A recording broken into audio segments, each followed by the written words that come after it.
members, administrative officers, and students of AIMS Rishikesh. This bright morning, 4th May 2023, we welcome you all to the International Holistic Health Conclave 2023, being conducted as a part of the Y20 consultation under the G20 presidency of India this year. From the times immemorial, dialogues, discussions, and debates have been the most effective means to relay the voice of the masses across all levels of governance. Following the culture that has guided us through centuries, we have all gathered here with the dignitaries from across the globe to discuss holistic health. Blessed with the presence of spiritual leaders and leading healthcare professionals across the country, we are honored to get this opportunity to welcome them to this dais. Let's welcome them with a huge round of applause.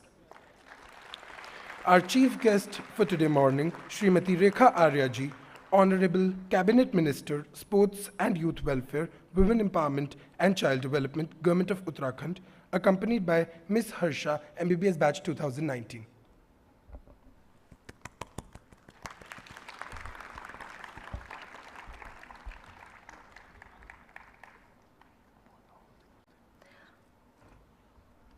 Swami Chidanand Saraswati Ji Maharaj, President Parmarth Niketan Ashram Rishikesh, accompanied by Ms. Harshita, MBBS Batch 2019.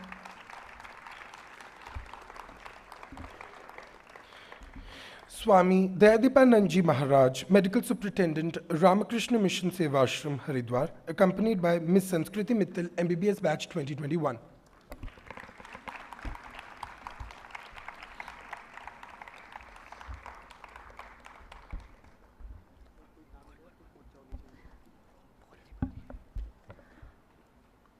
Professor B.N. Gangadhar, ex-director NIMHANS Bangalore and President of the Medical Assessment and Rating Board, National Medical Commission, Government of India, accompanied by Mr. Satvik C. Mauli, MBBS Batch 2021. Professor K.K. Talwar, ex-director PGI MER Chandigarh, former chairman Medical Council of India, accompanied by Mr. Jaskaran Singh, MBBS Batch 2019. Shri Jitendra Kumar Sonkar Ji, Director, Ministry of Youth and Sports, Government of Uttarakhand, accompanied by Mr. Shivam Singla, MBBS Batch 2021. Our beloved Executive Director and CEO, Professor Meenu Singh Ma'am, accompanied by Mr. Shashank Bhati, MBBS Batch 2021.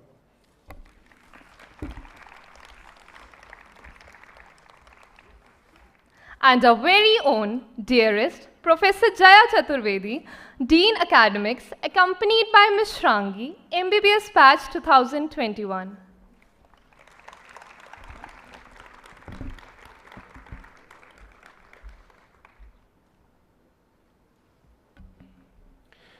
We thank you all for taking the time to join us today and sincerely hope that the next 3 hours we get to learn through your wisdom and years, rather decades of experience. Om Asito Ma Sadgamaya Tamso Ma Jyotirgamya Mrityorma Amritam Gamya. Om Shanti Shanti Shanti. With this eloquent mantra, we urge the divine to guide us from the darkness of ignorance to the light of knowledge. A great tradition in our culture has always been to remember and acknowledge the higher consciousness that guides us through our lives. Following the same, we would begin this gathering by inviting the dignitaries to light the lamp with the melodious recitation of the Saraswati Vandana.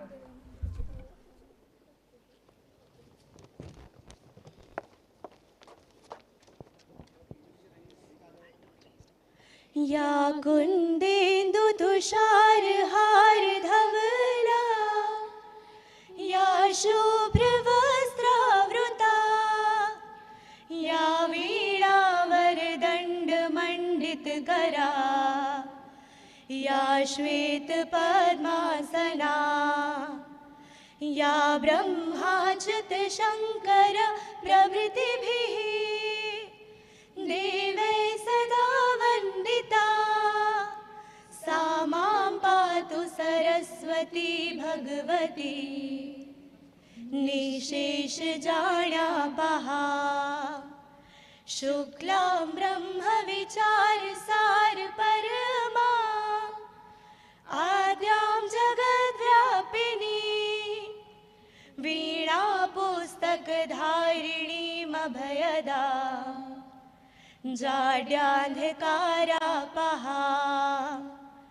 हस्ते स्फाटिकमालिकां विदधति पद्मासने संस्थिता वन्दे तां परमेश्वरीं Bhagwati बुद्धिप्रदां Sharda.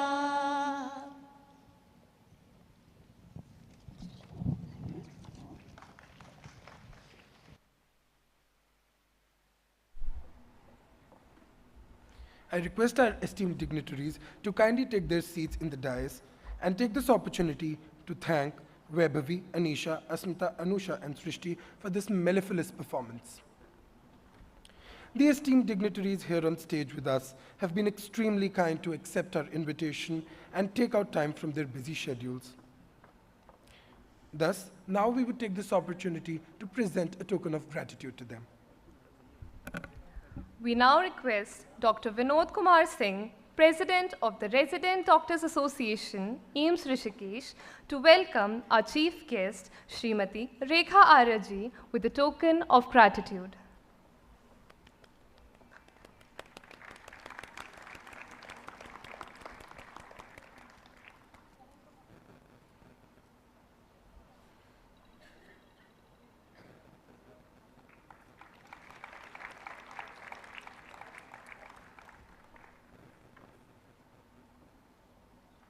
Next up, we request Dr. Pankaj Sharma, Additional Professor, Department of Radiology, AIIMS Rishikesh, to welcome Swami Chidanand Saraswati Ji Maharaj with a token of gratitude.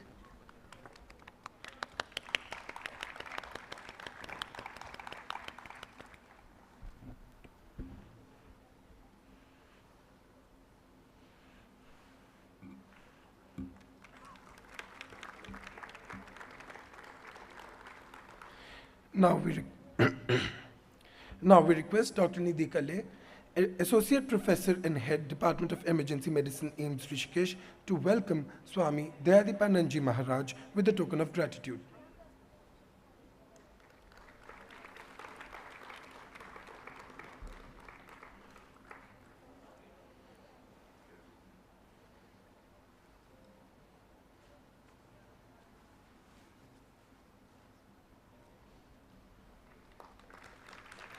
Next, we request Dr. Monica Patania, Additional Professor, Geriatric Medicine, AIIMS Rishikesh, to welcome Professor B. N. Gangadhar with a token of gratitude.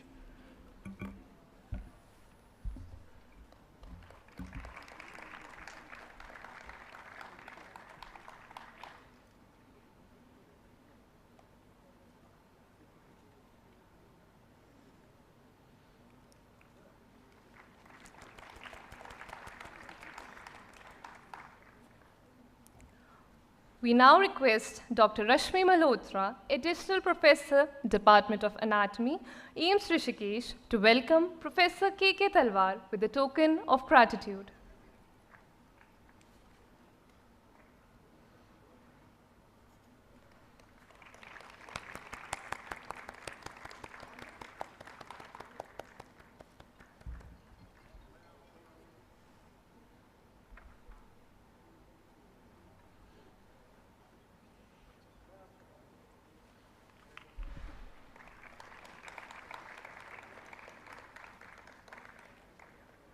We now request Dr. Nidhi Keli, Associate Professor and Head, Department of Emergency Medicine, AIIMS Rishikesh, to welcome Shri Jitendra Kumar Sonkar ji with a token of gratitude.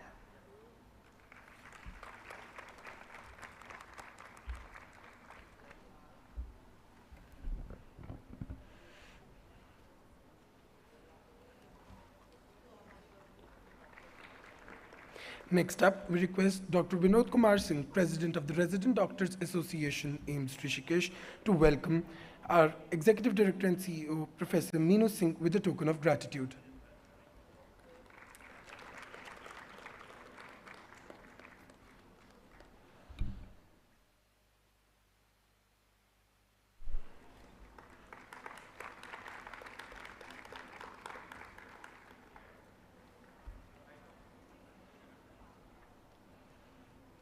Next up, we request Dr. Rashmi Malhotra, Additional Professor, Department of Anatomy, AIIMS Rishikesh, to welcome Professor Jaya Chaturvedi with a token of gratitude.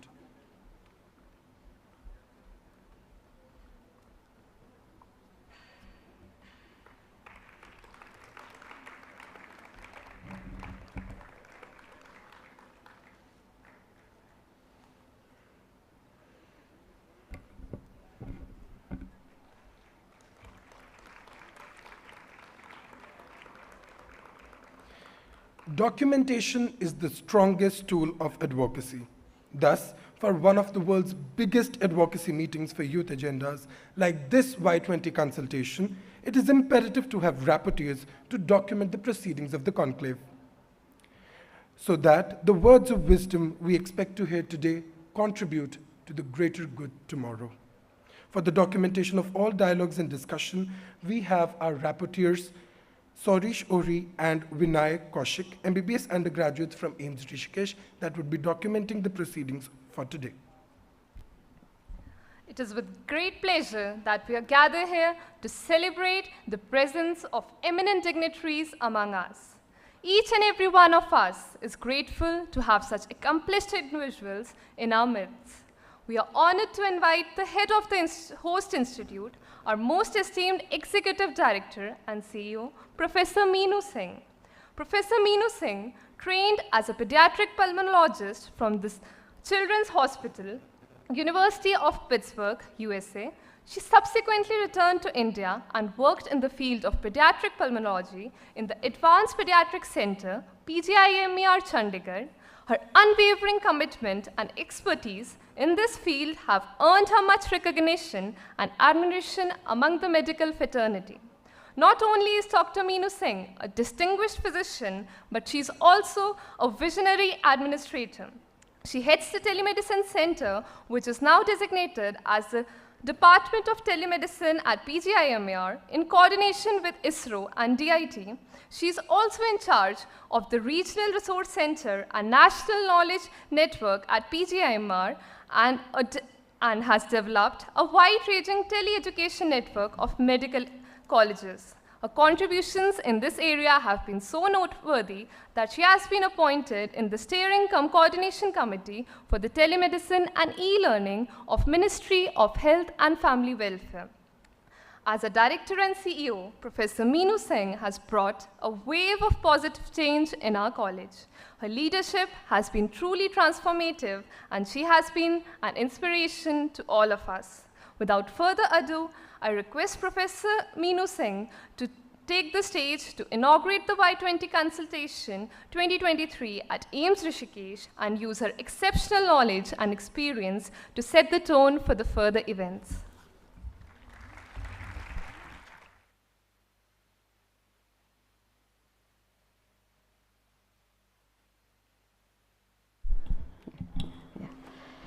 Thank you very much for that generous introduction. मंच पर आसीन आज की हमारी मुख्य अतिथि श्रीमती रेखा आर्य जी, जो उत्तराखंड सरकार में स्पोर्ट्स और यूथ अफेयर्स की और बहुत सारे बाकी और मंत्रालय में कैबिनेट मिनिस्टर हैं। स्वामी चिदानंद जी महाराज, अध्यक्ष परमार्थ निकेतन स्वर्गाश्रम ऋषिकेश। स्वामी दयादीपानंद जी, चिकित्सा अधीक्षक श्री रामकृष्ण मिशन अस्पताल हरिद्वार, पद्म भूषण प्रोफेसर के तलवार, former director of PGI as well as President, Board of Governors, formerly Medical Council of India. Professor B.N. Gangadhar, President, MARB, National Medical Commission, Government of India. Shri Jitendra Sonkarji, Director, Sports Affairs in the Government of Uttarakhand. Our own Dean Academic, Professor Jaya Chaturvedi ji. इसके अलावा हमारे विभिन्न M से पधारे directors and faculty, आज के अन्य विशिष्ट अतिथिगण और हमारे युवा साथी जो हमारे साथ हैं, और एम्स ऋषिकेश के बहुत से स्टूडेंट्स जिन्होंने इस प्रोग्राम को ऑर्गेनाइज करने में बहुत ज़्यादा काम किया है और सहयोग दिया है, and all our young friends who have come from different countries like Japan, Germany, United Kingdom, United States of America, Singapore. We are really happy to welcome you all to this Holistic Health Conclave, which has actually started in the morning with an exhilarating session on yoga. This conclave has been organized as a part of G20 celebrations, and it's a matter of great pride for us that under the leadership of our Honorable Prime Minister, Shri Narendra Modi ji, India is at the moment leading and is the president for G20.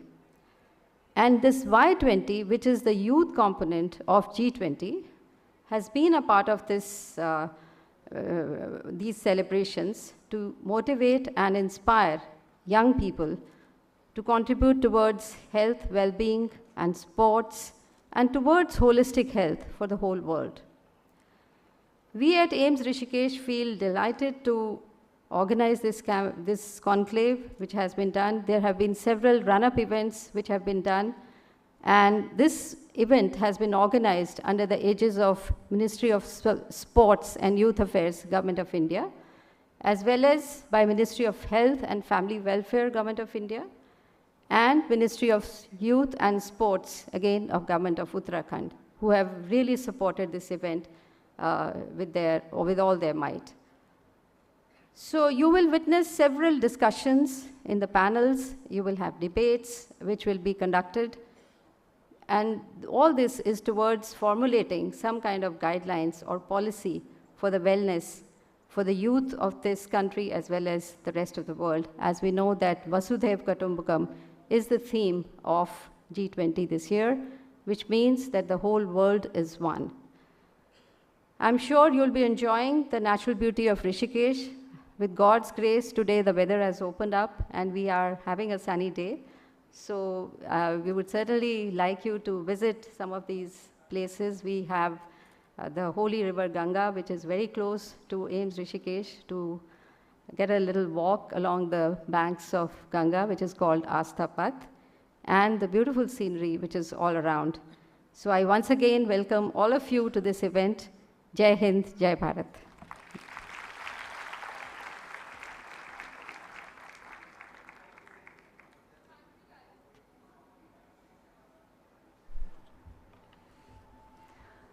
Thank you, Director Ma'am, for your enlightening words. We all would agree that sports and youth are inseparable. So the discussion today, being Y20, would be incomplete without an essential component of sports. I now request Shri Jitendra Kumar Sonkar ji, Director, Ministry of Youth and Sports, Government of Uttarakhand, to address the audience.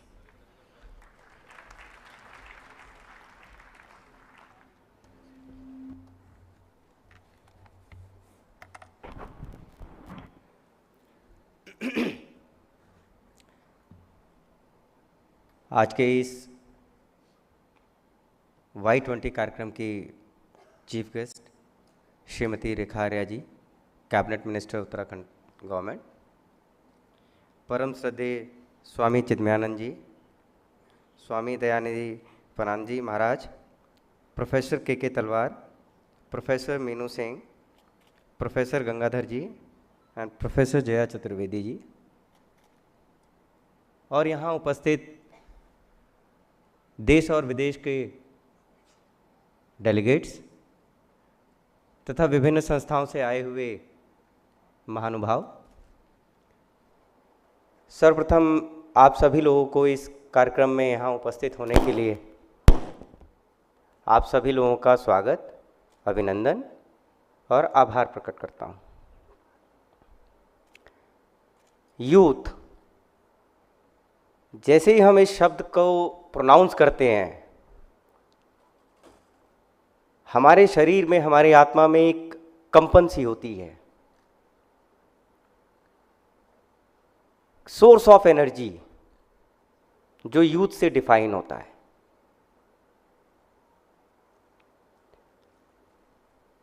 मैं उम्मीद करता हूं कि सभी ने अपने अपने बचपन में कभी न कभी ये वाला एक्सपेरिमेंट जरूर किया होगा। हमारे हाथ में एक लेंस होता था और एक कागज होता था। उस लेंस के थ्रू हमें उस कागज को जलाना होता था। बहुत सारे लोगों से जला भी होगा, बहुत सारे लोगों से नहीं भी जला होगा।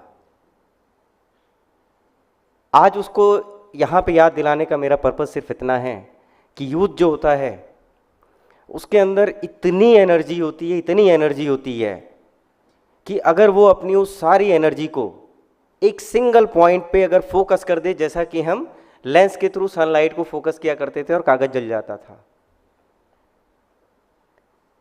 अगर युवा अपनी उस एनर्जी को एक जगह फोकस कर दे तो वो कुछ भी कर सकता है।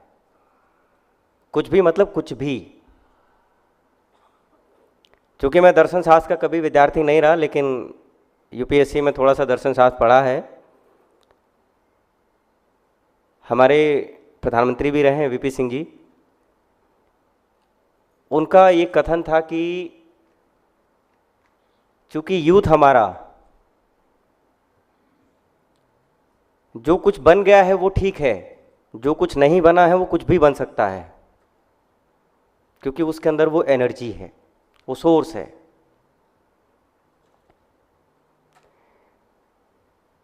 क्योंकि आज का समय जो है वो बहुत वाइब्रेंट हो चुका है और हमारी जो युवा पीढ़ी है उसको कहीं ना कहीं चैनलाइज करने की ज़रूरत है। पहले का समय और अब के समय में बहुत परिवर्तन हो चुका है। अनफॉर्चुनेटली हमारा आज का जो यूथ है, मैं ये नहीं कहता हूँ कि वो सारा यूथ उसी में काम में लगा हुआ है, लेकिन एक बहुत बड़ा यूथ का जो हमारा जो पॉपुलेशन है वो 1.5 GB डाटा और इसमें कहीं ना कहीं खो गया है। उसके पीछे ना उसको अपनी एनर्जी दिखाई देती है, ना उसको ये दिखाई देता है कि वो क्या कर सकता है। कहीं ना कहीं इस G20 के एक लेग के रूप में जो ये Y20 कंसल्टेशन का जो प्रोग्राम है वो हमारे देश के, हमारे पूरे अंतर्राष्ट्रीय स्तर पर युवाओं को एकजुट करने का, उनकी एनर्जी को एक सेंट्रल पॉइंट पे लाने का, या उनको ये बताने का कि आप क्या क्या कर सकते हैं, या सरकार आपके लिए क्या क्या कर रही है, क्या क्या प्रोग्राम्स आपके लिए चला रही है, आज के समय में आपकी भूमिका कहाँ कहाँ पर है, उन पे फोकस किया गया है। इसी क्रम में हमारे यशस्वी प्रधानमंत्री माननीय श्री मोदी जी ने अपने कई भाषणों में इस चीज़ का उल्लेख किया है कि युवा जो है हमारा वो इस देश का भविष्य है। वो चाहे तो इस देश की दिशा और दशा दोनों और भविष्य तय कर सकता है कि हमें कहाँ जाना है, किस ओर किस तरफ हमें प्रगति करनी है। इसी क्रम में उनका सबसे बड़ा जो फोकस है वो ये है कि आज का युवा जो है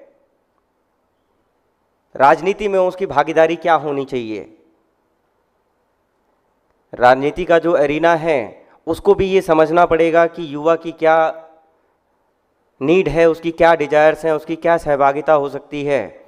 और युवा को भी ये समझना पड़ेगा कि आज के वाइब्रेंट पॉलिटिक्स में उसकी क्या भूमिका है, कैसे वो अपने आप को उसमें समाहित कर सकता है, कैसे वो अपने आप को उसमें से एनर्जेटिक बना के इस देश की भविष्य को सुधार सकता है।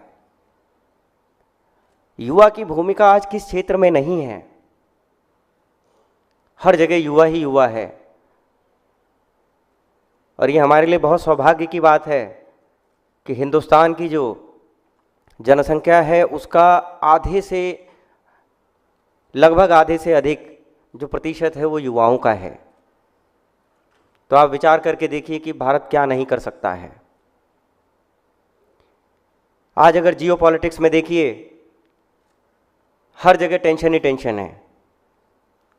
उस टेंशन को कम करने में भी भारत सरकार के जो 5 बिंदु हैं उसमें एक पॉइंट ये भी है कि युवाओं की भागीदारी उस क्षेत्र में भी बढ़ाई जाए ताकि वो अपना एक अहम योगदान दे सकें। जब हम ये कहते हैं health, wellness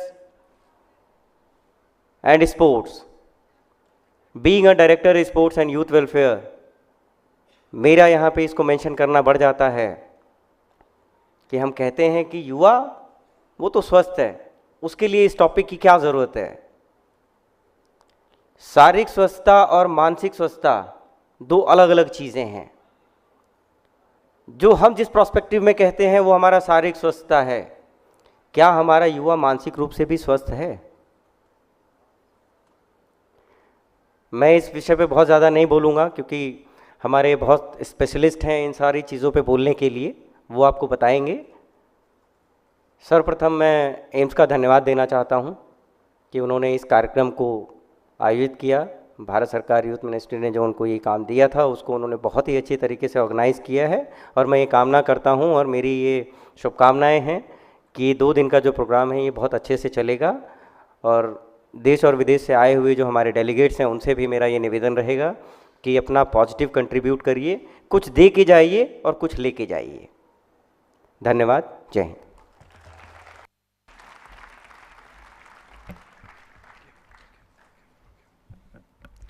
Thank you, sir, for your illuminating words. Now that the dais is formally open for discussions, it's time to hear words of wisdom from spiritual leaders who have graced this Y20 Consultation 2023 at AIIMS Rishikesh.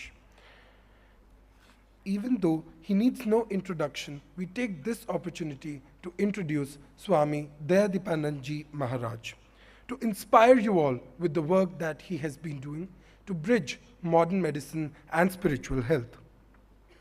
Presently working as the medical superintendent of Ramakrishna Mission Sevashram Haridwar, Swami Ji is also a member of the Operation Guidelines Committee of Health and Wellness, Ministry of Health and Family Welfare, Government of India, as well as an Institutional Ethics Committee member of our very own institute, guiding healthcare and research within and beyond the institute, state, and the country. He has dedicated his life for the service of humanity with special emphasis on the management of type 1 diabetes and integrated wellness. Being a strong proponent and practitioner of yoga, he advocates yoga for prevention, control, and reversal of chronic lifestyle disorders. It's a golden opportunity for us to hear from him how the role of spiritual health in physical well-being. We welcome you, sir.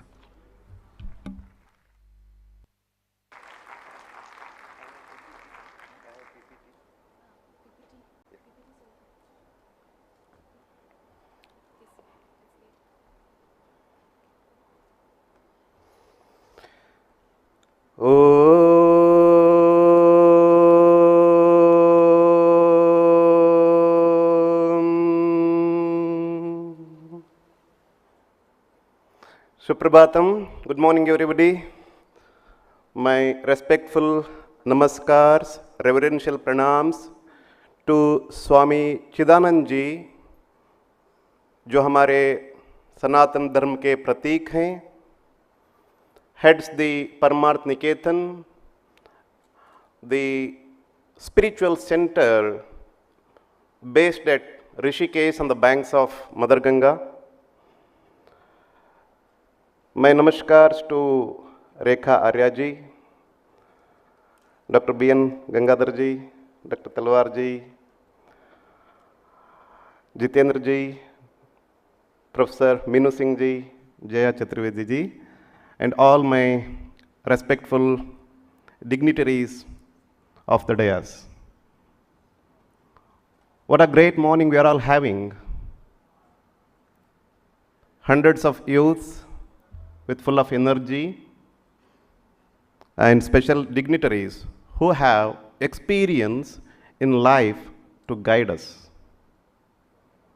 Viveka is the word. Discrimination.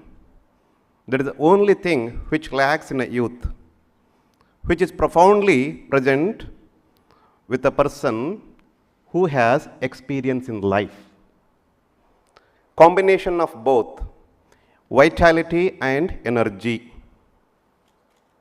Urja or Vivek can give us the ultimate health which we call spiritual health. That's what I'll be talking now.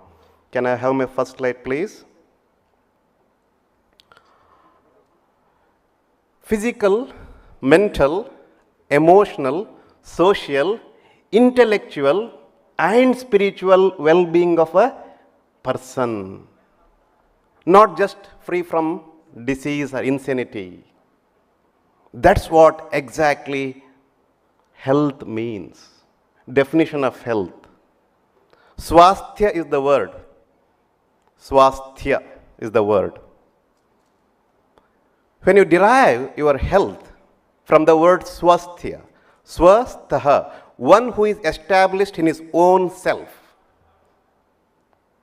Are we able to connect the PPT? First slide, please. I was talking about swastha, the annamaya kosha, the pranamaya kosha, the manomaya kosha, the vijnanamaya kosha, the anandamaya kosha. Ananda is the word. Sukh, dukh. Unhappiness, happiness. A state next to that is ananda. A state beyond misery and happiness, which both of them are transient, transitory. एक eternal state है, हमेशा आपको आनंद देगा, ऊर्जा देगा, वो है आपका real nature, स्वस्थः. If you get established in your own self, you attain that Anandamaya Kosha. So ultimate goal is to reach there. But let us start with the physical, the Anandamaya Kosha. Today in my talk, I'll be mainly focusing on the Annamaya Kosha, the physical. So there are some tips which you can give. The next slide, please. And before I go further, let me make it simple. The Panchakoshas, what I mentioned. Body, mind, soul together, not just body, mind. We know body over mind and vice versa, mind over body. Over both, there is something which we call as energy, spirit, soul, Atma, Brahman, Atman, God, Ishvara, a Jesus, a Buddha, Allah. Energy which can be neither created nor destroyed, which always flows, and that we are. When you know that, you have attained the highest state, swastha, swasthya. Next slide, please. Yoga is a way of life. When I say yoga is a way of life, we have to learn something for our body, mind and spirit. Again, as I said, I'll restrict my talk only to body. The Annamaya Kosha, the gross physical forms, Sthula Sharira. What are the 4 pillars that we should all learn? I know definitely there are eminent speakers who have got research-based, evidence-based papers to talk to you in detail today and tomorrow. What are those 4 pillars which we should understand if at all you want to attain that state of wellness, swasthya? The first one, we should have right knowledge. Jnana is the word.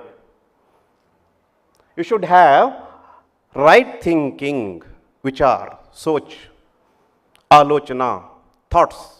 Mind is nothing but bundle of thoughts. If you have right knowledge, then you have right thinking, which can lead you to lead a right way of living. Then comes right eating. So mainly, I will again restrict myself to right eating. What is that right eating? Next slide, please. This is what again we have to understand what the whole world is looking at. the last 20 years belong to medication. Ease, disease. शरीर अपना स्वस्थ में है, कुछ नहीं करने का. वो जब गड़बड़ हो जाता है, disease. To treat all the diseases, physical, mental, emotional, intellectual, we developed medicines, medication. The 20 years last what we spent was on medication. I have got gastritis, go and see a gastroenterologist, he'll give antacid and you are done. Nothing more than that. Last 20 years, in the name of super specialty, we all learned and researched. Now the same researcher, there you see, National Institute of Health USA, what they're thinking. What is the science of behavioral change?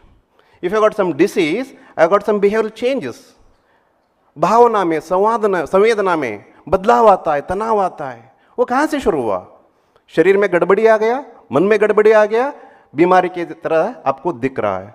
So the behavioral science what they are studying, and I am very happy to have Dr. Gangadharji who will be speaking based on his research days right from NIMHANS up to the National Medical Commission. He will be sharing all those evidence-based methods.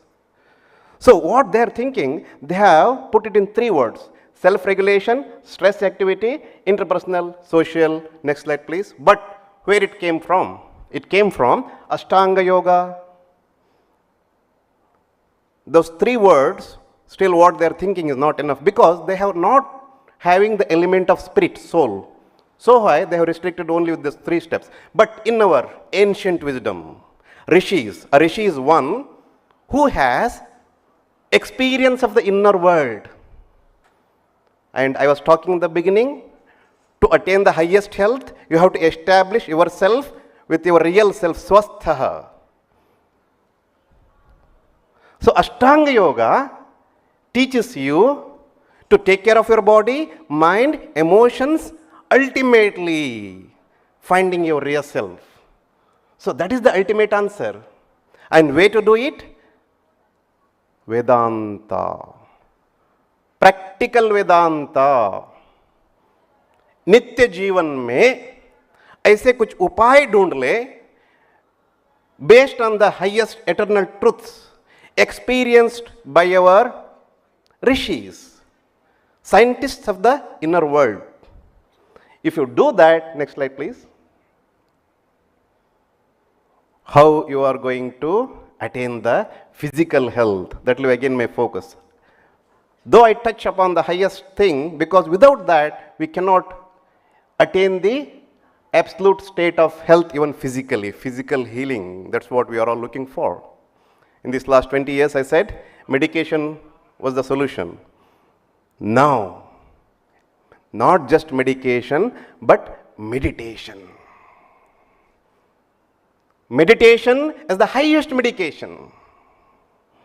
But we have to understand the science. There comes the blend of East and West. The Western science always focused on the external material gross things. They went in detail to study what's externally seen to the sensory organs. Eyes, nose, panchendriyas we know. But the Eastern science always focused on the finer, the infinite thing which is deep within. Based on that, they discovered the highest truths, eternal truths, Satya.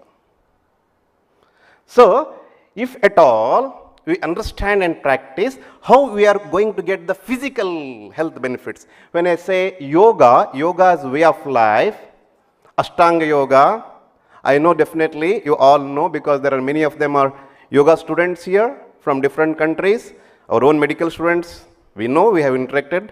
October 2nd, we had a full 2-hour session on integrated wellness here. We practiced Yogasana, Pranayama together.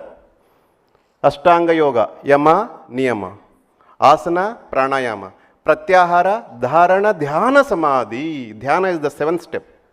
Meditation should be understood with the root word Dhyana. Always remember this word. So, Dhyana, meditation can become highest medicine. How? If you meditate properly, if you breathe properly, Pranayama, if you do physical activity properly, you are all sitting here for hours, Without moving, you sit for 1 hour, you will get numbness in the lower limbs. But if you just move your calf muscles, blood circulation, the physical asanas increases the blood supply. You will not have numbness or pain. Increased oxygen flow to every cell of the body, which will keep you ever fresh. So these are the physical benefits of asana and pranayama. If that is done properly, your cortisol level will go down, serotonin, melatonin. Again, there are experts who will be sharing. Next slide, please. Ashtanga yoga. Next slide, please. More meditation, less medication. Next slide, please. What do you understand by integrative medicine? You should have an ideal. Based on that ideal, you can learn about integrative medicine. An integrated personality will have all at every stage of life one supreme ideal. And all other subsidiary ideals as only subordinate to the supreme goal. This is by one of the realest soul of Ramakrishna Mission, who lived a life, Swami Bhuteshananji. One should go and read that book. Next slide, please. Finally, I will not take much time because we are here to learn from the eminent speakers in these 2 days sessions here. But we have to remember this definition, if at all you want to become really a yogi. If you want to become really an integrative medicine healthcare provider, each soul is potentially divine. The goal is to manifest the divinity. Do it by other work, karma yoga, by knowledge, jnana yoga, by devotion, performing Ganga Arati on the banks of Mother Ganga at Paramarth Niketan, devotion. Or by meditation, Raja Yoga, concentration, mind studying our own mind. Yoga chittarutti nirodha. When you sit, you see how so many thoughts keep on popping up. When your thoughts stop, you are established in your own self. It's all about removing all the unnecessary thoughts, only by filling with the divine thoughts. I'm so happy. Last slide, please. Last slide. One more slide. Yes. The more we come out and do good to others, the more our hearts will be purified and God will be in them. If you want to realize God, you have to work unselfishly as a yoga teacher, as a doctor, as a monk, as a householder. Tyaga is the Adarsha. So, thank you very much. Namaskar.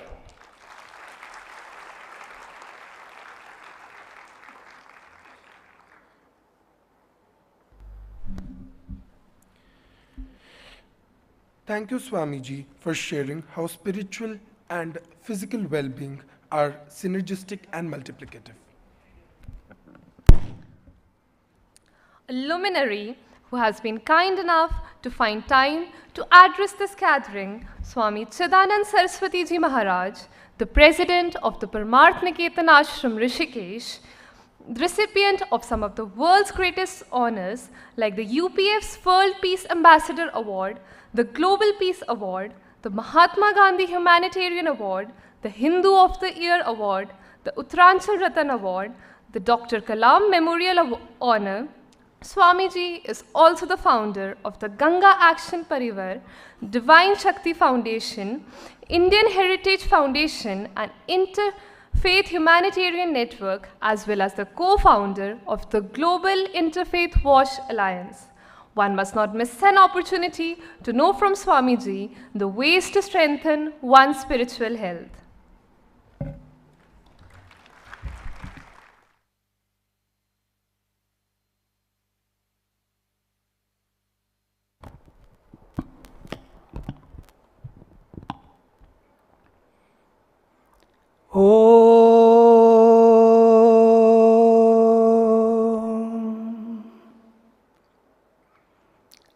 असतो मा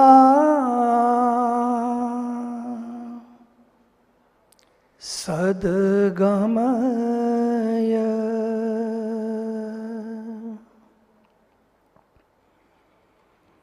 तमसो मा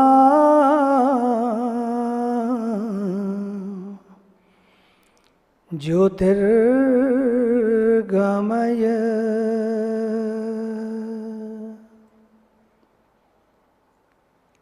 मृत्योर्मा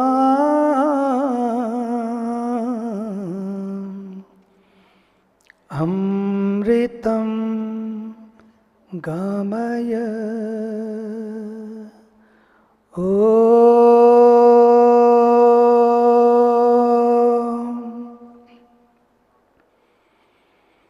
शान्तिः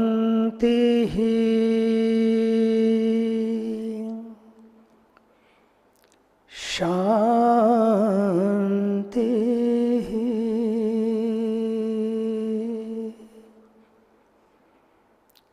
शान्तिः।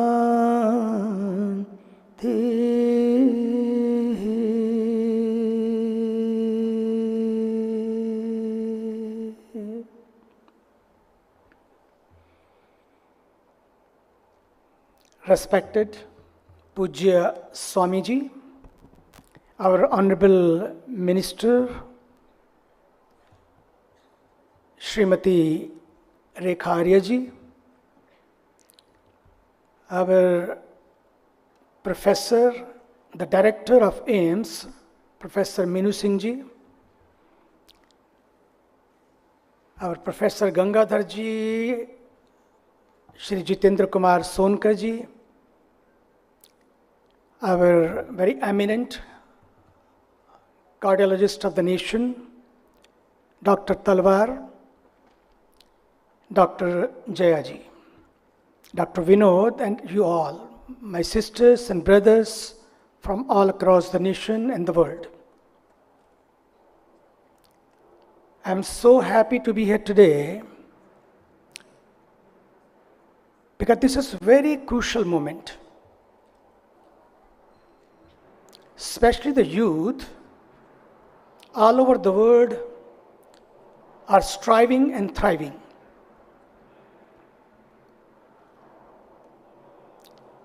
But in the process of succeeding in life, sometimes we forget our own self. In the race of earning more, we forget how to be more. In the race of earning in 5 and 6 figures, even sometimes we ruin our own figures. That's why people are not healthy. Young children, age of 11, 12, 13, anybody you ask, how are you? Oh, I'm so stressed up. अभी तो life शुरू भी नहीं हुई है. You have not started your life, you are stressed up. This is so sad. But I am a jungle boy. I was very young when I left for the jungle. And being in the jungle, today as a jungle boy, I am going to share with you jungle tips. We have created our own jungles everywhere. But how to being in these jungles, we can use the jungle tips and stay healthy.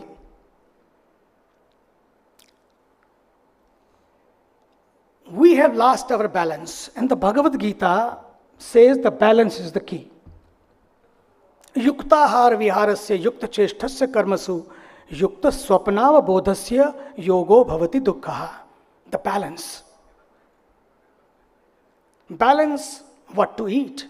Right now Swamiji was talking right eating, because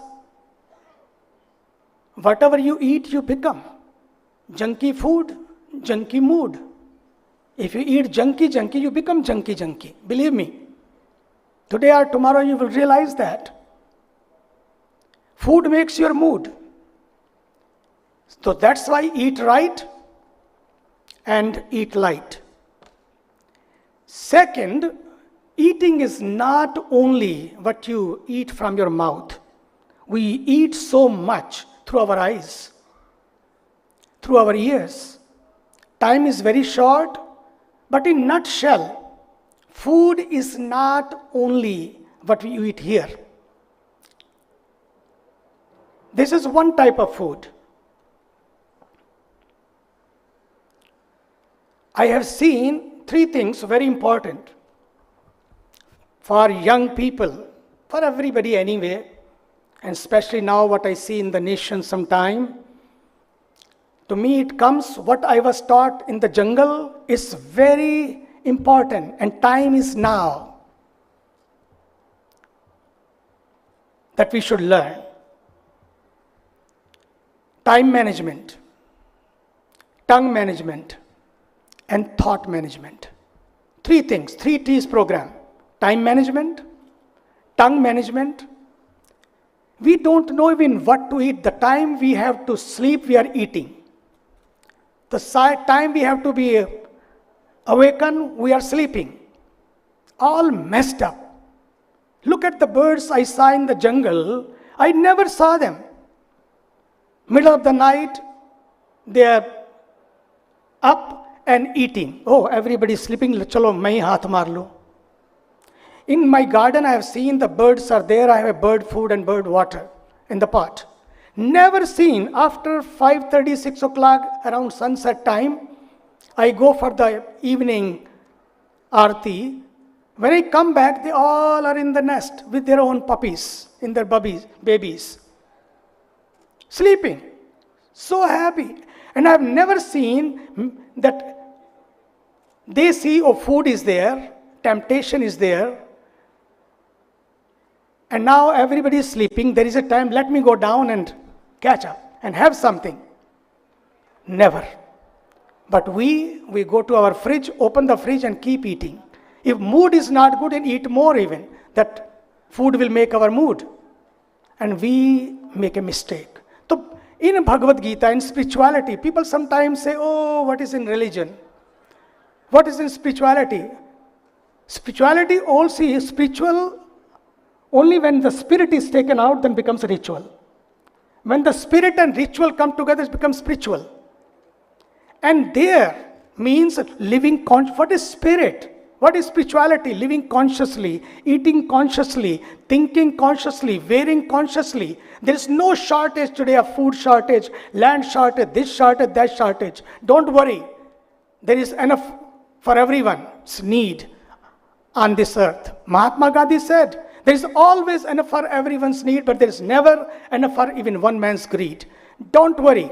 There is no shortage. If there is any shortage, there is a consciousness shortage. Consciousness shortage. For the youth, I will remind you today, live consciously what you eat, how you think. Your health is not only mere physical health. How you feel, how you think, it impacts your all health. So very important, tongue management, what we speak and what we eat. And today, sometime I see in the nation, tongue management is the most important thing. People don't know even what to say, how to say, when to say. Just say it. Oh, I don't care. I just say it. I have to say it. I feel free. This is not freedom. So health means when you are set inside. Everything is set. Tea set, TV set, sofa set, this set, that set, solitaire set. Everything is set, but people are upset. And I saw there in the jungle, they had nothing set, no menu for tomorrow. When I was living in the jungle, no menu for tomorrow. And no menu for tomorrow, no door-to-door service, no Amazon.com. But whomever you ask, how are you? They say, super. Spirituality makes you super. Through science, you can earn more, but spirituality, you can know how to live more. And living more is being more, and being more is sharing more, caring more, giving more, serving more. That's what Swami Vivekananda said for the last. Serve more. It will take care of your depression also. Go to the hospital, go to the last, because time is, I want to give time to others also, last.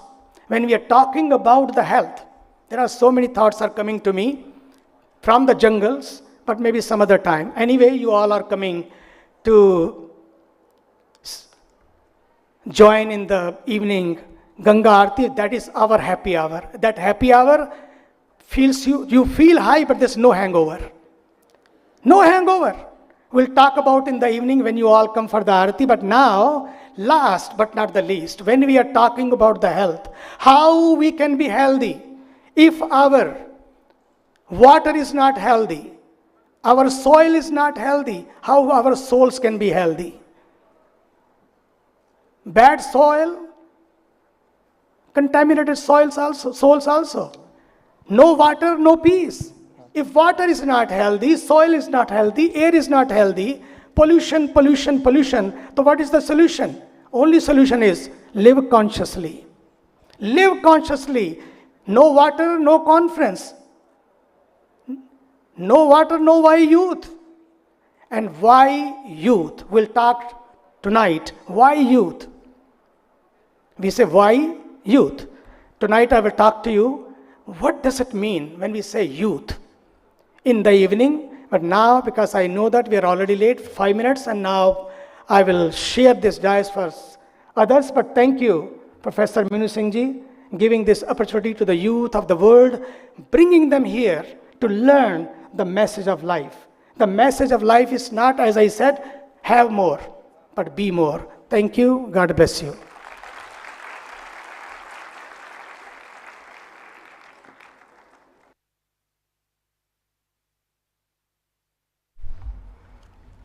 Thank you, Swami Chidanand Saraswati Ji Maharaj, for sharing your decades of wisdom and experience. I would now like to invite our very dynamic Srimati Rekha Arya Ji, Honorable Cabinet Minister, Sports and Youth Welfare, Women Empowerment and Child Development, Government of Uttarakhand, to inspire us with her words.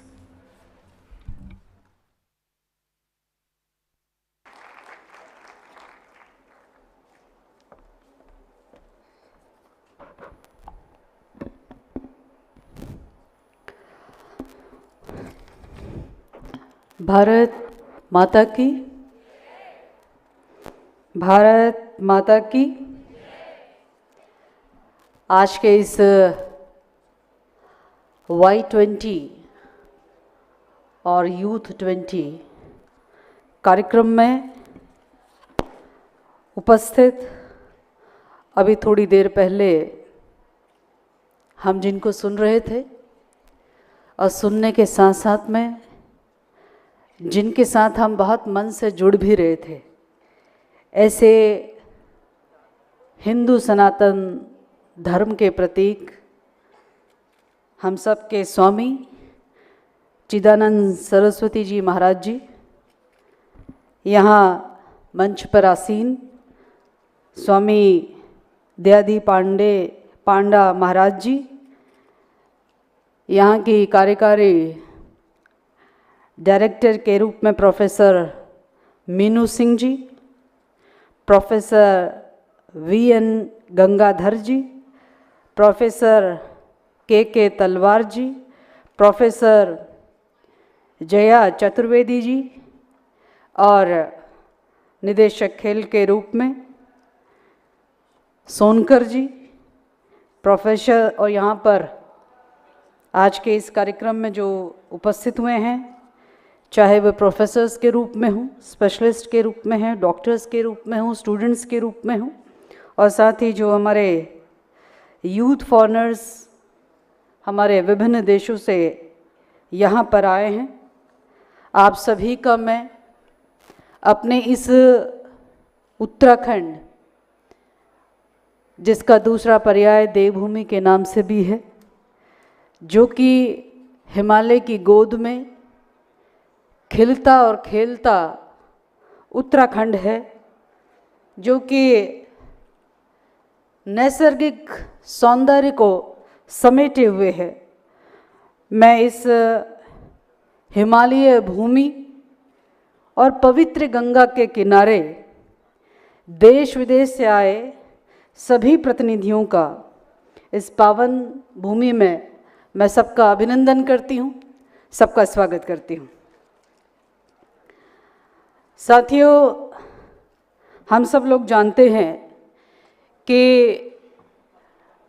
Bharat को ये सुनहरा अवसर प्रधानमंत्री मोदी जी के नेतृत्व में प्राप्त हुआ है कि पहली बार G20 की अध्यक्षता भारत कर रहा है और उन क्षणों में कर रहा है जिन क्षणों में हमारा देश अपने आज़ादी के 75 वर्ष को पूर्ण करते हुए अपने अमृतकाल के प्रारंभिक अवसरों के और अग्रसर है। निश्चित रूप से इस G20 की अध्यक्षता के साथ साथ में हमको Y20 की अध्यक्षता करने का भी मौका मिला है। इसके लिए मैं प्रधानमंत्री जी का, खेल मंत्रालय का बहुत धन्यवाद करती हूँ कि उत्तराखंड की इस देवभूमि को और ऋषिकेश की एम्स जैसी बड़ी संस्थान, जहाँ पर न जाने कितने ऐसे गरीब रोगी यहाँ से निरोगी होकर जाते हैं, उस संस्थान के माध्यम से और विभाग के सहयोग से आज यह Y20 का कार्यक्रम, यह सम्मेलन, यह समिट यहाँ पर हो सका है। तो मैं अपने आप को बहुत ही ज़्यादा गौरवान्वित महसूस कर रही हूँ। इस कार्यक्रम में आने के साथ में जहाँ पहला कदम इस ओर बढ़ा था, तो सबसे पहले जहाँ पर एक फ़ोटो सेशन हुआ, उस फोटो सेशन में एक ही भाव व्यक्त था, वसुधैव कुटुंबकम। इस वसुधैव कुटुंबकम की जो ये हमारी पुरानी परंपरा है, G20 में वही सब कुछ झलकता है और Y20 में भी वही सब कुछ झलकता हुआ हम महसूस करते हैं। और हम चाहते हैं कि भारत जिस प्रकार से विभिन्न प्रकार की चुनौतियों का सामना करना, उसका समाधान खोजना, और निश्चित रूप से आज जिस प्रकार से पूरे विश्व के कई ऐसे जनप्रतिनिधियों का भी और युवाओं का भी नेतृत्व यहाँ पर आज देखने को मिला है और हम सब लोग एकत्रित हुए हैं, तो वसुधैव कुटुंबकम की इस भाव के साथ में उन चुनौतियों का समाधान भी प्राप्त करेंगे और निश्चित रूप से वैश्विक समग्र कल्याण की ओर हम लोग आगे बढ़ेंगे। साथियों, आज एक भाव व्यक्त होता है कि आखिरकार युवा किसको कहते हैं।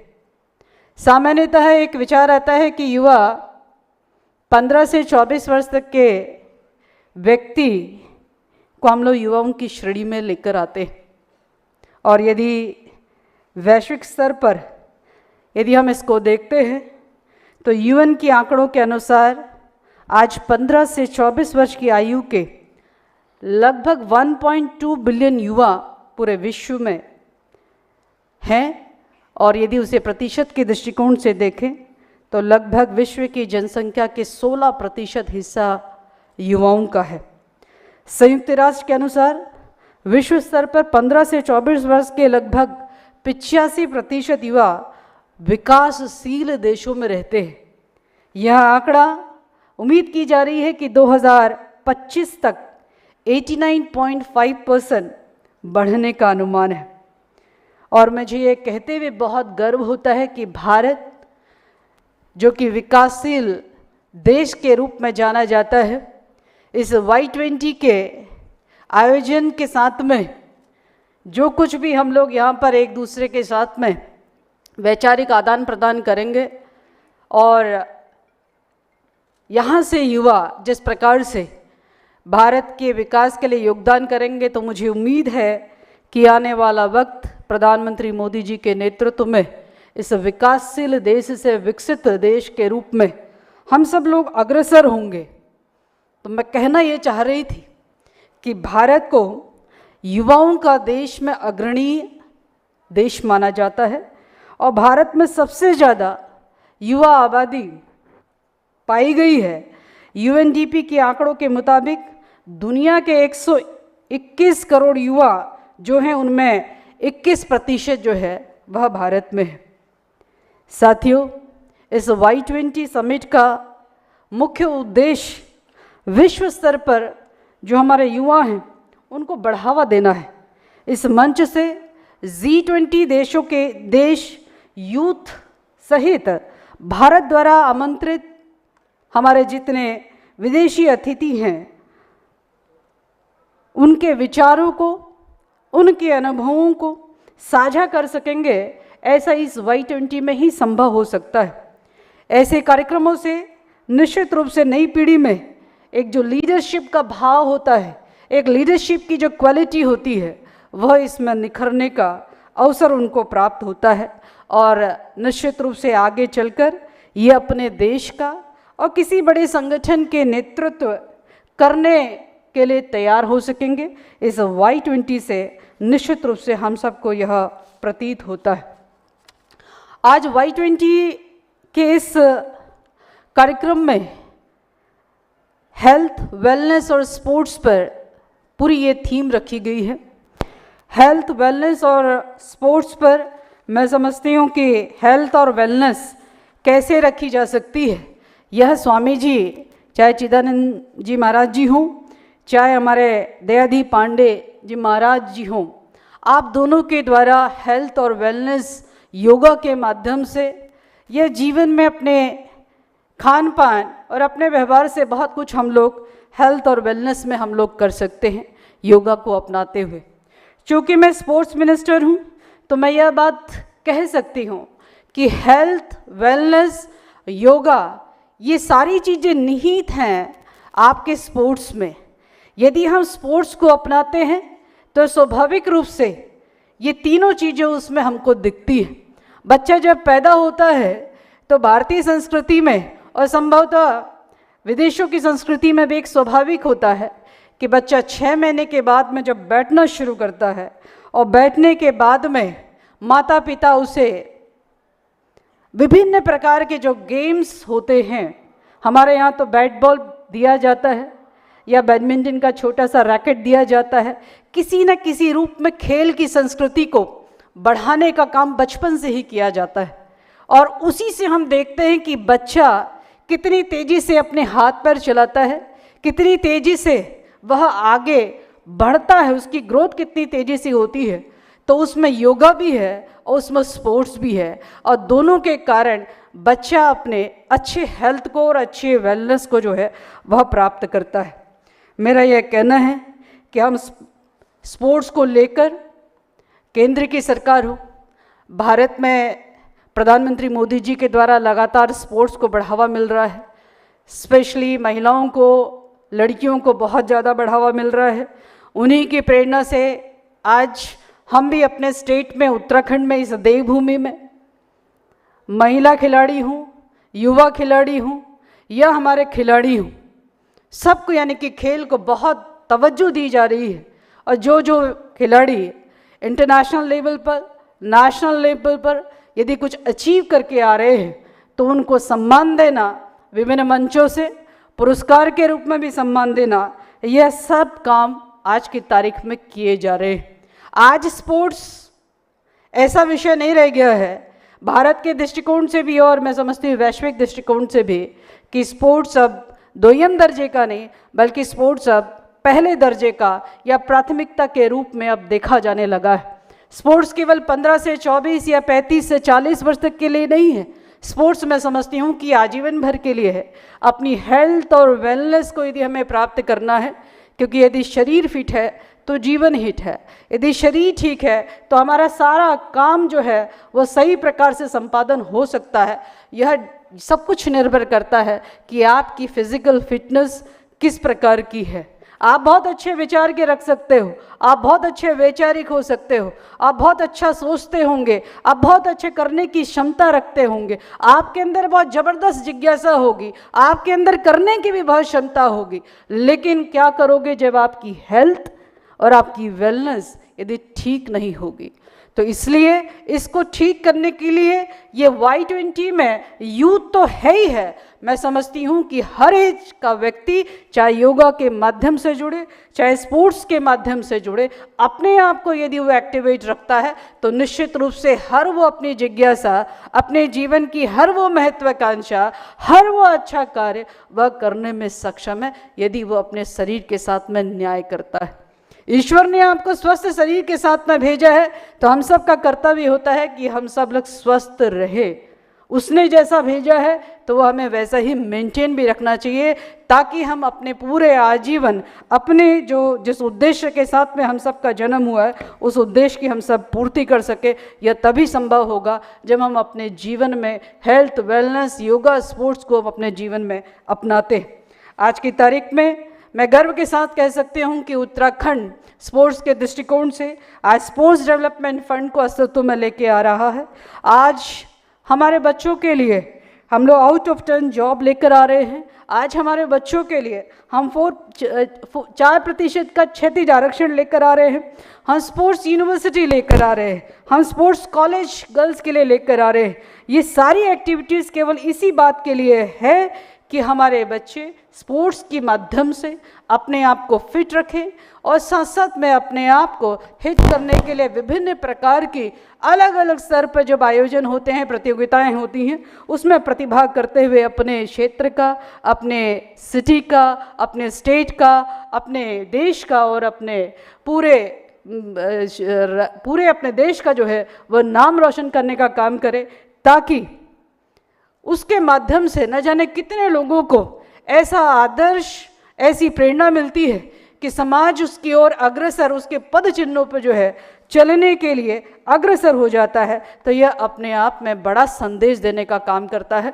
वर्तमान की स्थिति में स्पोर्ट्स के प्रति दृष्टिकोण बहुत कुछ बदल चुका है और मुझे लगता है कि आने वाला वक्त स्पोर्ट्स के दृष्टिकोण से बहुत कुछ अच्छा होने जा रहा है। यदि सबसे पहला भाव तो यही आता है कि हमें सही रहना है, स्वस्थ रहना है, तो हमें योगा और स्पोर्ट्स अनिवार्य रूप से अपने जीवन में उसको सम्मिलित करना है। अंत में ज़्यादा समय न लेते हुए, क्योंकि आपके और भी बहुत सारे सेशन हैं, उन सेशन में मैं किसी प्रकार की बाधा ना बनते हुए मैं यही कहूँगी कि जो आज यहाँ पर सभी यूथ अचीवर्स आए हैं, यूथ इन्फ्लुएंसर्स यहाँ पर आए हैं, अथवा जो पैनल में परिचर्चाओं के लिए प्रतिभाग कर रहे होंगे, निश्चित रूप से इस संवाद कार्यक्रम को सफल बनाने में आप सब लोग अपना बहुमूल्य योगदान देंगे। मैं इस Y20 संवाद कार्यक्रम के सफल आयोजन हेतु शुभकामनाएं प्रेषित करने के साथ साथ में इसके परिणामों के प्रति भी मैं बहुत आशान्वित हूँ कि वे युवाओं को नई दिशा भी और दशा भी देने में सहायक होंगे। देश विदेश से आए सभी आगंतुकों से मेरा अनुरोध है कि वे परिचर्चा के साथ साथ में राज्य के आतिथ्य एवं प्रकृति के सानिध्य में परम पूजनीय माँ गंगा की आरती एवं आशीर्वाद का लाभ आप अवश्य ग्रहण करेंगे। और इन्हीं बातों को कहते हुए अंत में, बिल्कुल अंत में एक बात और कहूँगी। जिस प्रकार से स्वामी दयानंद पांडे जी ने यहाँ पर स्वामी विवेकानंद जी का जिक्र किया था, तो स्वामी विवेकानंद जी के जिक्र किए बगैर Y20 पूर्ण नहीं हो सकता। मैं भी कुछ शब्दों में यही कहूँगी कि बहुत गर्व होता है कि स्वामी विवेकानंद जी का जन्म 12 जनवरी को हुआ और हम लोग पूरे देश में 12 जनवरी को ही राष्ट्रीय युवा दिवस के रूप में हम लोग उसको मनाते हैं। और स्वामी जी निश्चित रूप से हर युवा के आदर्श हैं, हर युवा के प्रेरणा है। उनके कुछ कथन हैं, यदि वो अपने जीवन में हम सब उतारते हैं तो निश्चित रूप से स्वामी जी के मार्गदर्शन में आगे बढ़ते हुए जीवन की हर चुनौतियों का सामना करने की क्षमता और समाधान निकलने की क्षमता, ये दोनों चीज़ें जो हैं वो उत्पन्न होती है। तो सबसे पहला भाव मैं यही कहूँगी जो हम सबको प्रेरणा देती है, उठो जागो और तब तक मत रुको जब तक कि हमें लक्ष्य की प्राप्ति न हो जाए। दूसरी बात, जितना बड़ा हमारा संघर्ष होगा जीत भी हमारी उतनी ही शानदार होगी। और अंत में एक ऐसी बात जो युवाओं पर बिल्कुल सटीक बैठती है, संभव की सीमा जानने को केवल एक ही तरीका है, वह तरीका है असंभव से आगे निकल जाए। संभव को जानने का एक ही तरीका है कि हम असंभव से आगे निकल जाएं। इसी में सब कुछ है। इसी में हमको ये प्रतीत होता है कि वाकई यदि युवा में शक्ति है, युवा में दूरदर्शिता है, युवा में ऊर्जा है, युवा में कुछ कर गुजर जाने की क्षमता है, तो वाकई उसके लिए वह लकीर जो असंभव है उससे पार पा जाना ही वह संभव है। यह संदेश अपने आप में देता है। तो मैं आज Y20 के इस गोष्ठी के लिए मुझे आमंत्रित करने के लिए मैं डायरेक्टर एम्स मीना जी को बहुत बहुत धन्यवाद देती हूँ और उम्मीद करती हूँ कि यह कार्यक्रम सफलतम से सफलतम रहे। निश्चित रूप से बहुत गौरव का क्षण है कि हम सब लोग आज इस समिट के माध्यम से बहुत कुछ हम लोग सीख के जाएंगे। तो मैं अपने शब्दों को यहीं विराम देते हुए सबका बहुत धन्यवाद कहूँगी। बोले भारत माता की, भारत माता की। वैसे यहाँ जय कहने वाले स्वामी जी कह रहे थे कि यहाँ पे जो है हिंदी समझने वाले शायद हो सकता है कम हो, लेकिन भारत माता की जय कहने वाले बहुत है। तो भारत माता की बहुत धन्यवाद।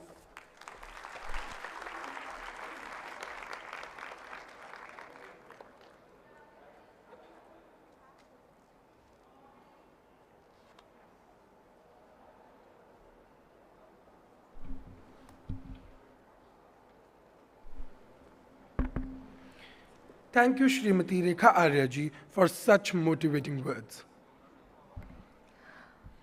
The moment our audience has most eagerly been waiting for, an opportunity to put forth their questions to the esteemed panel.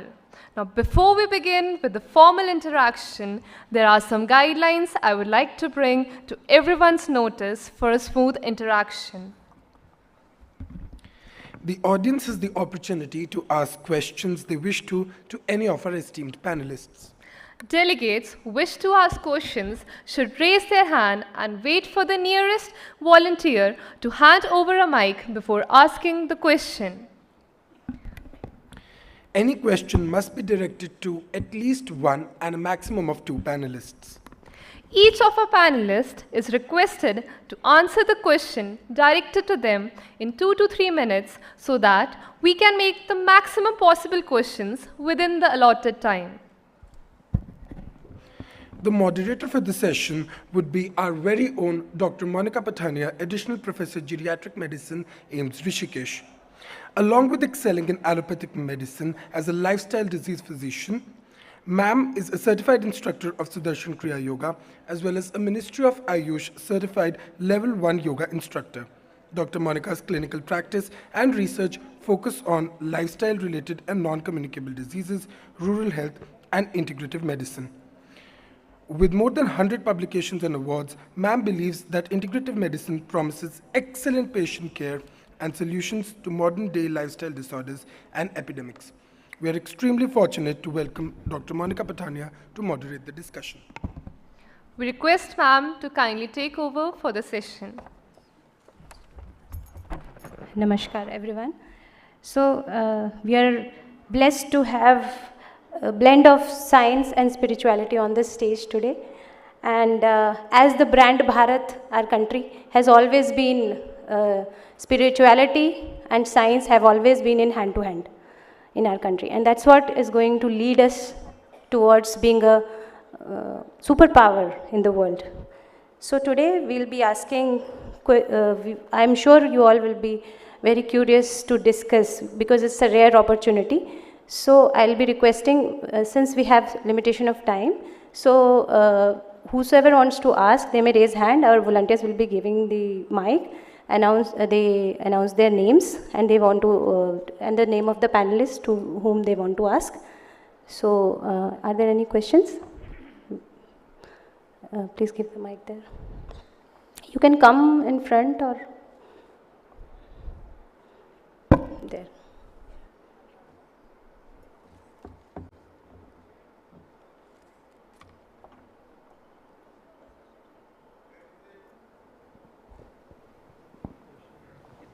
Hello. There is a burning problem for our youth is sexuality. There are a lot of kriyas in yoga which can give us solution of that. This Vrajoli and Sahajoli kriya, Vrajoli kriya for the boys and Sahajoli kriya for girls, can get rid of sexuality and the problem of sexual behavior. How much research we are doing in this? Thank you, sir. Would you like to ask the question too? Yes. I may ask this question to you only because you are heading the yoga center in AIIMS. And Swamiji, naturally Swamiji has much knowledge beyond this, my question. So I will prefer it to both of the Swamis who have given us the basic of yogas with the wellness and health. Thank you. Swami Chidananji, would you like to answer? Swami Dayadeepanandaji will answer.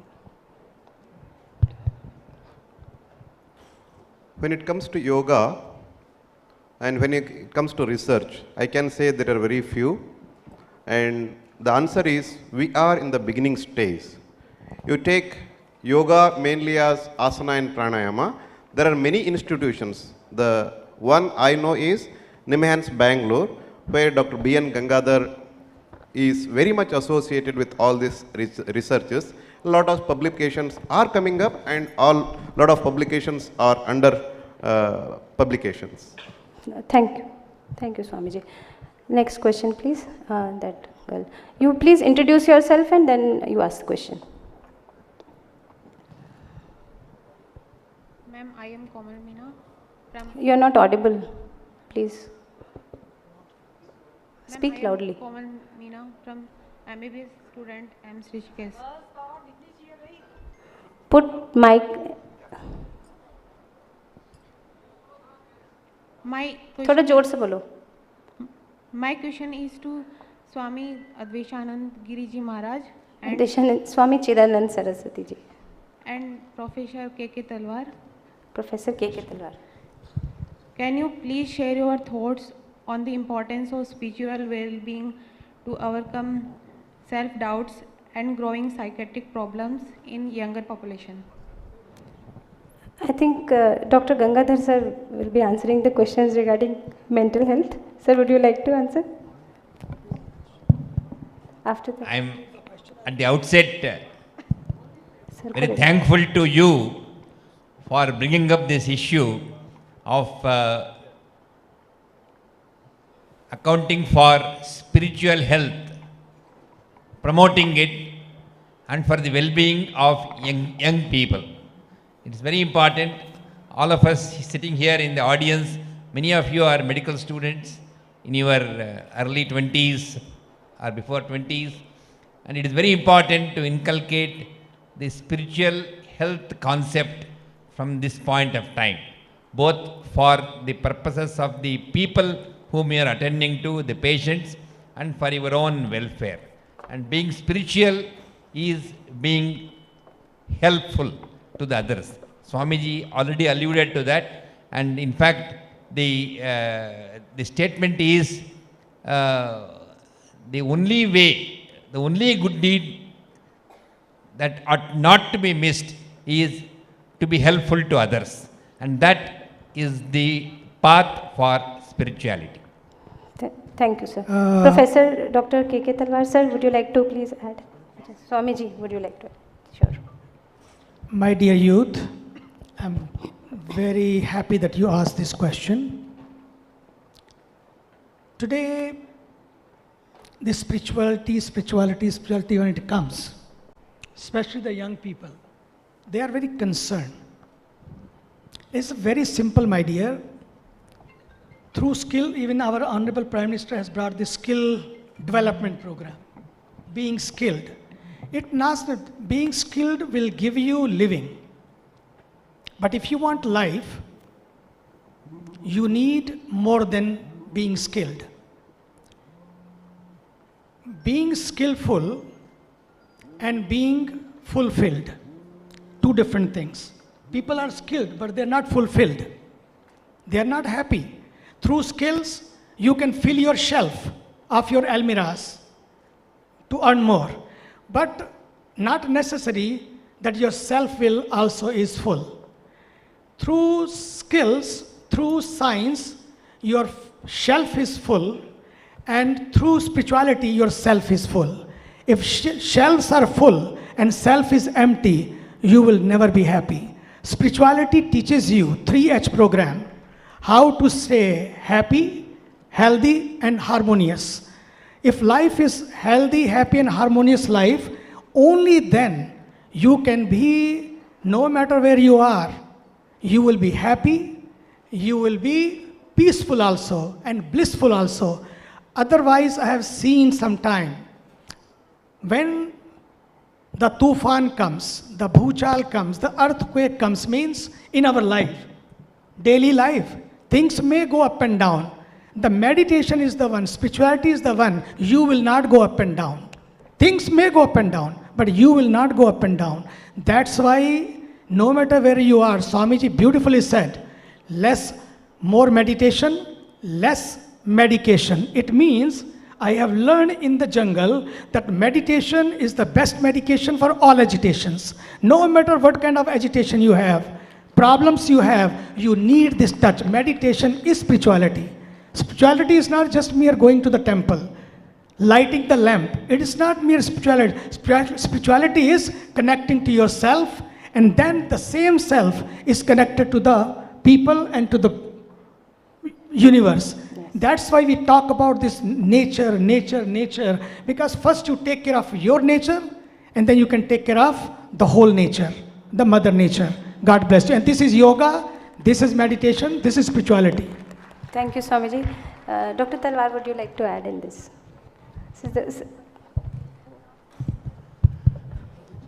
Well, as a student of medicine, today I think stress and strain is one of the factors which is important for, particularly for the cardiovascular problems. And I think stress and strain is important because you can't avoid it if you want to grow in life. But I think we need to train ourselves how to face stress and strain. And that is where I think the spirituality comes. That's why we say in medicine, it's not the body, mind, and spirituality. Spirituality in my science, and as a medical person, is mainly spiritual practices. And spiritual practices means that I think, as has been amply said, do for others, do as much as you can, sacrifice, have a tendency to sacrifice for others. This gives you a lot of satisfaction. Be a little bit away from the material facet. I think as we used to also sometimes working in the institution, you used to think, what is it? You have to travel from one city to other, whether you go by Maruti or you go by Mercedes, but you're still going. So I think don't be just occupied with material. Do what you best do for others. And there's another thing which I learned from literature, that be honest and fair in your dealings with your colleagues, with your around. There is a literature that people who are cunning, they get more heart attacks. So I think if you're honest in yourself, and I think that probably is, and Swamiji will sort of support me, that probably the body releases hormones. When you do these, you have the strength of spiritual habits in your mind. It gives you healthy hormones, which probably may be beneficial for your autonomic system, and I think you get more strength to face things. And I think similar also is a lesson for my medical professionals, my colleagues, junior particularly. I think there was a recent very nice publication in JAMA that most of us are occupied with academia. We are occupied, I must achieve this, I must go to this, I must have this position, this degree, and occupy this huge position in institutions. But at the same time, we should also be, as professionals, how good we are to our patients, how we much can sacrifice for them, how we sort of appreciate the soul. And I remember Gandhiji's once, that any patient who comes to you, you should say he's giving you an opportunity to look after him. So I think in our profession today, we are very much occupied with academia, that achievement, but I think we should also not be strange from, or not ignore our spiritual strength, which helps us to be a good professional and serving the society. Thank you so much, sir. I thought. Thank you. Thank you so much, sir. That was very clear and very crisp. Thank you, sir. Any other one last question we'll take? Yes, please. Introduce yourself and your question. Good morning to all the respected dignitaries on the dais and off the dais. I'm Dr. Kedar from Seema Dental College and Hospital, Rishikesh. So my question is to Swami Chidanandji Maharaj ji. Sir, being in Rishikesh, what I have observed is when the youth, they come for the recreational activities in Rishikesh, So they are exposed to all the yogic and spiritual activities, but that is for a very short period of time till the days they are here. So what is your take on how to keep them motivated and involved in these activities throughout their throughout the days of or throughout the year? And so how do you keep yourself involved in these activities? First thing is, my dear, thank you. Thank you for a good question. And first of all, let me make it one point. When you make it your priority, you will not only learn here in Rishikesh for 3 days or 4 days or 5 days, you will take this for your whole life.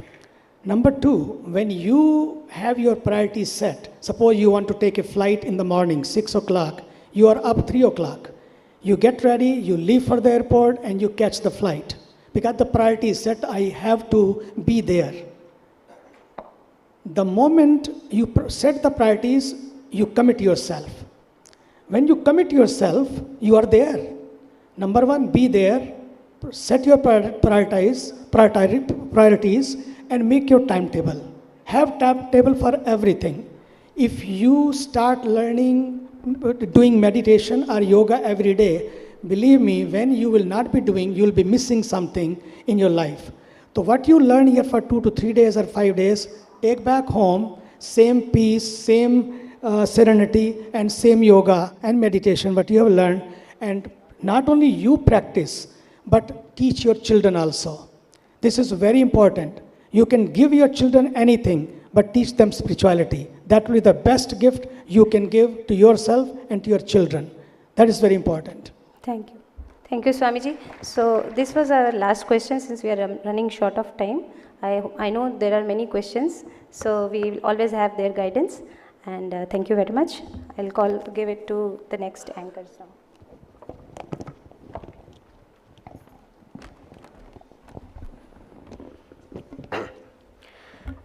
Thank you, Dr. Monica, for moderating this wonderful interaction. It really did help us learn a little more from our panelists today. As we proceed towards the end of the inaugural interactive session of the International Holistic Health Conclave at Y20 Consultation, we would now request Professor Jaya Chaturvedi, Dean Academics, AIIMS Rishikesh, to thank the dignitaries through her word of thanks. Along with being an acclaimed obstetrician and gynecologist and serving as the Dean Academics of our institute, ma'am is also serving as the head of the Department of Obstetrics and Gynecology at AIIMS Rishikesh. As a clinician, ma'am has been engaged in pioneering work in high-risk obstetrics, maternal mortality limitation, cervical cancer screening, and postpartum hemorrhage management. A volume of over 80 publications in her name in national and international journals of repute. Her contribution to the fields make a clear statement showing no signs of deceleration. I now invite ma'am to thank all the dignitaries.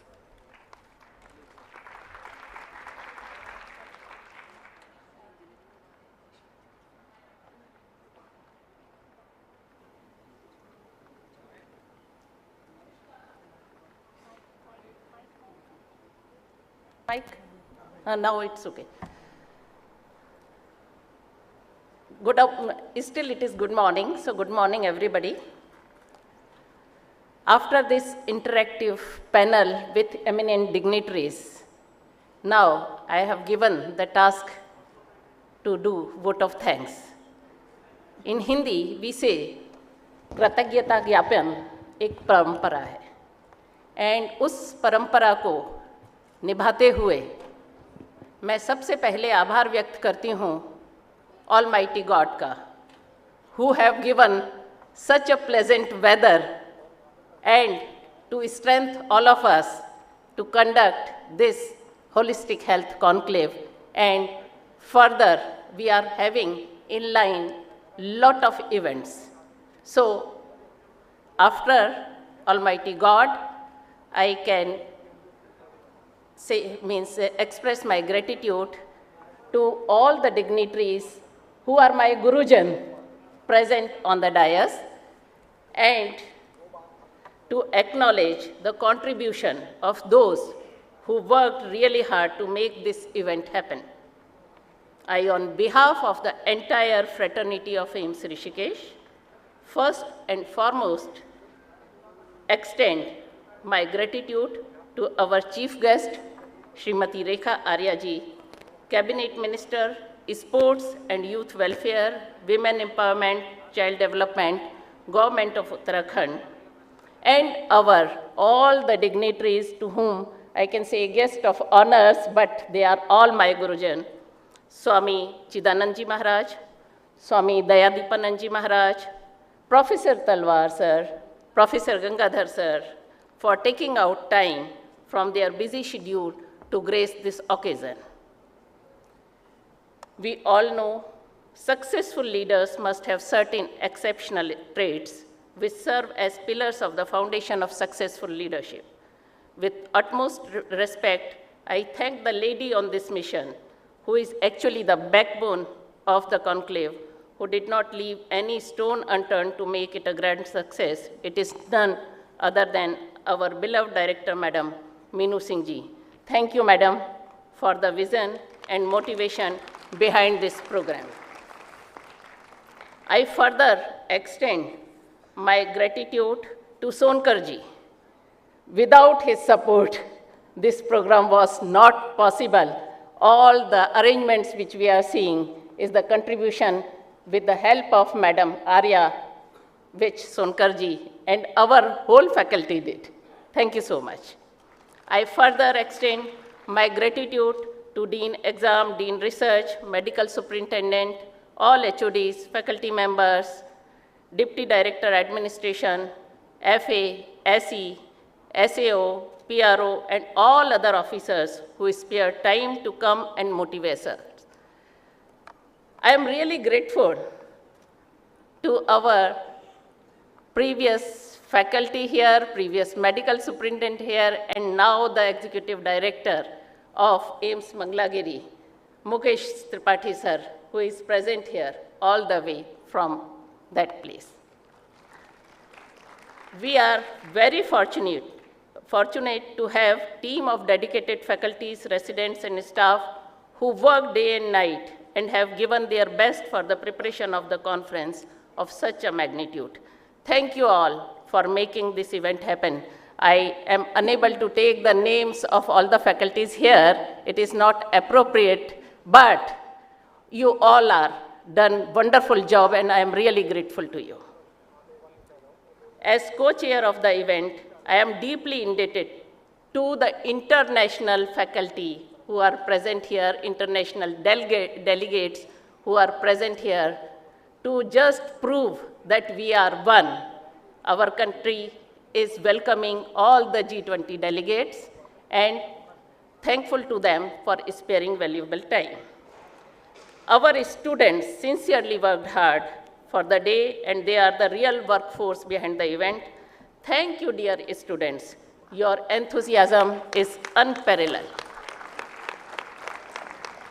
We are thankful to our office staff, staffs from IT cell, photographers, and everyone who contributed for making this event a success.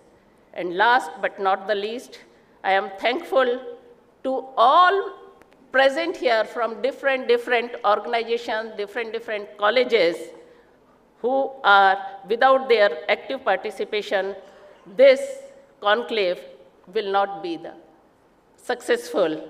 So we promise you now an excellent feast for next 2 days, means today and tomorrow.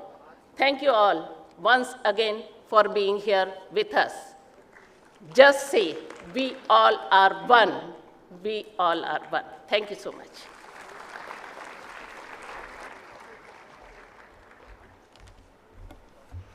Thank you, ma'am, for your appreciating words.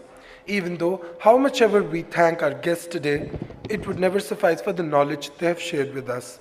But as a small token of appreciation, we would now facilitate our dignitaries with a memento. We now request Professor Meenu Singh, Executive Director, AIMS Rishikesh, to felicitate Srimati Rekha Arya ji with a token of appreciation.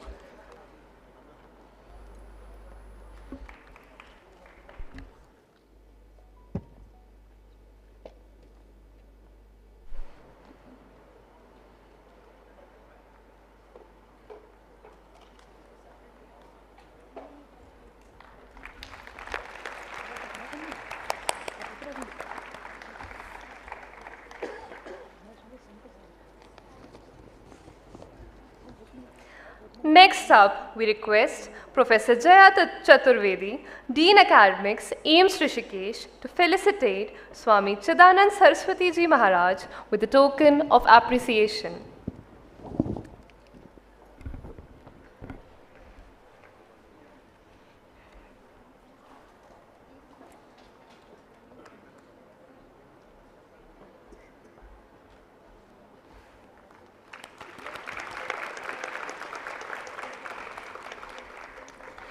We now request Professor Meenu Singh, Executive Director and CEO, AIMS Rishikesh, to facilitate Swami Dayadeepanand Maharaj with a token of appreciation.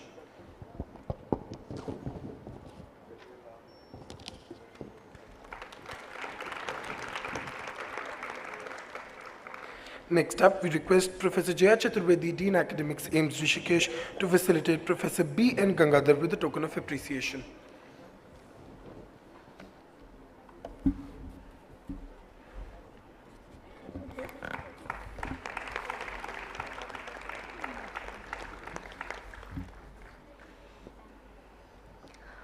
We now request Professor Meenu Singh, Executive Director, AIMS Rishikesh, to felicitate Shri Jitendra Kumar Sonkar Ji, Director, Ministry of Youth and Sports, Government of Uttarakhand.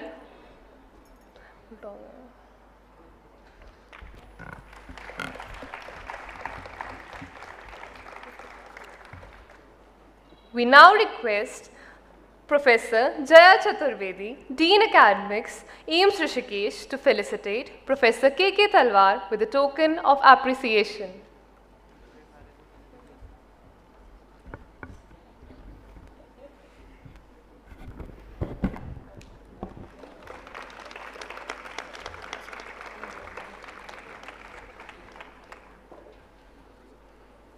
Photographs are known to capture memories.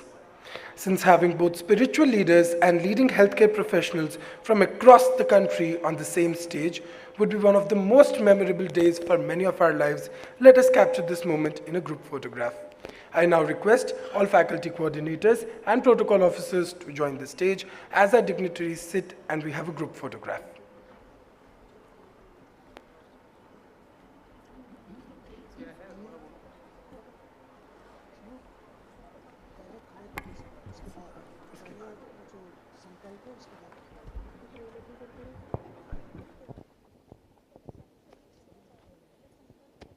सभी लोग खड़े हो जाएंगे पहले संकल्प है उसके बाद I'll ask everyone to stand up please because this is a great opportunity to be together and feel one. If you feel one, you heal everyone. To feel the earth. We have worshipped the Creator for so long. Let us keep worshipping the Creator, but time has come to take care of the creation. And for that, I will ask everyone to अभी पौधे बाद में पहले हाथ खड़ा करेंगे लोग. I will ask everyone to have the hands of each other and raise the hand that we are one family. क्या फर्क पड़ता है यार.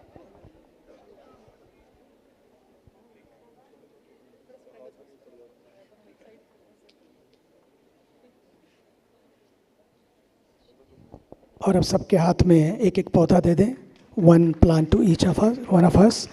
I am very proud of our Honorable Prime Minister of India and our Health Minister of India, our Chief Minister of Uttarakhand have given this opportunity to bring people together from different nations as G20 and Y Youth. मुझे बड़ी प्रसन्नता है कि हम सब एक हैं and for this pledge that one earth, one family and one future. It means the power of oneness. Our scriptures has said so beautifully, Vasudhaiva Kutumbakam. It means if we have to live together, we have to live together. The power of togetherness means oneness, inclusiveness, allness is the mantra of 21st century. And let us be together and save the climate, save the earth. If we see the threat of climate change and global warming, it's the only way is Let us plant more and more trees, take care of our water, and stop single-use plastic. And सभी लोग अपने अपने हाथ में ले लेंगे.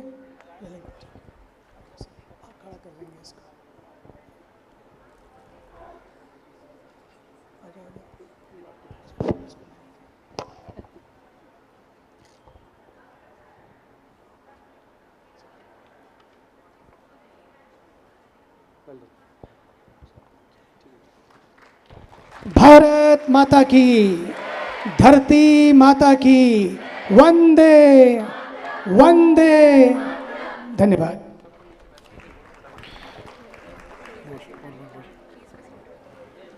Everyone kindly take your seats. Thank you once again, all the dignitaries, for joining us today.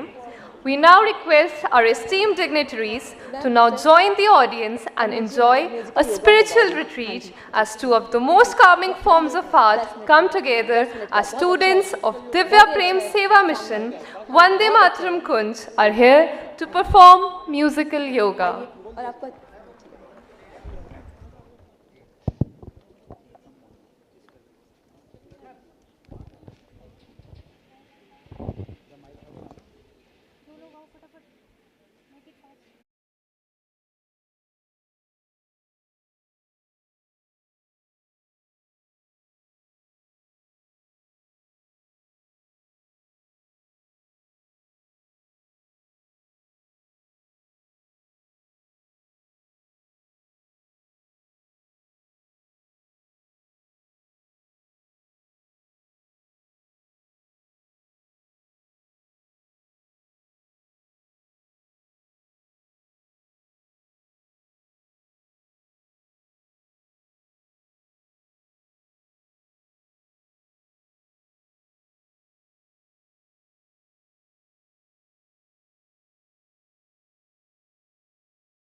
जटाकटाह संभ्रम भ्रमन्निलिम्प निर्झरी विलोल बीचि वल्लरी विराजमान मूर्धनि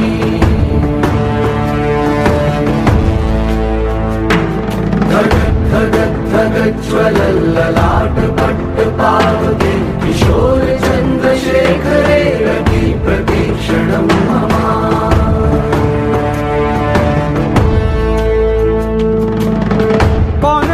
कौन है वो कहाँ से वो आया चारों दिशाओं में तेज सा वो छाया उसकी भुजाएं बदलें कथाएं भागीरथी तेरी तरफ शिव जी चले, देख जरा ये विचित्र माया।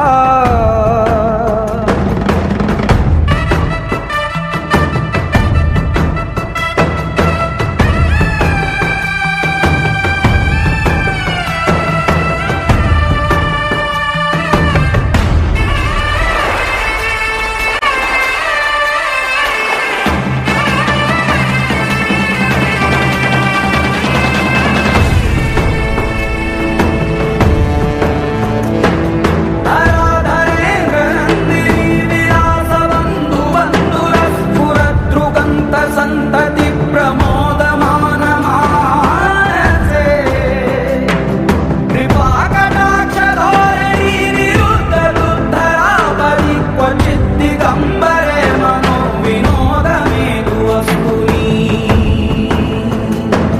जटाभुजंग पिंगल स्फुरत् कणामणि प्रभा, कदम्ब कुङ्कुमद्रव प्रलिप्त दिग्वधूमुखे।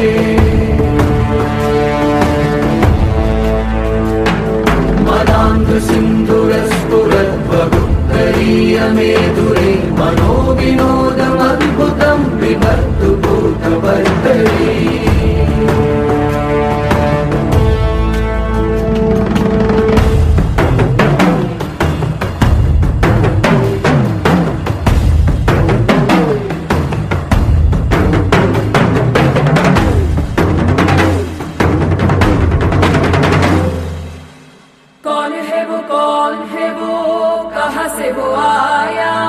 चारों दिशाओं में तेज सब छाया, उसकी भुजाएं बदले कथाएं।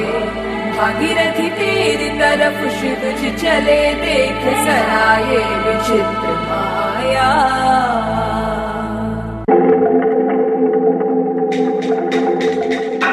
दूर उस आकाश की गहराइयों में एक नदी से बह रहे हैं आदि योगी। शून्य सन्नाटे टपकते जा रहे हैं,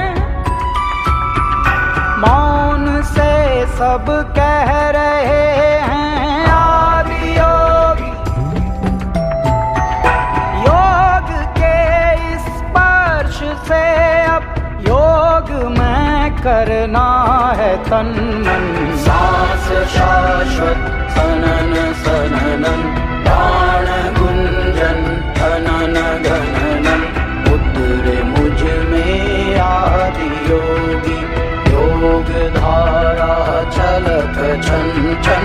सांस शाश्वत सनन सननन, प्राण गुंजन धनन गणनन।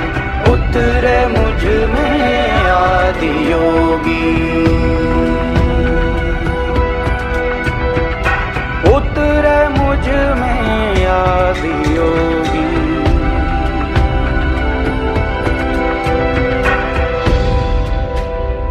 पीस दो अस्तित्व मेरा और कर दो चूरा चूरा। पूर्ण होने दो मुझे और होने दो अब पूरा पूरा। भस्म वाली रस्म कर दो आदि योगी, योग उत्सव रंग भर दो आदि योगी। बज उठे ये मन सितारी, झनन झनन झनन झनन। सांस शाश्वत सनन सननन, प्राण गुंजन धनन गणनन। सांस शाश्वत सनन सननन, प्राण गुंजन धनन गणनन। सांस शाश्वत सनन सननन, प्राण गुंजन धनन गणनन। उतरे मुझ में आदि योगी, योग धारा छलक छन छन। सांस शाश्वत सनन सननन, प्राण Gunjan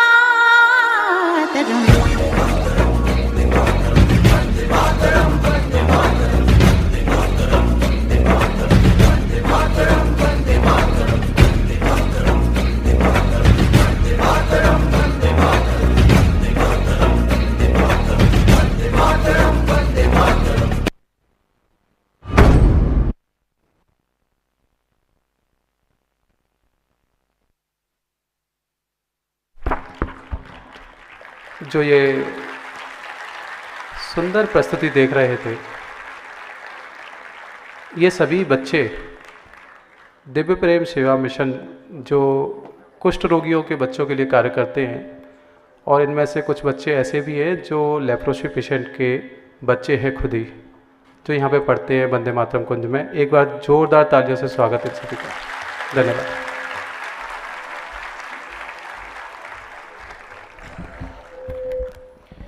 Breathtaking is the only adjective to do justice to describe this mesmerizing performance.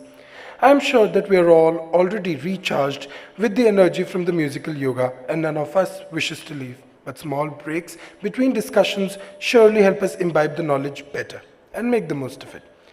As we disperse for high tea, I request our respected dignitaries to move towards the right of the stage for high tea as well as media bites. Faculty members and delegates and foreign delegates are requested to exit from the left of the stage and move to level 1 for high tea. I repeat, faculty members and foreign delegates are requested to exit from the left of the stage for level 1.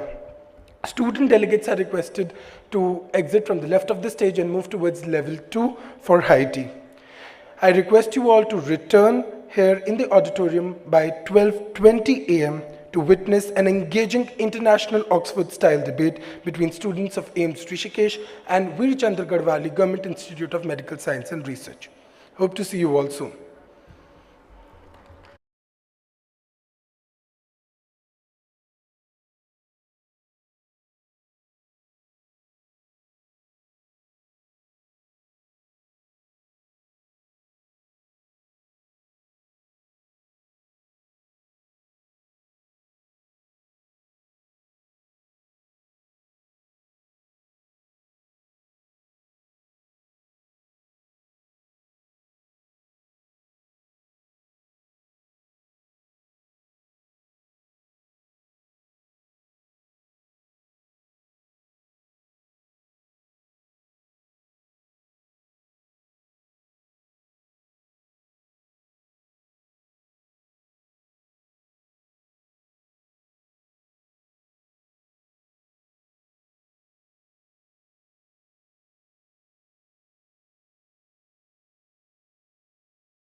India, home of 1.3 billion people, is a confluence of religions, traditions, and customs.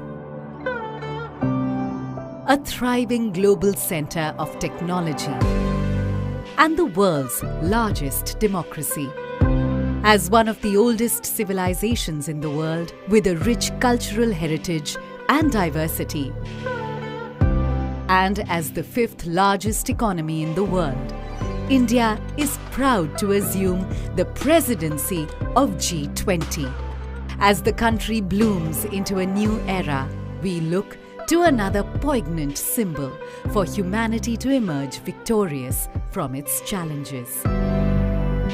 Lotus, the national flower of India, representing our culture, history, and heritage. A poignant symbol for humanity to emerge victorious from its challenges. And the inspiration for India's G20 logo design.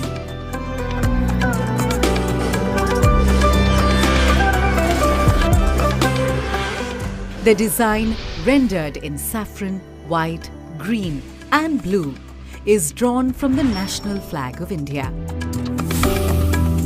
The 7 petals in the logo signify the 7 seas and the coming together of 7 continents at G20 India 2023.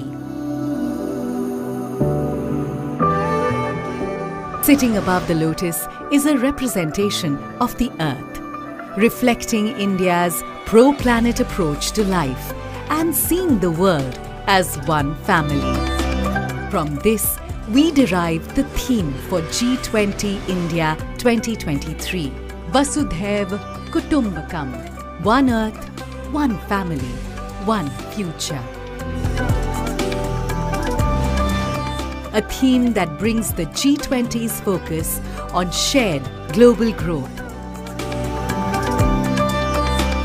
while being in harmony with nature. G20 India 2023. One earth, one family, one future. Vasudhaiva Kutumbakam.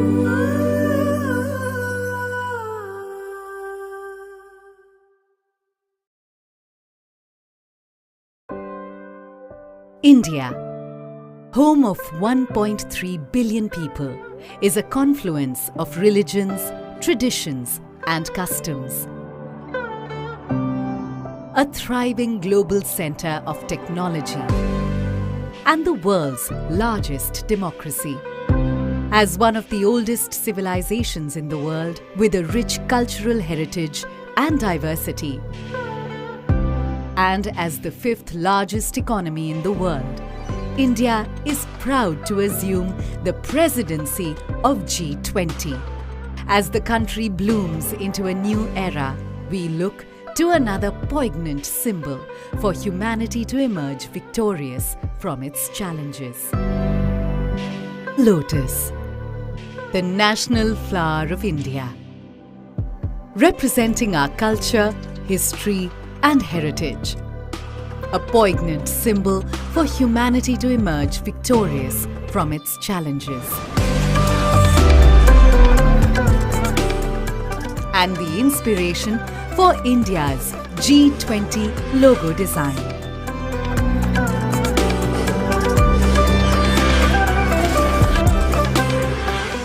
The design, rendered in saffron, white, green, and blue, is drawn from the national flag of India. The 7 petals in the logo signify the 7 seas and the coming together of 7 continents at G20 India 2023. Sitting above the lotus is a representation of the earth, reflecting India's pro-planet approach to life and seeing the world as one family. From this, we derive the theme for G20 India 2023, Vasudhaiva Kutumbakam, one earth, one family, one future. A theme that brings the G20's focus on shared global growth, while being in harmony with nature. G20 India 2023. One Earth, one family, one future.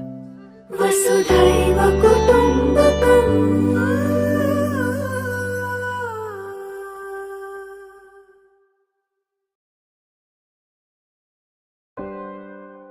India, home of 1.3 billion people, is a confluence of religions, traditions, and customs. A thriving global center of technology and the world's largest democracy. As one of the oldest civilizations in the world with a rich cultural heritage and diversity, and as the fifth largest economy in the world, India is proud to assume the presidency of G20. As the country blooms into a new era, we look to another poignant symbol for humanity to emerge victorious from its challenges. Lotus, the national flower of India, representing our culture, history, and heritage. A poignant symbol for humanity to emerge victorious from its challenges. And the inspiration for India's G20 logo design.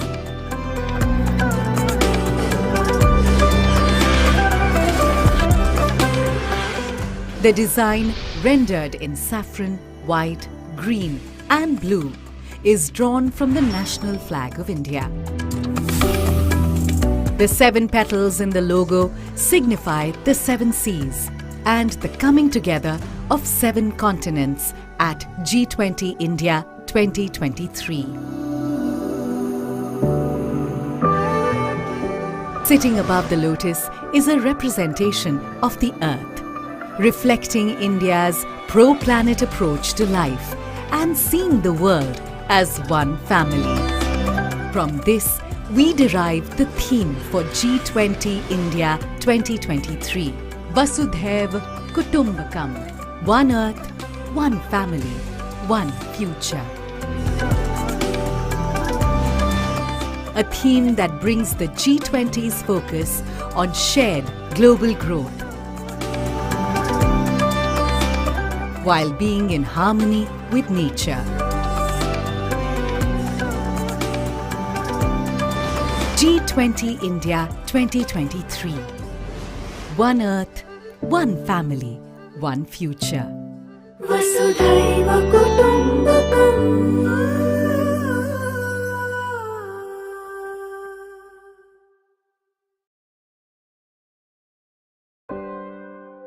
India, home of 1.3 billion people, is a confluence of religions, traditions, and customs. A thriving global center of technology and the world's largest democracy.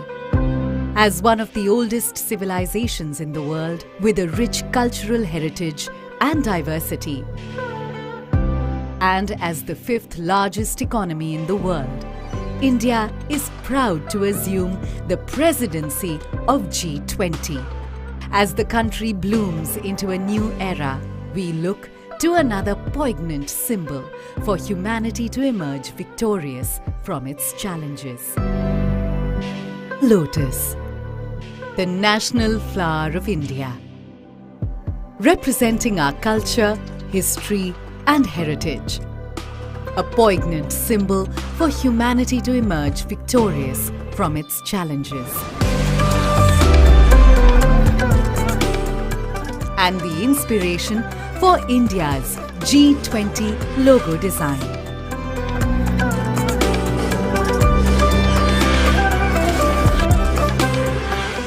The design, rendered in saffron, white, green, and blue, is drawn from the national flag of India.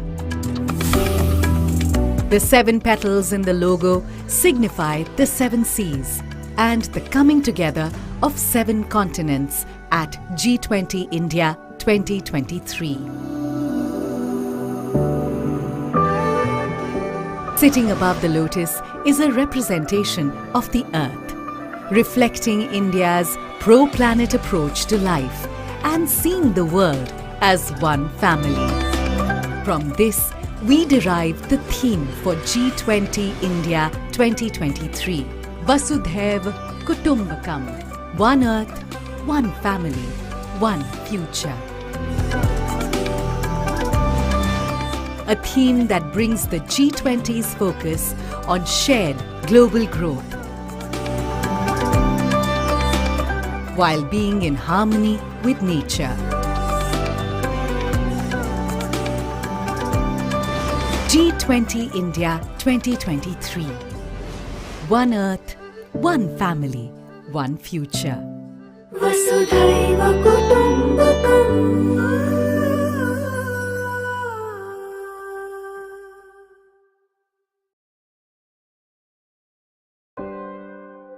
India, home of 1.3 billion people, is a confluence of religions, traditions, and customs. A thriving global center of technology and the world's largest democracy. As one of the oldest civilizations in the world with a rich cultural heritage and diversity, and as the 5th largest economy in the world, India is proud to assume the presidency of G20. As the country blooms into a new era, we look to another poignant symbol for humanity to emerge victorious from its challenges. Lotus, the national flower of India, representing our culture, history, and heritage. A poignant symbol for humanity to emerge victorious from its challenges. And the inspiration for India's G20 logo design.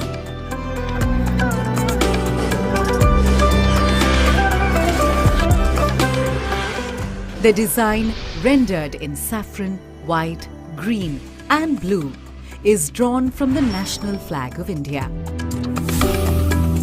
The 7 petals in the logo signify the 7 seas and the coming together of 7 continents at G20 India 2023. Thriving global center of technology and the world's largest democracy. As one of the oldest civilizations in the world with a rich cultural heritage and diversity, and as the 5th largest economy in the world, India is proud to assume the presidency of G20. As the country blooms into a new era, we look to another poignant symbol for humanity to emerge victorious from its challenges. Lotus, the national flower of India, representing our culture, history, and heritage. A poignant symbol for humanity to emerge victorious from its challenges. And the inspiration for India's G20 logo design.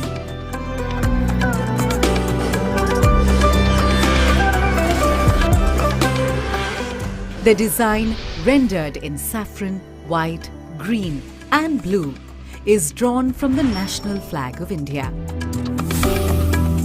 The 7 petals in the logo signify the 7 seas and the coming together of 7 continents at G20 India 2023. Sitting above the lotus is a representation of the earth, reflecting India's pro-planet approach to life and seeing the world as one family. From this, we derive the theme for G20 India 2023, Vasudhaiv Kutumbakam, one earth, one family, one future. A theme that brings the G20's focus on shared global growth, while being in harmony with nature. G20 India 2023. One Earth, one family, one future. Vasudhaiva Kutumbakam.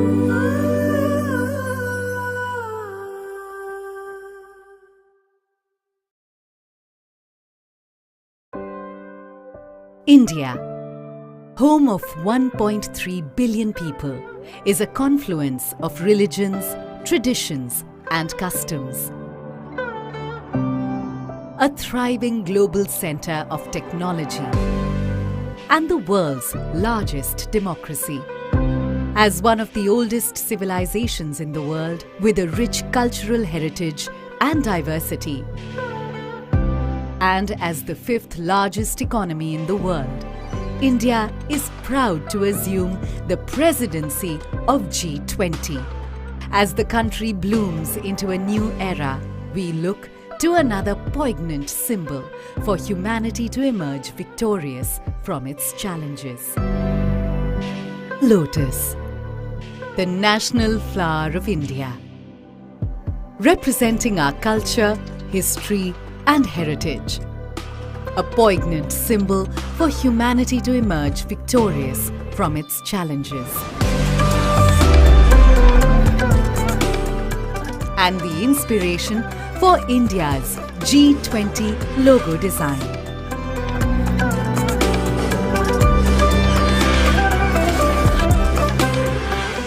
The design, rendered in saffron, white, green, and blue, is drawn from the national flag of India.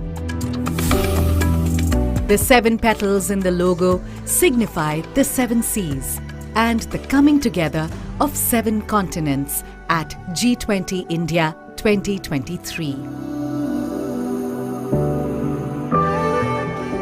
Sitting above the lotus is a representation of the earth, reflecting India's pro-planet approach to life and seeing the world as one family.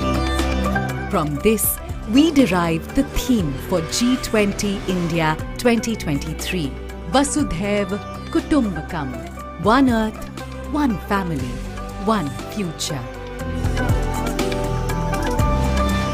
A theme that brings the G20's focus on shared global growth,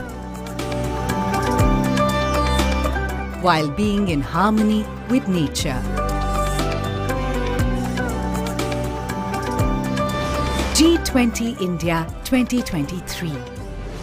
One Earth, one family, one future. Vasudhaiva Kutumbakam.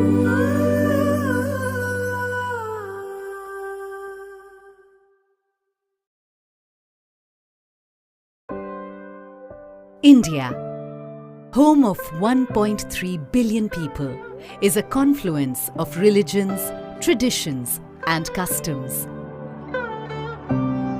A thriving global center of technology and the world's largest democracy.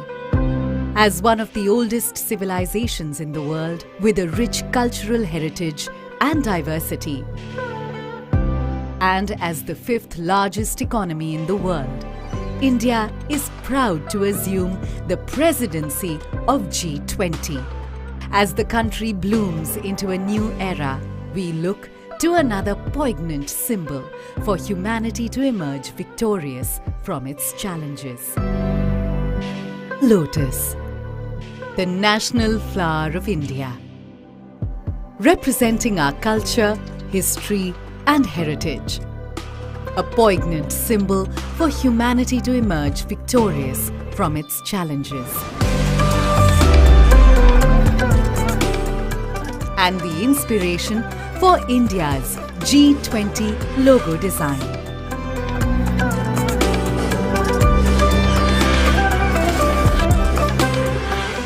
The design, rendered in saffron, white, green, and blue, is drawn from the national flag of India. The 7 petals in the logo signify the 7 seas and the coming together of 7 continents at G20 India 2023. Sitting above the lotus is a representation of the earth, reflecting India's pro-planet approach to life and seeing the world as one family. From this, we derive the theme for G20 India 2023, Vasudhaiv Kutumbakam, one earth, one family, one future.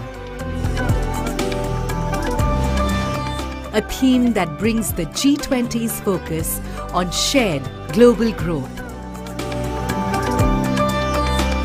while being in harmony with nature. G20 India 2023. One earth, one family, one future. Vasudhaiva Kutumbakam.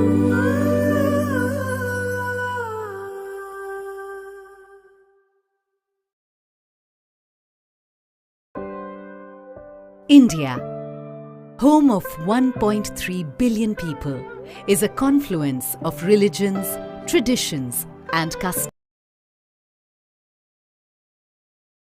Students of AIIMS Rishikesh and Veer Chandra Singh Garwali Government Institute of Medical Sciences and Research, Srinagar.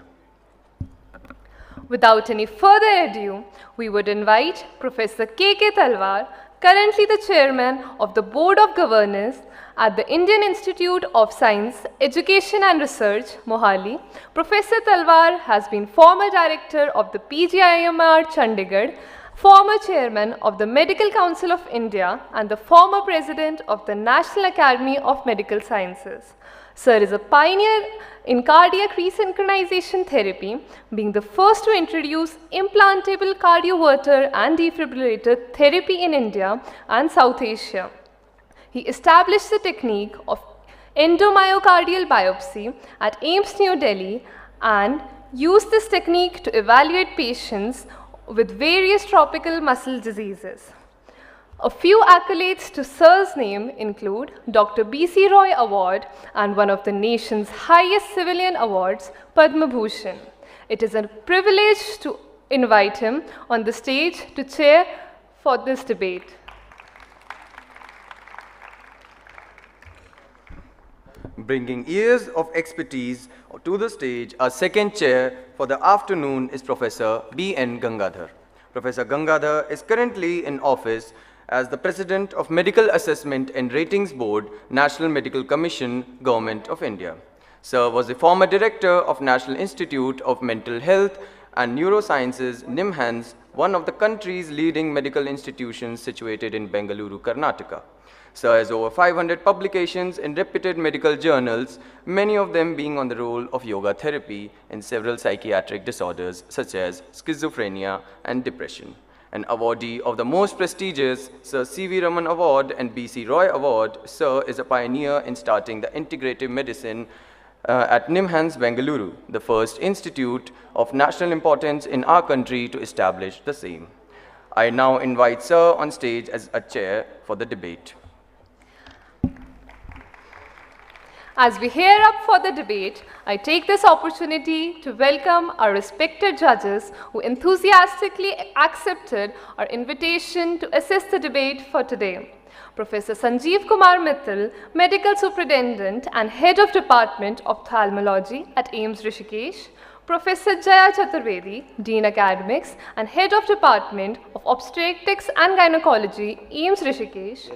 Professor Prashant Patil, Dean Examination and Professor of Physiology at AIIMS Rishikesh. Professor Manoj Gupta, ex-Dean Academics and Head of Department Radiation Oncology, AIIMS Rishikesh. Professor B.K. Bastia, Head of Department of Forensic Medicine, AIIMS Rishikesh, and Professor S.S. Handu, Dean and HOD of Pharmacology at AIIMS Rishikesh. And now it's time to meet the most awaited debate participants. The team speaking in the favor of modern medicine would be Dr. Arpit Singh, MBBS Batch 2018, AIIMS Rishikesh, Dr. Vaishnavi Sharma, MBBS Batch 2018, Prableen Kaur, MBBS Batch 2022 from Veer Chandra Singh Garwali, Government Institute of Medical Sciences, Srinagar.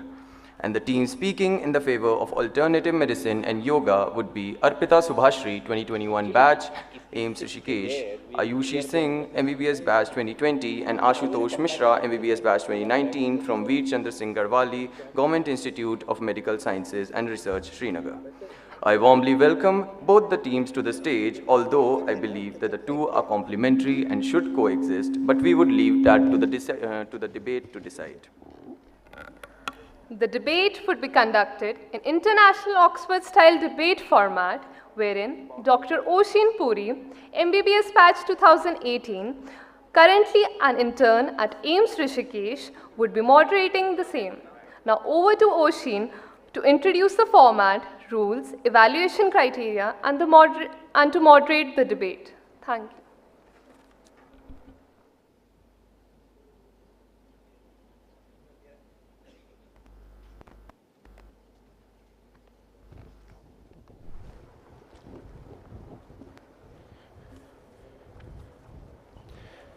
Once again, a very good afternoon to the dignitaries, delegates, faculty members, administrative officers, and students of AIIMS Rishikesh. I, Dr. Oshin Puri, will be the moderator for today's debate, and the debate will move ahead in the Oxford format. The topic for the debate would be modern medicine versus alternate medicine and yoga. Please allow me to introduce you to this format of debate. The Oxford-style debate is a team-based debate where the teams will be presenting their stances as a whole. This debate will not move ahead in a speaker-based format. There would be 5 rounds, beginning from stance, first proposition, cross-examination, second proposition, and conclusion. I'll be explaining the content expected in each of these rounds as and when we approach them. The total time estimated for the debate is 26 minutes, and each round has been allotted a separate time limit. The speakers are requested to kindly strictly abide by the time limit. A bell will be rung 15 seconds before the time is up, and at time, a double bell will be rung. Any arguments made after the completion of time will not be acknowledged and will result in deduction of marks for exceeding time.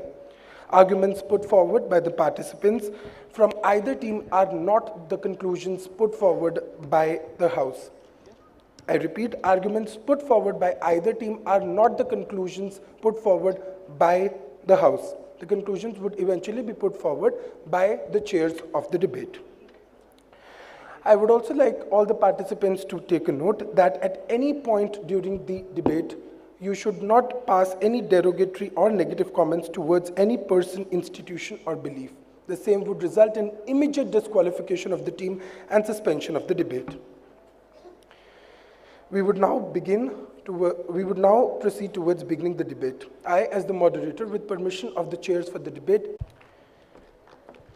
thank you, Team Modern Medicine, for your stance. Now we move ahead for the stance from the team speaking in favor of alternate medicine and yoga.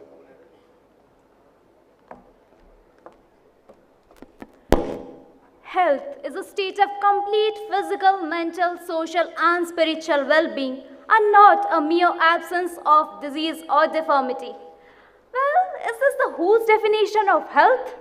Wait. Turning the clock backwards to 1200 BC, this has been scripted in Sushrita Samhita, and when we aim at achieving this, there comes the role of what you address to as alternative medicine and what we address as conventional medicine, which includes acupuncture, osteopathy, Ayurveda, oriental medicine, herbal medicine, and the list goes on.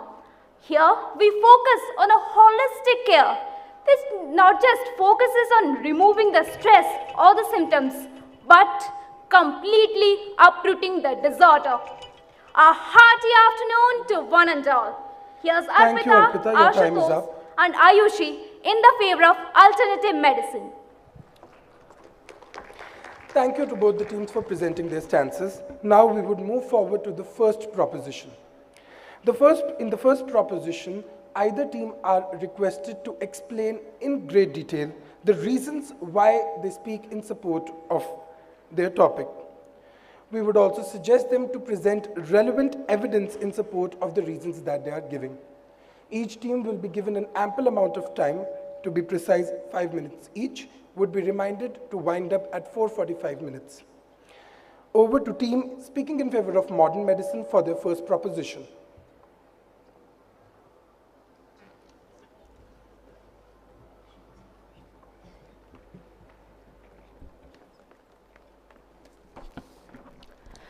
Modern medicine has its roots from ancient times, but the development and evolution of modern medicine traces back to the key historical times.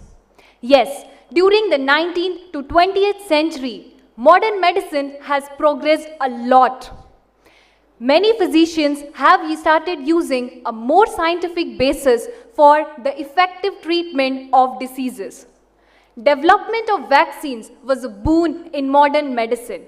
Smallpox, which used to kill millions of people, is now completely eradicated from the world, thanks to the era of modern medicine. Nowadays, we are able to control a lot of infectious diseases such as polio, measles, and all this is because we have many methods of vaccination. Anesthesia has made the manipulation of human anatomy easy for surgery and surgical procedures. Despite this, discovery of penicillin by Alexander Fleming led to the foundation of newer antibiotics, which has helped the modern medicine to progress a lot and helped us to fight against the lethal communicable diseases. We have various screening tests and diagnostic tools such as CT scans, MRIs, and X-rays. These are some of the advancements which modern medicine have progressed, and it will be continuing its progress in the future too. Modern medicine has very effective treatments for diseases such as HIV/AIDS, also some cancers. Some of the cancers, if detected at early stages, are completely curable. And today, we have multimodality treatments such as surgery, chemotherapy, radiation therapy, and immunotherapy for the treatment of cancers. Unlike its counterparts, modern medicine is completely under the regulation. From the production to the administration of the drugs, the scrutiny ensures that each and every product to be released is completely safe. One of the greatest miracles in modern medicine is that of the gene therapy. It was first performed in 1990 on a 4-year-old girl, and she was completely treated of her adenosine deaminase deficiency. Gene therapy has literally proved a lot. And it is also possible in modern medicine that today we are able to detect the genetic disorders. Some of the detected genetic disorders at early embryonic stages are completely curable. Diseases like thalassemia, where blood is the only lifeline, modern medicine is completely helping us to eradicate it. Some people with disability, we have made them possible to come back on their feet and live a normal life free of disability. And talking about modern medicine, how can we forget the most recent example of COVID-19 pandemic? Yes, modern medicine has played a tremendously gorgeous and miraculous role in controlling the disease, and at the present you know that the cases are quite limited. Starting from the production of vaccines and even the drugs. Now you might question me that a lot of drugs, even I think the maximum of the drugs were not even approved for it. So basically I'm not talking about the drugs that were used for treatment of COVID-19. I'm just saying the drugs that are used for reducing the severity and the hospital stay of the patients. Apart from that, ventilators and other technologies, the electronic devices that were used, and doctors were the ones, the frontline warriors that we're talking about, are the ones who were wearing that suffocating PPE kit 24/7 just for the healthcare of the patients. Apart from that, modern medicine has also played a great role in the public awareness, and telemedicine is something that has come to a great awareness during the time of COVID-19, where the patient could access the healthcare right from its home. And the concept of quarantine was also upgraded in the time of COVID-19.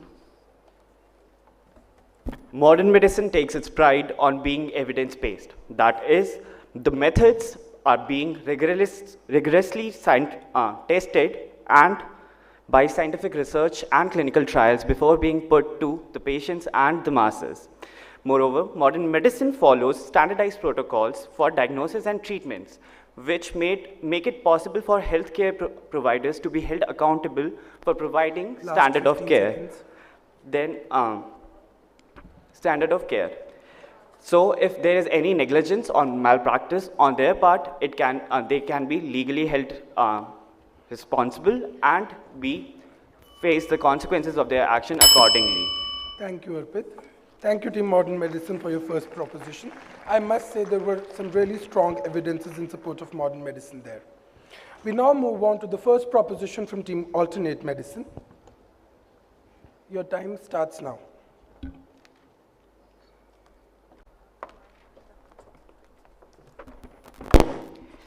जहाँ के कण-कण में खुद शंकर आकर बस जाते हैं, जहाँ के कण-कण में खुद शंकर आकर बस जाते हैं, जहाँ राम का कष्ट मिटाने को हनुमान पर्वत बड़ा उठाते हैं, हम उस देश के वासी हैं जहाँ माँ से बड़ा कोई नाम नहीं, हम उस देश के वासी हैं जहाँ माँ से बड़ा कोई नाम नहीं, हम उस देश के वासी हैं जहाँ सेवा से बड़ा कोई काम नहीं, हम उस देश के वासी हैं जहाँ सेवा से बड़ा कोई काम नहीं. Standing by the holy banks of river Ganges, let's go back to Tretayug, wherein Hanuman was asked to be Sanjeevani Bhuti before sunrise in order to treat Lakshman. Don't you think this was the biggest emergency in the history of India? This justifies the potential of alternative medicine in instantaneous therapy. Thus, it won't be an over-exaggeration to state that an Ayurvedacharya prescribing a Ayurvedic medicine in order to treat for a trauma. I would like to state that Edison discovered light bulb, and with time, light bulb became CFL, it became LED, and then this became this medical pen. But did Edison say, Eureka, I have discovered the ultimate source of light? Or did he say that I have discovered the modern source of light? No. We still call them as artificial sources of light, right? It's like looking into the sun's eyes and telling it, my dear sun, you are just the alternate. You, sun, are the alternate source of light on this planet Earth. Because when you introduce us as the team in the favor of alternate medicine, I would like to raise a question. The word alternate came into existence in 16th century, and Ayurveda and other pathies existed in the 2nd century itself. So how can you call us alternate medicine? That is why I would like to raise this question, and we call ourselves as conventional medicine, and what you call as modern medicine, I rename it. I emphasize on this, I rename modern medicine as conventional modernized medicine, as it has taken its origin from the conventional medicine itself. Giving an instance, the Salakya Tantra book by Dr. Verma has very well evidences and references of the fact that India did have treating centers prior to the fact that the invaders came and destroyed it. And this resulted in a dropping of India's lifespan to a tenure of 42 from a value of over 60 at the time of independence. What do you think? What was the reason behind it? Yes, it was the sheer negligence of conventional medicine. And that's the reason that we didn't even think of promoting it, nor did we do researches or surveys. But this is the reason that conventional medicine is just like a vestigial organ, which instead of being in use was degraded. But then again, it's a mortal effect. It can surely be eradicated, and let's make this conventional medicine the modernized conventional medicine.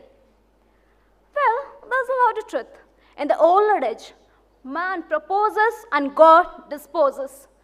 Today, with the advancement of science and technology, man can fly in the sky, sail in the sea, make the Sahara cultivable and even the Everest habitable.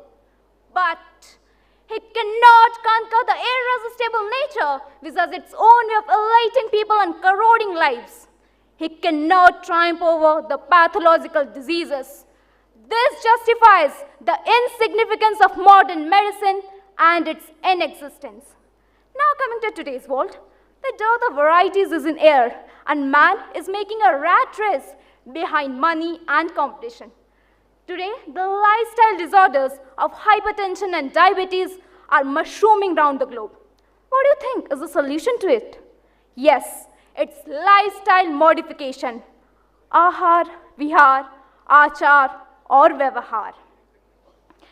And let's not forget, prevention is better than cure, and it is better practiced than preached in alternative medicine, which focuses on preventing the very onset of the disease, unlike modernized medicine, which awaits for a sign or symptom to develop and then to treat it with a drug or surgery. Adding to this is the adverse drug effects, which just comes in handy with polypharmacy and allopathy. And then let's go back to the Sushruta, wherein we were made an ant's head to help form our wound, and that's what forms the basis of even the surgical techniques we use today. Thank you, Arpita. We would like to conclude in 30 seconds. Bharat ki I'm सांसें so जिंदा sorry, थीं. team alternate medicine and yoga. You are supposed to include your conclusions within your first proposition. Okay. Nothing said after the time would be acknowledged. Thank you. We move on to the next round, that is cross-examination, informally known as rebuttal in other forms of debate. Here, each team will be given 3 minutes each to put forward their questions based on the first proposition of the opponent team. I repeat, each team would be given 3 minutes to put forward questions based on the first proposition of the opponent team. All questions must be put forward in one go, and in the following second proposition, the teams must address the questions put forward. I now invite team in favor of modern medicine for their cross-examination.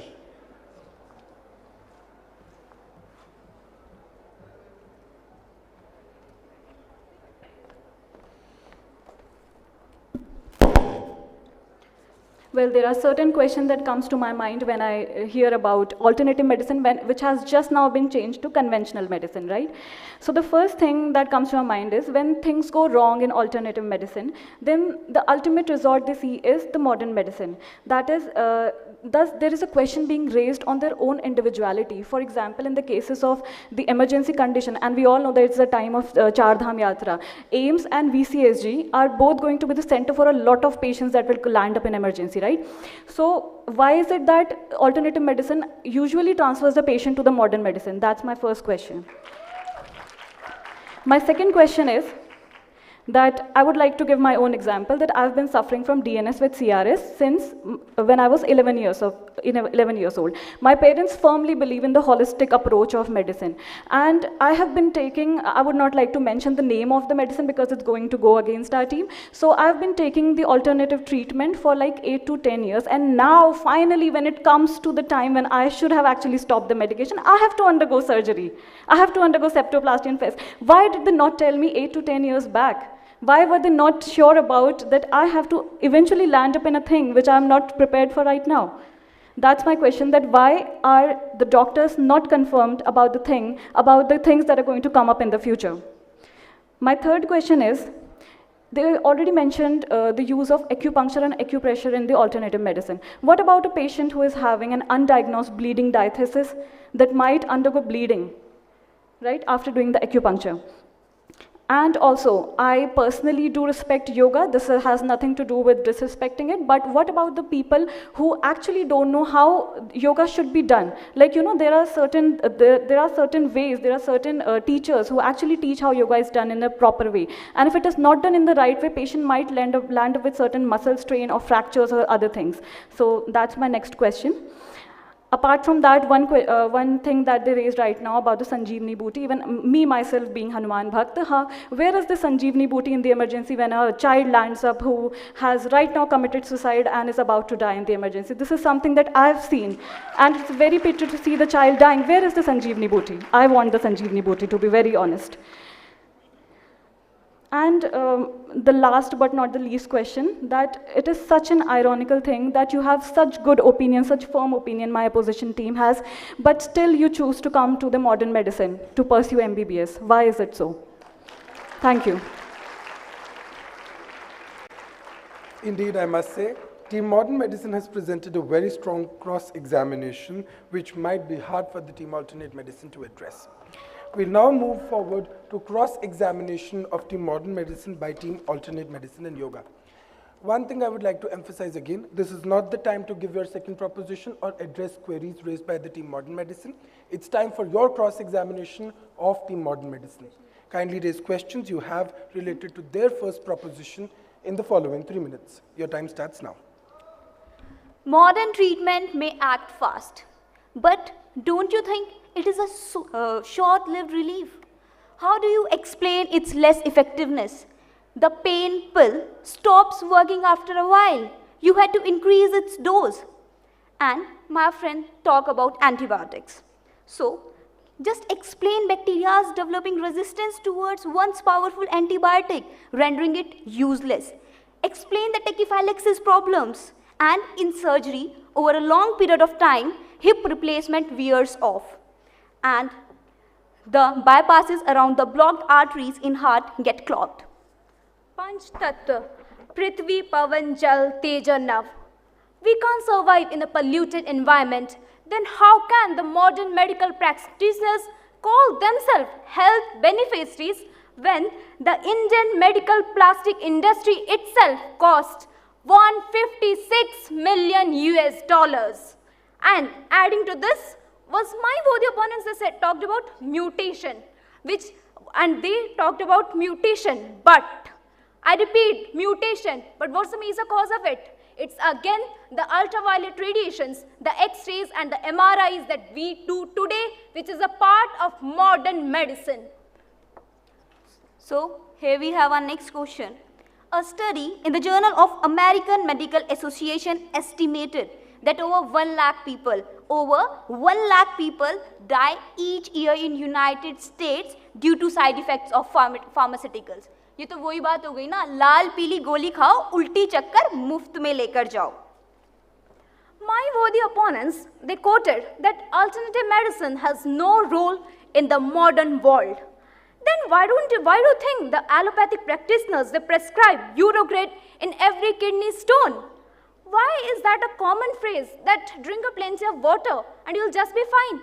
Isn't it a part of alternative medicine and not modern medicine? We have another stance. Whenever you had cough, everyone had cough. So whenever you had cough, you must have taken the Ayurvedic syrup, honey dust. And who do you think prescribed this?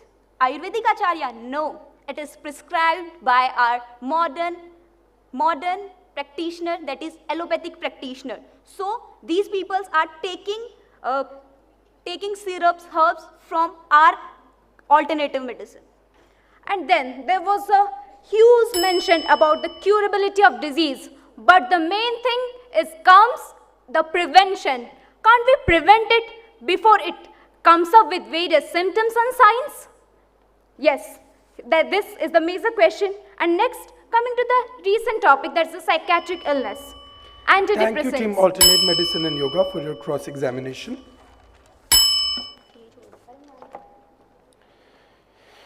Indeed, there are a lot of interesting questions being put forward by either team, which might be really tough to address. So, let's move on to the next round, the second proposition.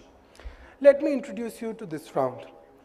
In the second proposition, not only each team will have to answer the questions put forward by the opposite team during cross-examination, but they would also have a chance to redefine their stance.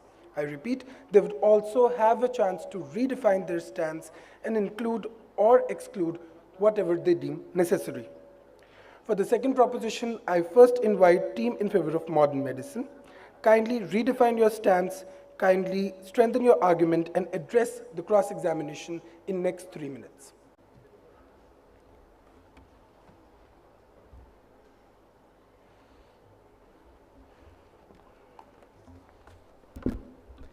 Again, it's an irony that our fellow team did not listen to the quote we started with, our introduction.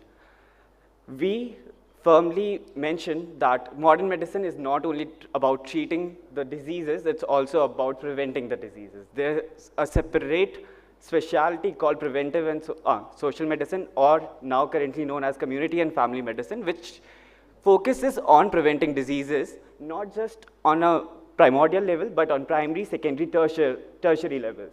We have been able to screen deadly diseases like cancer by simple techniques as pap smears or blood tests. We have been able to screen by using radiology, other pathologies or other anatomical defects that might come.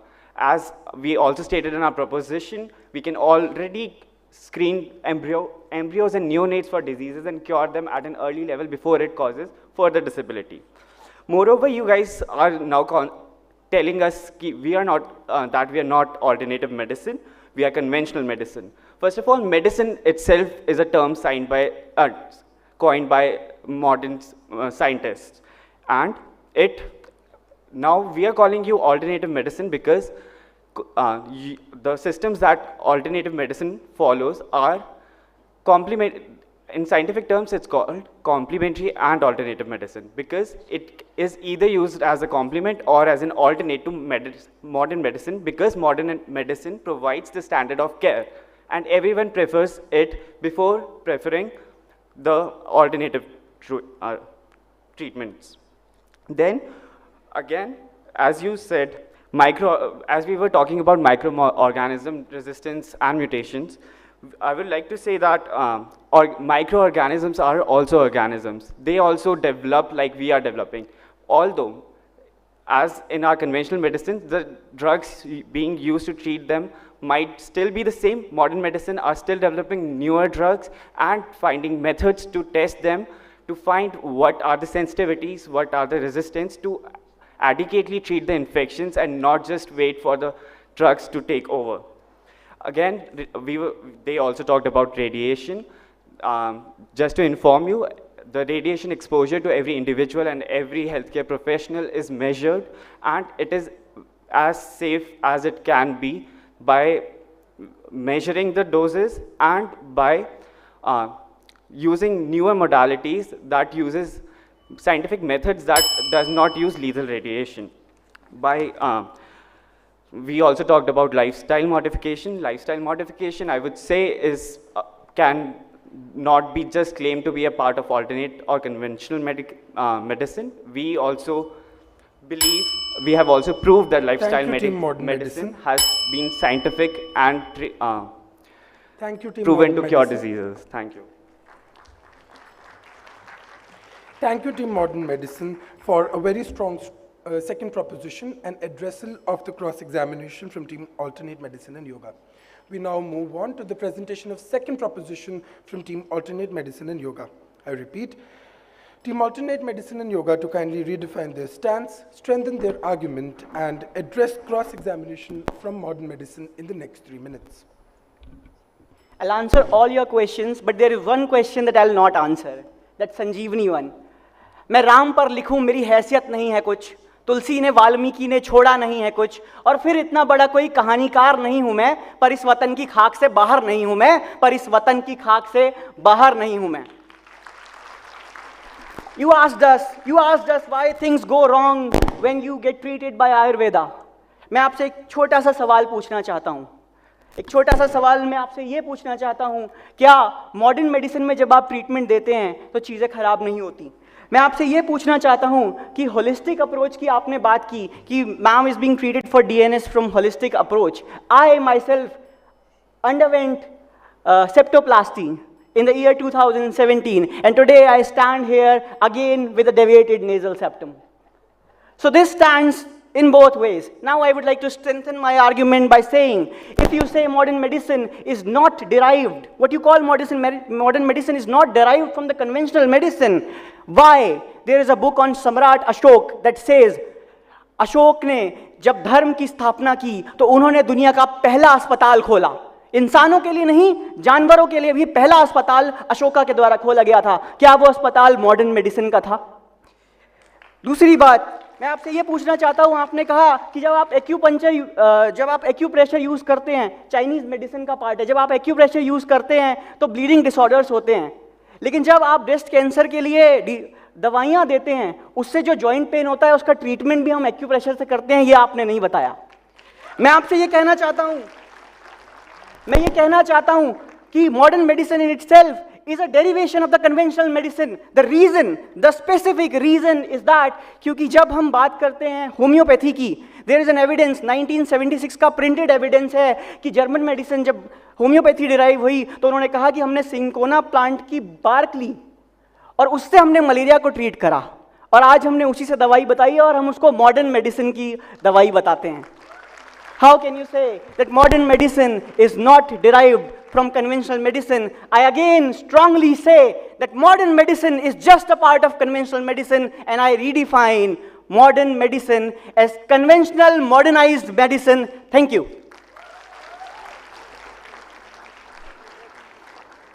Indeed, another strong second proposition it was. I believe this debate can go on forever and ever because the systems might not run for supremacy, but run for complementarity, but run for synergism. Now, we'll move on to the last round, where each team would be given 1 minute to conclude what they finally stand for and close off the debate from their end. We now invite team in favor of modern medicine to conclude their debate in the next 60 seconds.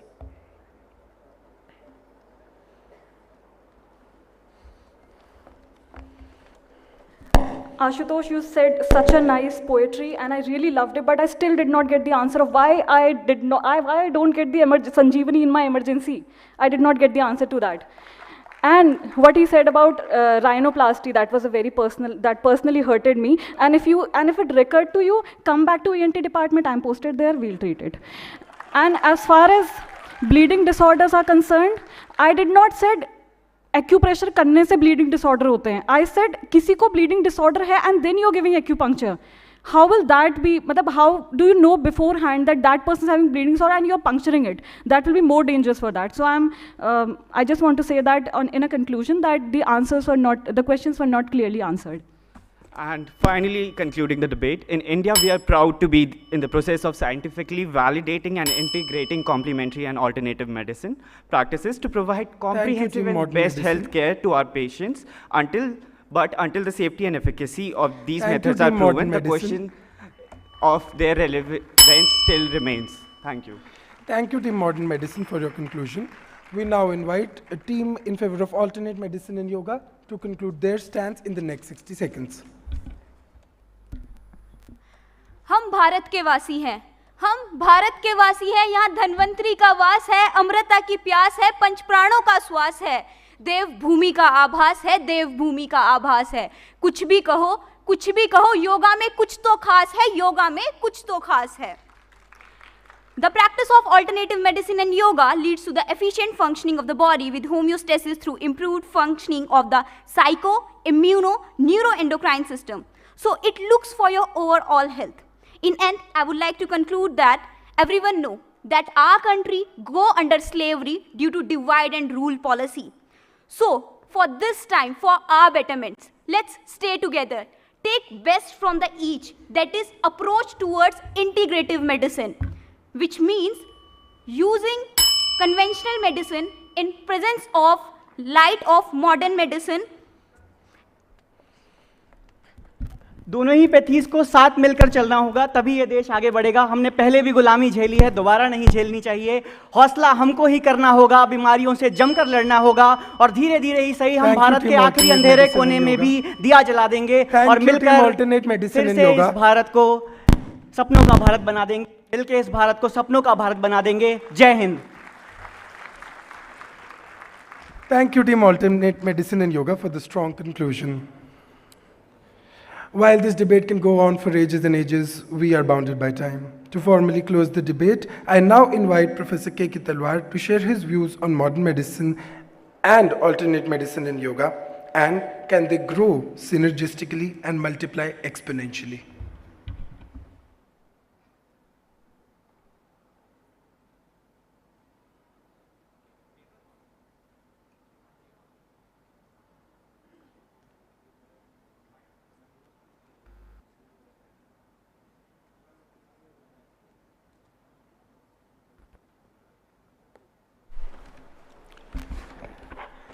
I must congratulate both the teams.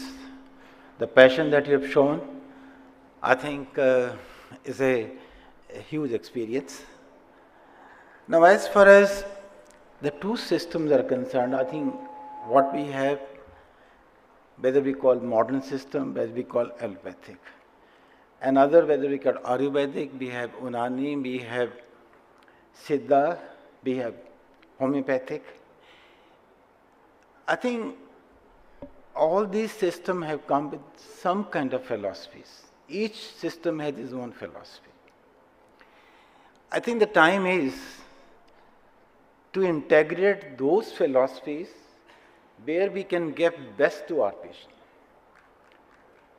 Because I think each system, we know as a student of the modern medicine or a allopathic medicine, studied it and practiced it for so many years, we know the limitations also, like the side effect of drugs. I think the development which takes, and we know many drugs which have to be withdrawn. Probably some other system give more safety. And one more factor which now in allopathic we are trying to realize is precision medicine or personalized medicine. But probably this concept was there in the ancient system medicine. So I think all the systems have their own philosophy, and I think challenge to us is how do we use strength of each philosophy, each system to give best to our patients. I think so whether we belong to allopathic, whether we belong to Ayurvedic or other systems, the time is to how to integrate them in the benefit to the society. I think historically, no doubt, the ancient system has a very rich history. Even when we talk of transplant, they say Ganesha is an example of transplant of the ancient system.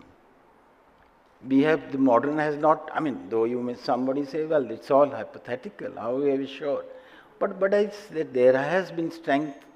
Only thing is, the modern system is practiced all over the world, mostly.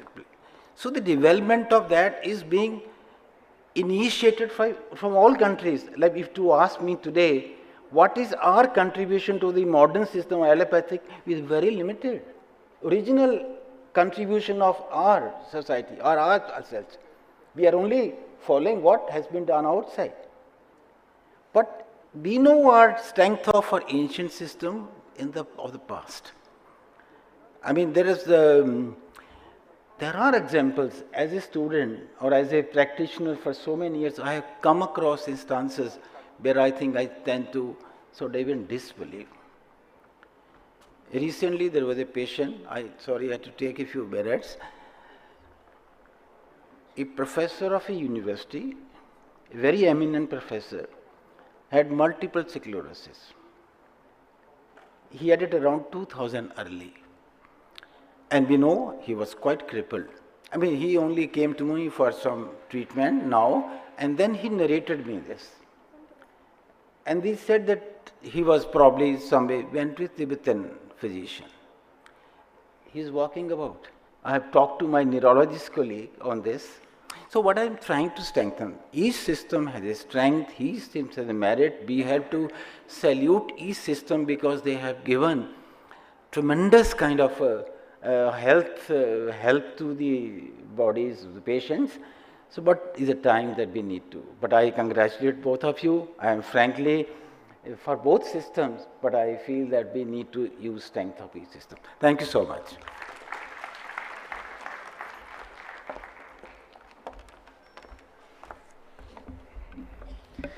Thank you so much, sir, for taking our debate one step even closer to a formal conclusion.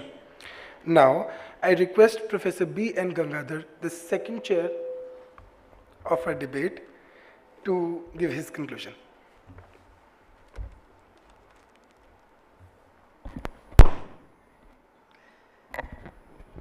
Yeah, this is a conclave on youth, so I don't know whether I will fit on this audience here. I congratulate both the teams. You did a wonderful job. And then they agreed to come together. Both teams said we should shake hands. I believe that is the right spirit. And my senior colleague did allude to this. It has to be an integrative approach. I have to mention a few things about integrative medicine, which has now taken roots in many big institutions, private institutions, medical colleges, research centers, etc., etc. It is not an issue of saying this or that. The times have changed. It is this and that. Unless we get the best from the east and the best from the west for the best interest of the patient whom we are treating, we will not be complete doctors. Just as much we are talking of holistic medicine, we should also be holistic doctors. So in this context, taking things together will be of great use. It has to be what we generally call as inclusive medicine, and it has worked. I have to say a few examples. I was halfway through my career as a faculty, and the head of the unit changed because the senior person retired. I was still a junior person, and the head of the unit changed. And we were just generally chatting because he was a new person. He had come from some other unit as a senior person to my unit, or where I was earlier working. We were generally chatting. He asked me, what have you been doing? I said, I have published this research, that research. For about half my career, I was working only with modern medicine, of course, electroconvulsive therapy, biological psychiatry, etc., being a psychiatrist. So when he came, he said, look, you should do something original. You should do something where your strength can be projected. West know the best about the modern medicine. What they will obviously not know is the what we may call as the traditional medicine. If you can research traditional medicine with modern science, you will probably make a best out of your research career. Lo and behold, the next 10 years, I published some papers on yoga, mental health, and so on and so forth. Today, I can say amongst the top 10 highest cited papers from my research of about 400 odd publications, the top 10 highly cited papers, of which 7 relate to yoga and psychiatry.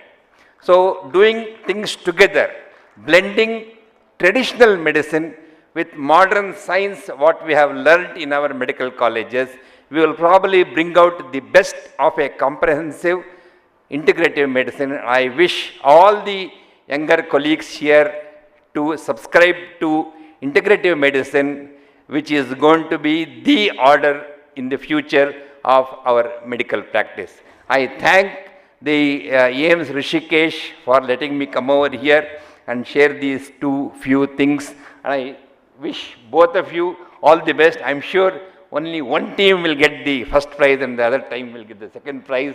Nonetheless, I am very happy that they have agreed to come together. And of course, we too don't expect any prize from the jury. Thank you and all the best.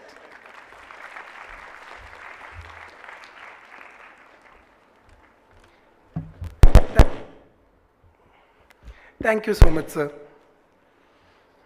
Thank you so much, sir. One last time I would like to repeat that the stance of the House stays that integrative medicine is the way ahead. As the moderator, with permission of the chairs, I now declare the House formally closed for any further discussions on this topic. Thank you to both the teams and our chairs for this engaging discussion. I also thank the audience for their patient listening and enthusiastic cheering. With this, I hand over the stage to MCs for further proceeding of the conclave. Thank you.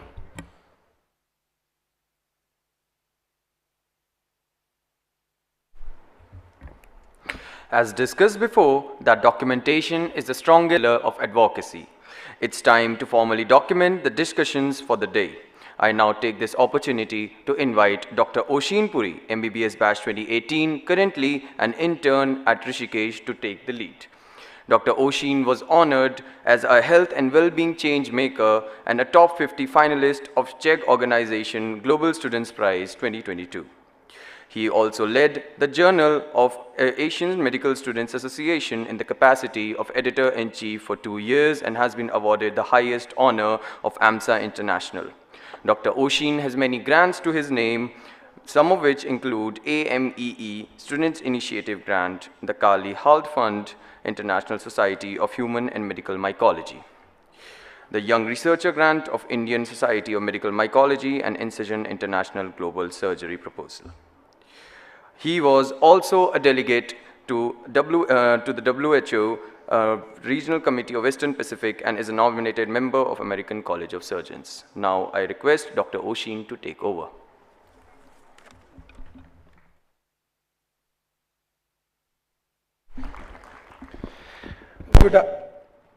I'm so sorry. Good afternoon once again to everybody. As we begin the conference with the discussion, the documentation is the strongest pillar of advocacy. So here comes our document generated from the International Holistic Health Conference over the past 3 hours.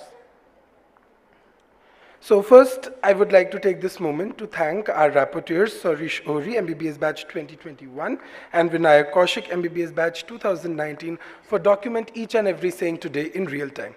I would request you all to thank them with a huge round of applause.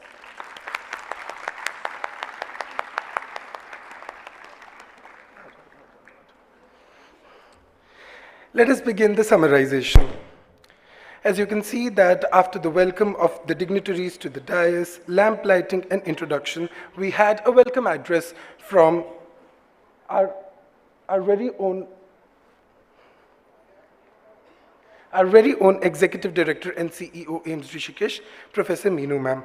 She cordially welcomed all the dignitaries who took out time to come and join us today, and also told that what is the importance of including sports and co-curricular to improve the overall health of the youth. Next, we had an address from Shri Jitendra Kumar Sonkar ji, who said that youth is the source of energy and motivation. We can't forget that how well he emphasized that the youth needs to work together and work together for the betterment of the country as well as the world's future. He also emphasized how the Government of India has been working towards increasing the involvement of youth in policy making so that the youth can be voiced in future. Next up, we had Swami Dayadeepanand Maharaj speak on the role of spiritual health in physical healing. And he indeed gave us some very precious pearls of knowledge. As Swamiji emphasized that Panchakosha helps in integrating the mind, body, and spirit, taking one towards a better health in all domains of life. He also explained us the 4 pillars of lifestyle for wellness. Ashtanga Yoga, the 8 limbs of yoga that help us recognize the inner true self and can only be achieved through practical Vedanta. Some interesting facts that Swamiji pointed out were the scientific benefits proven with yoga and spirituality. The neurological effects included a decreased sympathetic activity, increased parasympathetic activity, and thus the release of GABA. Endocrine effects of the same, as highlighted by Swamiji, were decreased release of cortisol, increased secretion of serotonin and melatonin. Next up, we got a chance to hear from Swami Chidanand Saraswati Ji Maharaj. Having spent a lot of years of his life in jungle, he very beautifully gave us some jungle tips to help us survive in the maximum of health, even in the most adverse situations. These jungle tips were balance. Balance in everything that we do. Eat right and eat light. And the third one was time management and thought management. Indeed, in today's era, thought management cannot be emphasized more, as we see so many mental health disorders increasing day by day. I believe thought management is the way out to a lot of things in life. And that is why Swamiji emphasized that one must act consciously to invite health and well-being in a greater sense. We then had an address from Srimati Rekha Arya ji. She pointed out that 15 to 20-year population includes about 16% of the world's population, which is indeed a big proportion. She also said that India is a country of youth, and through the Y20 summit that India is hosting under the G20 presidency, the country's youth can come together for the greater glory of the nation. She also emphasized how Uttarakhand government has been working towards development of sports in the state. Then we had a very interactive Q&A, which was moderated by Monica ma'am. And in this, we got to know a lot of interesting questions that the audience has. So first question was that while we are discussing about spirituality and holistic health today, what amount of research is being focused to generate evidence and publish it scientifically? To which Swami Dayadeepanand Maharaj mentioned that the research is being going on in NIMHANS, Bangalore.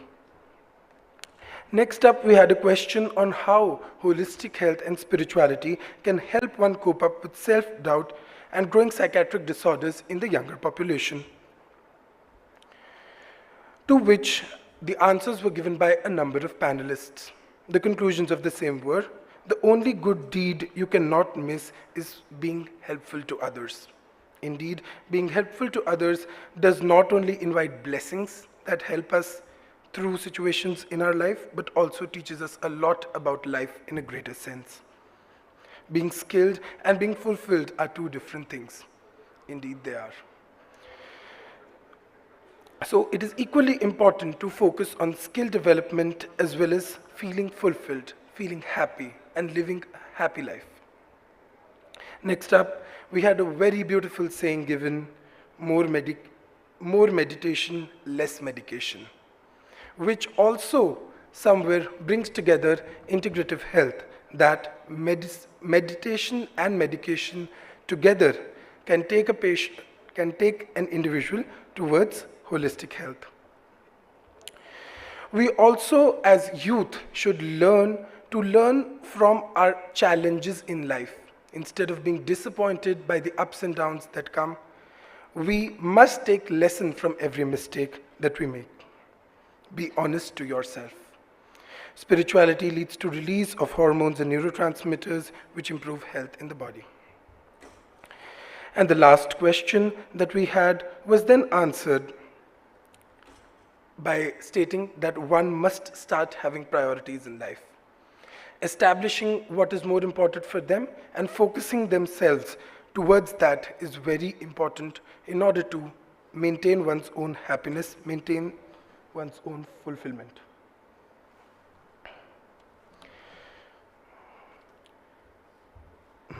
Next, Professor Jaya Chaturvedi, Dean Academics of AIIMS Rishikesh, thanked all the dignitaries for taking out time and joining us today at the International Holistic Health Conference in the Y20 Consultation 2023 at AIIMS Rishikesh. Coming on to the very recent post-lunch agendas, we had our scientific session, which was a debate on modern medicine versus alternative medicine, where students from our own institute, AIIMS Rishikesh, and from Veer Chandra Singh Gadwali Government Institute of Medical Science and Research very enthusiastically stated their arguments in favor of modern medicine and alternate medicine and yoga. I'm sure you all enjoyed the debate, and it was very beautifully concluded by our chairs for the afternoon. Here are the arguments summarized. As team in favor of modern medicine said that modern medicine also focuses on overall well-being of an individual. Team in favor of alternate medicine and yoga said that modern medicine somewhere originates from Ayurveda in older times. During the first proposition, the team in favor of modern medicine said that today we are able to control various diseases that used to be deadly in the past.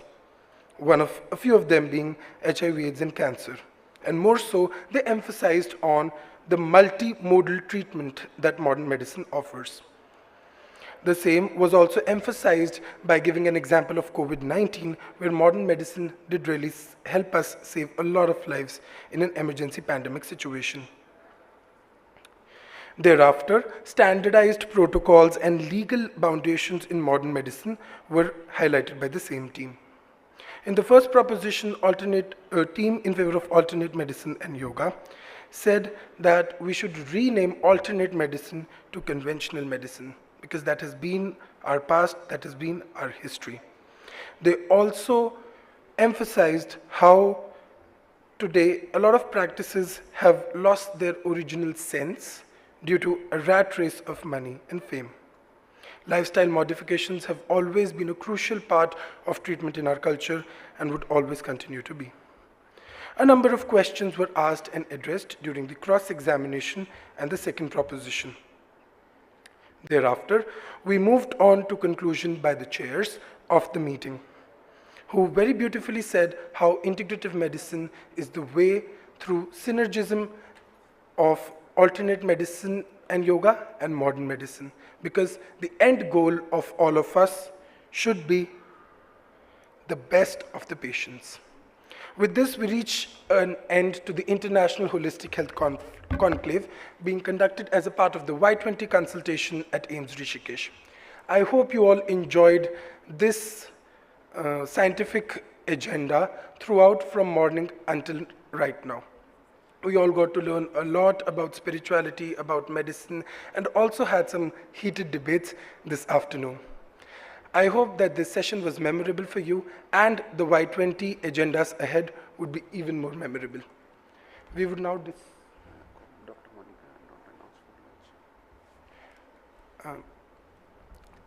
Now, as I reach the end of whatever I had to summarize for the past 3 hours, I would like to invite Dr. Monica Patania, Additional Professor, Department of Geriatric Medicine at AIIMS Rishikesh.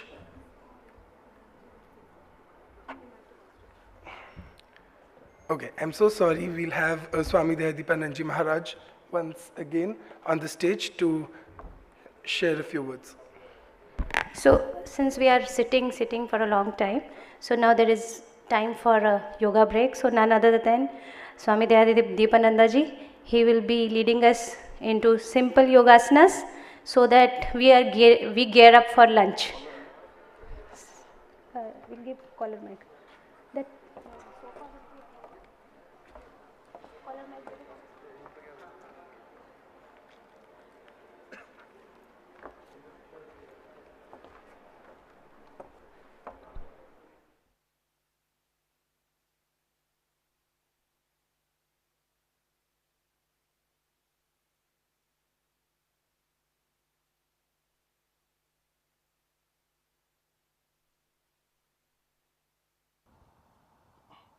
Hello? Hello? Can you hear me? A pleasant surprise for me. I don't know whether it is pleasant surprise for you. I was just enjoying the youths, and at the outset I can say Dr. Gangadhar is more youth than a 20-year boy or old girl sitting there. Why I say, if your back is straight, you are youth, right? So I agree that Dr. Gangadhar is still young and youth. तो सबसे पहले अगर आपको युवा बन के रहना है, आपके शरीर में ऊर्जा का चलना बहुत जरूरी है, प्राण शक्ति, the divine energy. As I repeat, energy which can neither be created nor destroyed. We are that. Can you experience that? Yes. How? By doing pranayama. If somebody says pranayama is just a breathing technique, it's wrong. Pranayama is more than a breathing technique. If somebody says asana is just a physical exercise, he or she is wrong. Asana is more than a physical exercise.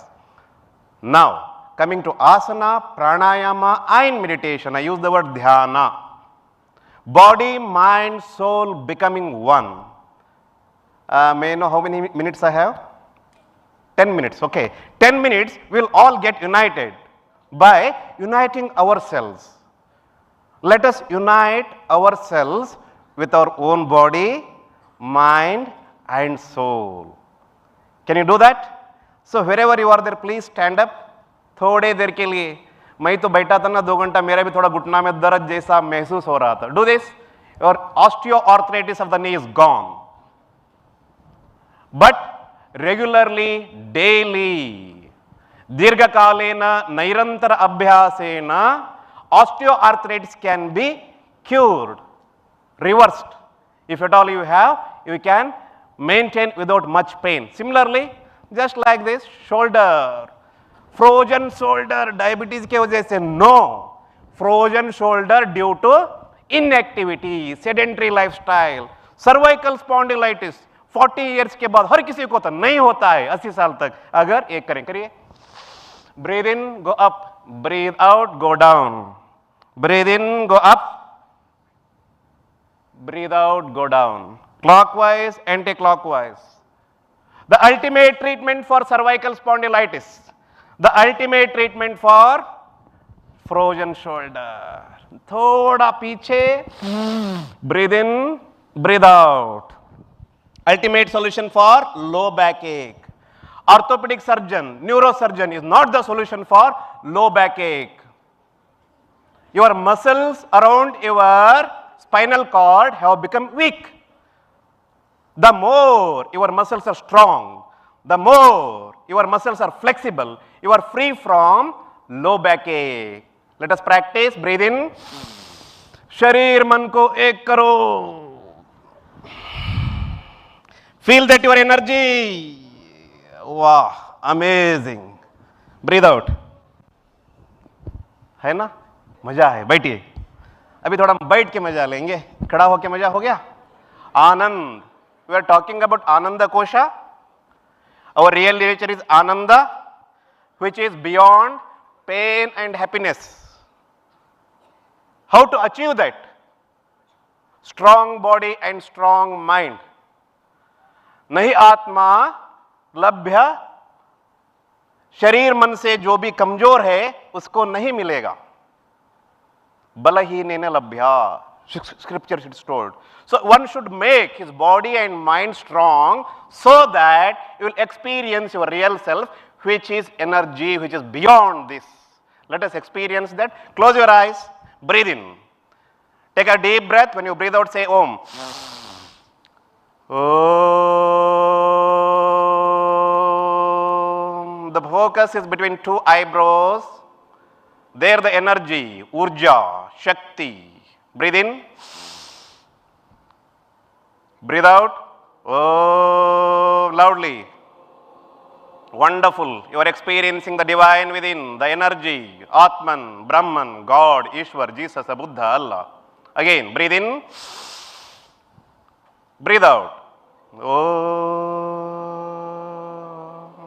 Now something more. This is called as Pranava, Omkara. Omkara is the highest medicine, highest painkiller, analgesic. Now close your ears, close your eyes, say a humming sound, mouth closed Om, that is called as Brahmri. Do it. Breathe in, breathe out, humming sound.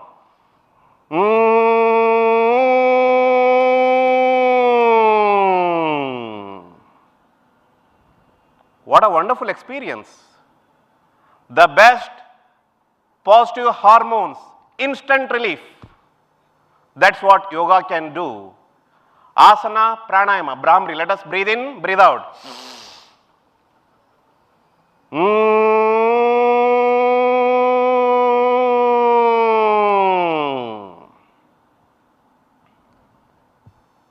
Breathe in, breathe out.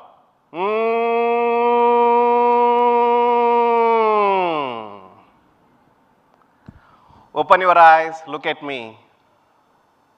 Dekha, headache gone, tiredness gone. You are experiencing the bliss within. Sharir, man, atma, ek hona. Body, mind, soul becoming one. That's what is yoga.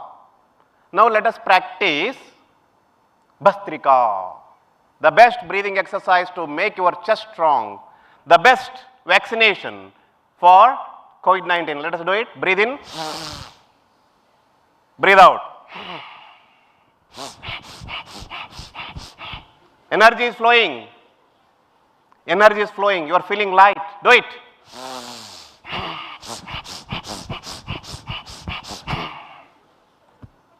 Kapalbhati. Tuck in your stomach. The solution for all the metabolic disorders. Solution for diabetes. Patient who required 300 units of insulin per day. Insulin requirement came down to 60. 240 insulin saved per day. That money, also money saved per day by right eating, right living, right activity. Kapalbhati is the ultimate solution for all the metabolic disorders. Central obesity is the root cause for more than 80% of the disease. Fatty liver, name the disease. Cholestasis, name the disease. Central fat, obesity, metabolic syndrome. The metabolic syndrome can be cured by practicing Kapalbhati. Breathe in. If you want a beautiful smile on your face, glow on your face, Kapalbhati. Bhati means light.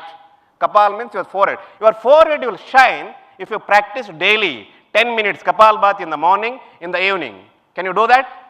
Do it for 10 seconds now. Breathe in. Just forceful tuck in your stomach.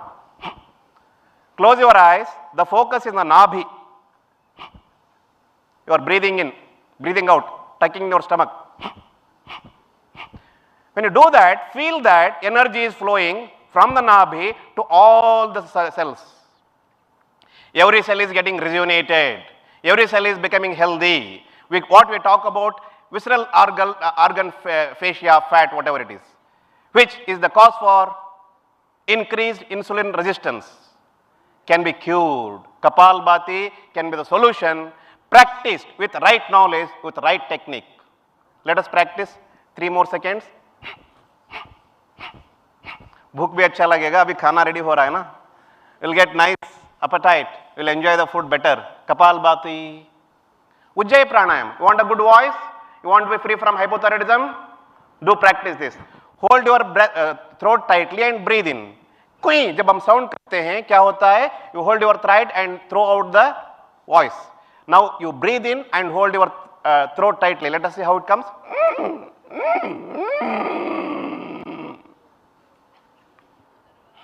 When you are doing for the first time, you will get little cough. So those who cough, they did sincerely. When you are doing regularly, you will not get cough. So for a better voice, for a divine voice, free from cold cough, free from hypothyroidism,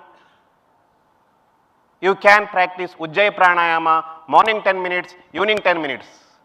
More the disease, more the dose, right? You are right?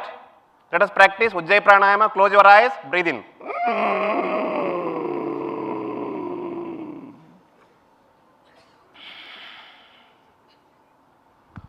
We learned few pranayamas.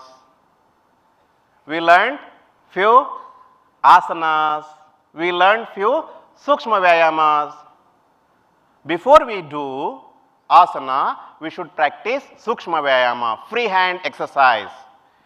Before doing free hand exercise, sukshma vyayama, if we do big tough asanas, we may injure. Half knowledge is dangerous, that's what said, no? So we have to learn. Learn through a scientific eye. That's my message. So when you are practicing, you are the better judge of your body. Listen to your body. अगर किसी को पहली बार कर रहे हैं, दौड़ लगाना है, एक ही दिन में 80 किलो से 60 लेना, नहीं तो नहीं होता है. You are weighing 100 kilos, your doctor said you have to reduce your weight by 40 kilos so that you will be better. It cannot be achieved in one day. You have to slowly, yatha shakti, yatha samarthya, understanding your body, listening to your body. These are the few things we have to remember when we practice Sukshma Vyayama first, then asana, then pranayama, then finally meditation. How many minutes we have for meditation, Dr. Monica ji? 1 minute. Last eyes closed and meditate, then we go for food, okay? Okay. Okay. After this, one more session is going to be announced. So before that, let us meditate for 30 seconds. 30 seconds में आपका भीतर में एक आत्मा है, ऊर्जा है, उसको देख लेंगे. Sit straight, sthira sukham asanam. Eyes closed for the outer world, open for the inner eyes. Deep breath, long breaths. Deep and long. Same thing without any noise. Deep and long breath, deep within. We are going to meditate in our spiritual heart, a heart just right to the physical heart, infinite space within. There, energy, God exists. Go and meditate on your divine nature, which is Satyam, eternal, which is Shivam, Sundaram, the beautiful, the blissful one that is you are. Daily, 10 minutes in the morning, 10 minutes in the evening. Let us meditate in silence and become a spiritual dynamo, just for 10 seconds.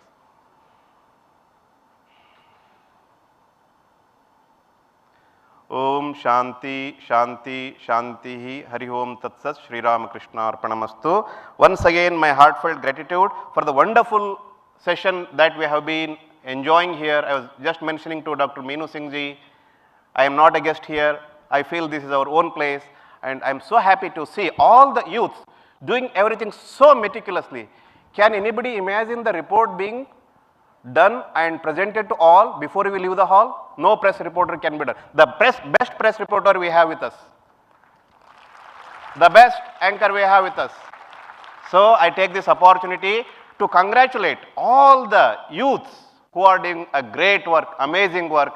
Always keep the goal. As I said, renunciation and service, tyag or seva, that alone can make you the best person on the earth. If you want to become the best person on the earth, remember two words, renunciation and service. Tyag or seva, feel for the poor and needy, do serve and become the best youth. Namaskar, thank you. Thank you. Thank you so much, Swami Dayadeepananda ji. It was truly energizing. It was like a high calorie, energetic dose for us. So we move on to next session now. For next session, Dr. Ananya will be joining.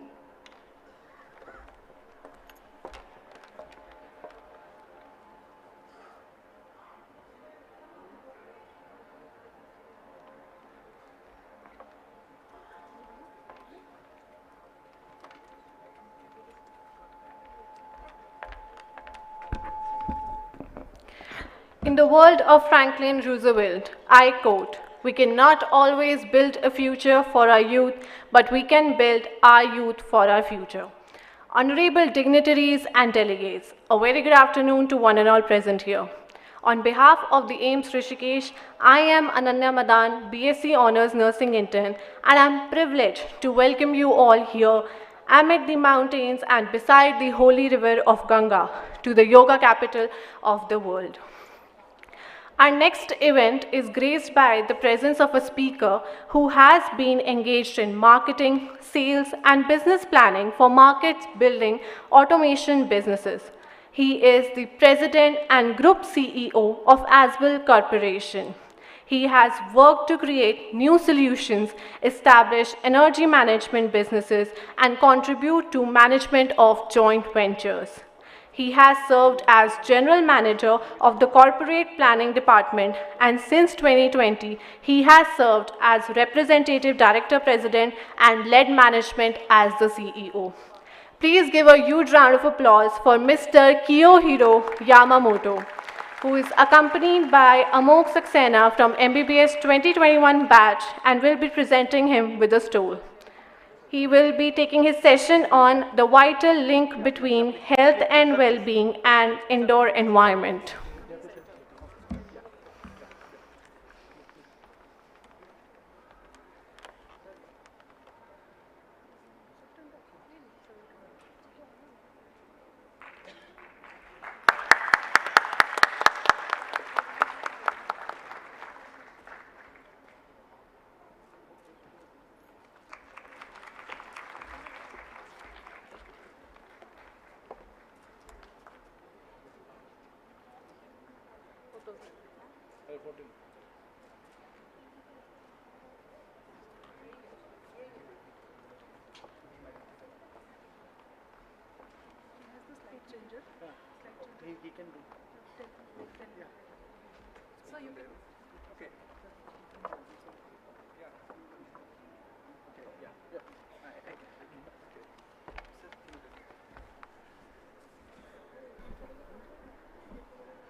Namaste.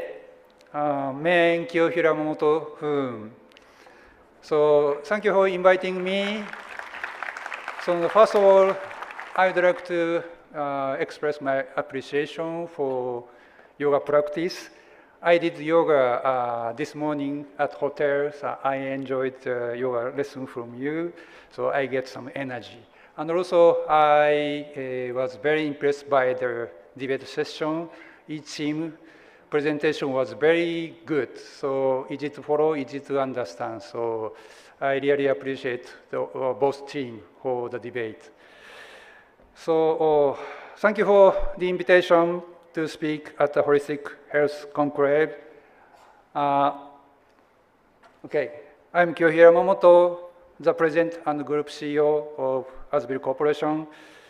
I'm happy to be a part of the Youth 20, where youth are empowered as future leaders to raise awareness of global issues, exchanging ideas, and find common goal. Strong anecdotal and empirical evidence suggests there are linkage among body, mind, and spirit. It can be influenced by four or collective dimensions: personal attitudes, personal behaviors, environmental attitudes, and interventions. Other researches also show that people without a strong life purpose were more than twice as likely to die from cardiovascular disease, and loneliness among heart failure patients can increase the risk of the death by 4 times and hospitalization by 6 to 8%. To balance various aspects in my personal time, I practice yoga as a way of life. I believe that yoga helps to promote my well-being and finding mind-body-spirit connection. So we also realize to improve health outcomes, innovation is necessary in many areas, including the business models, government policies, and creative ways of using technology like AI, artificial intelligence for holistic care outside the traditional healthcare setting. Today, I will speak on the topic of the vital link between health and well-being and indoor environment. So we spend about 90% of our time indoors, interacting with people and completing our daily activities. This is why awareness in buildings is important, as the quality of the indoor environment can significantly impact on health and well-being. For example, in an office building, so we will take 2 million breaths in a typical year.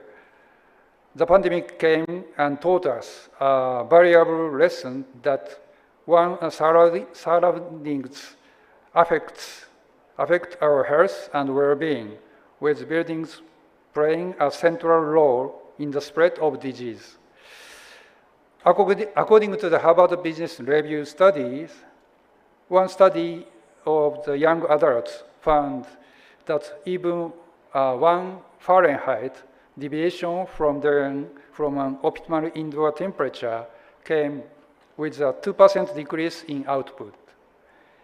In another study, our research found that 57% of all sick leaves was due to poor ventilation.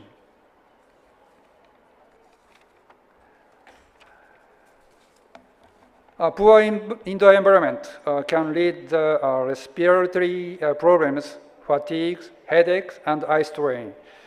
This condition is known as a sick building syndrome. A study showed that workers reported more headaches and worked 6.5% slower on a typing test when they were in an office with a pollution source, for example, dirty carpet. Biophilic design principles contribute to lower blood pressure, lower heart rates, and better performance on short-term memory tests. If operated smartly, healthy buildings can help us fight against diseases. A healthy indoor environment should have adequate lighting, good air quality, and comfortable thermal environment. This can be ensured through using the WELL building standard, which enhances the connection between building and human health. WELL recommends to maintain a relative humidity in the 40% to the 60% range in indoor spaces, which can help slow the spread of virus.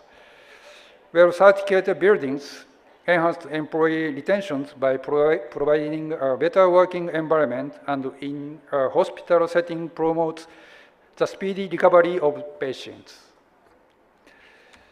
A healthy indoor environment with good lighting, air quality, and thermal environment can enhance physical and mental well-being, increasing productivity and improve occupant satisfaction and comfort.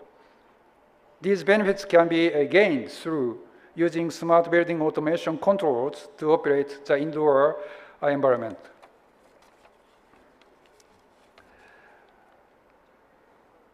To protect indoor environment against disease, it is important to implement healthy building strategies.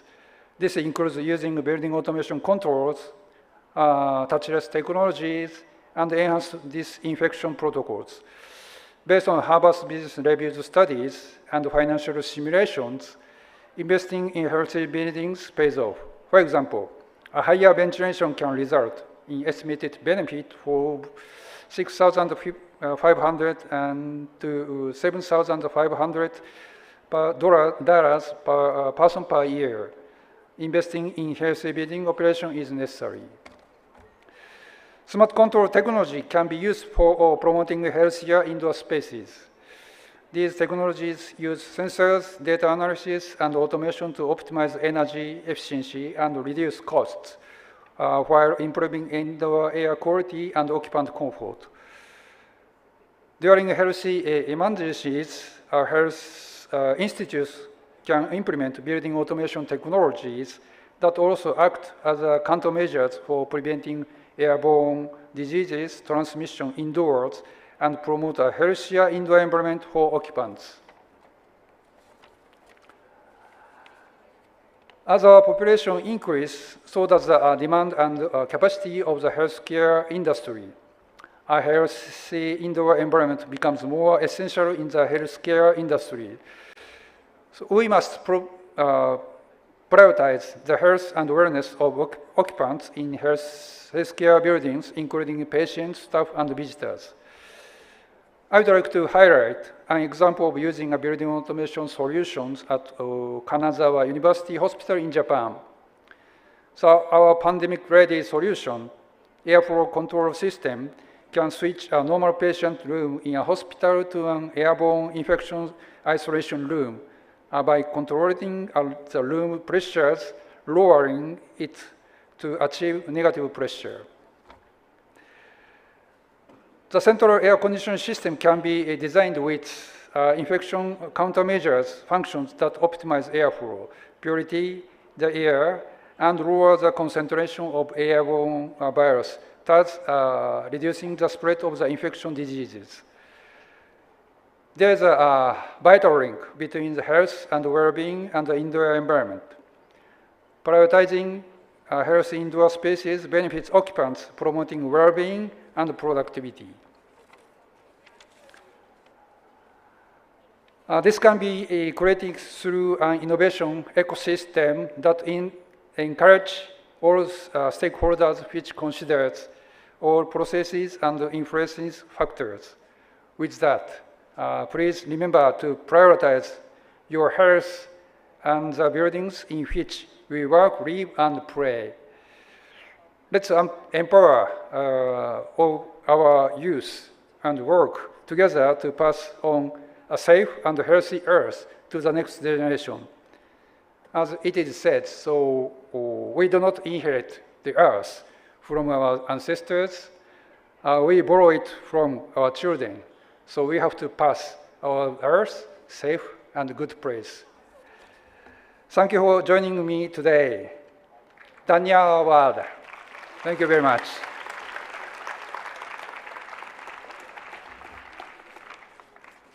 Okay, just a bit.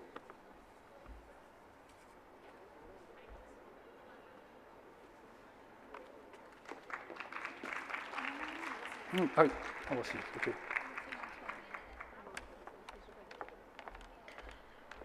Thank you so much, sir, for this wonderful session. It is now time to honor our guest. May I please request Professor Meenu Singh, Director, AIMS Rishikesh, to felicitate Mr. Yamamoto, sir, with a memento. She is accompanied by Yukta, BSc Honours Nursing 2K20 batch student.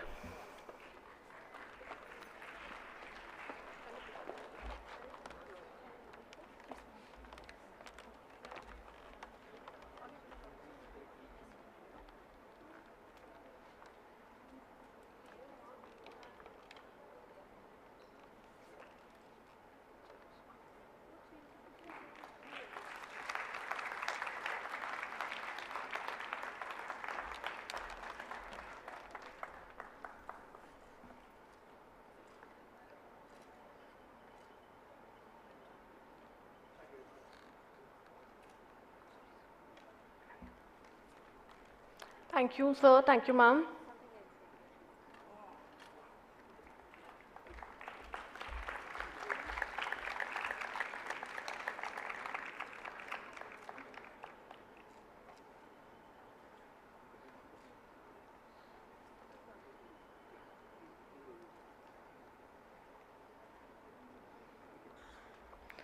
I now request you kindly take your seats on the aisle. Now it is time for lunch, which is arranged outside the auditorium. I request all the delegates to proceed towards level 2, and for all the faculty and guests, foreign delegates, it is arranged at level 1. Thank you, everyone.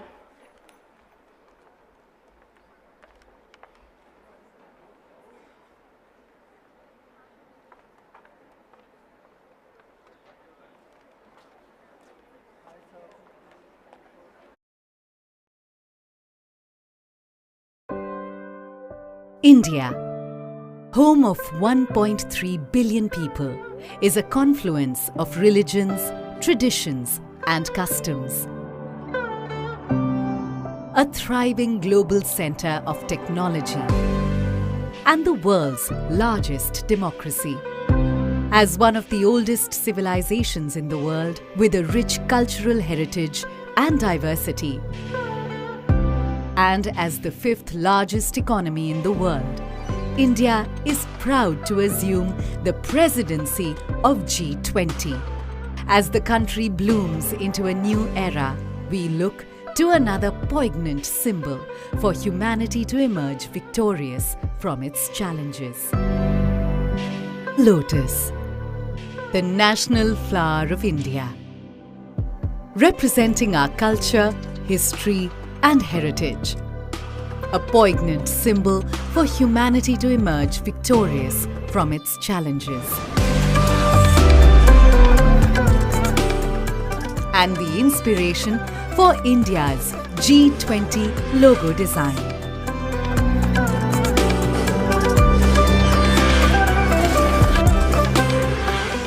The design, rendered in saffron, white, green, and blue, is drawn from the national flag of India. The 7 petals in the logo signify the 7 seas and the coming together of 7 continents at G20 India 2023. Sitting above the lotus is a representation of the earth, reflecting India's pro-planet approach to life and seeing the world as one family. From this, we derived the theme for G20 India 2023, Vasudhaiva Kutumbakam, One Earth, One Family, One Future. A theme that brings the G20's focus on shared global growth, while being in harmony with nature. G20 India 2023. One Earth, One Family, One Future. Vasudhaiva Kutumbakam.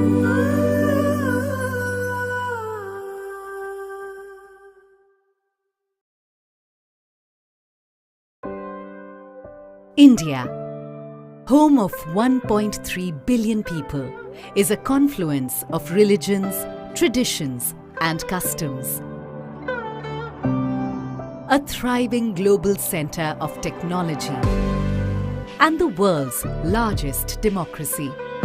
As one of the oldest civilizations in the world with a rich cultural heritage and diversity, and as the fifth largest economy in the world, India is proud to assume the presidency of G20.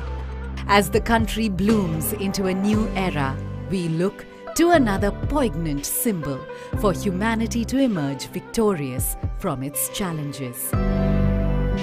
Lotus, the national flower of India, representing our culture, history, and heritage. A poignant symbol for humanity to emerge victorious from its challenges. And the inspiration for India's G20 logo design.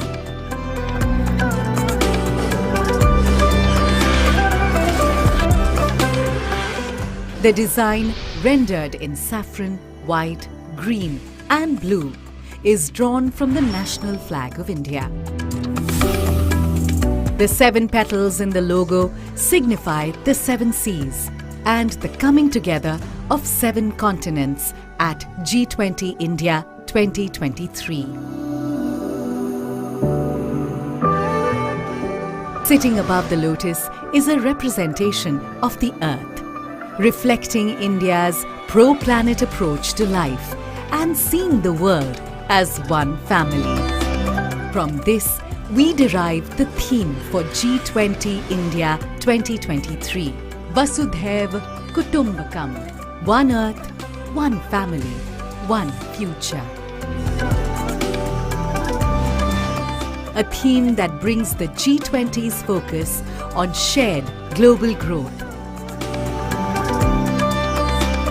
while being in harmony with nature. G20 India 2023. One Earth, One Family, One Future. Vasudhaiva Kutumbakam.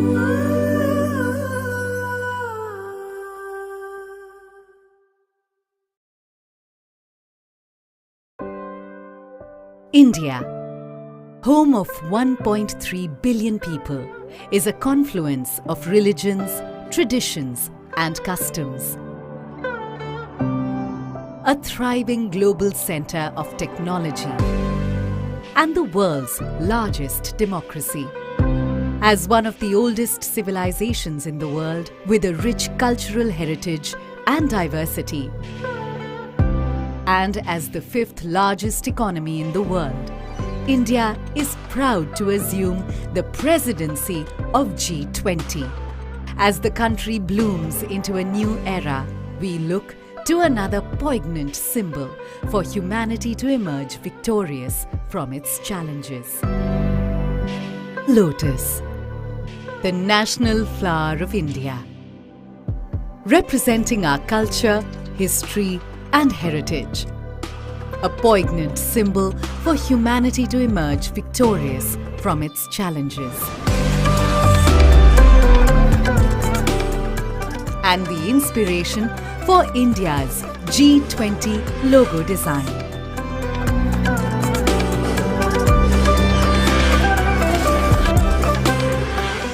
The design, rendered in saffron, white, green and blue, is drawn from the national flag of India. The 7 petals in the logo signify the 7 seas and the coming together of 7 continents at G20 India 2023. Sitting above the lotus is a representation of the earth, reflecting India's pro-planet approach to life and seeing the world as one family. From this, we derive the theme for G20 India 2023, Vasudhaiv Kutumbakam, one earth, one family, one future.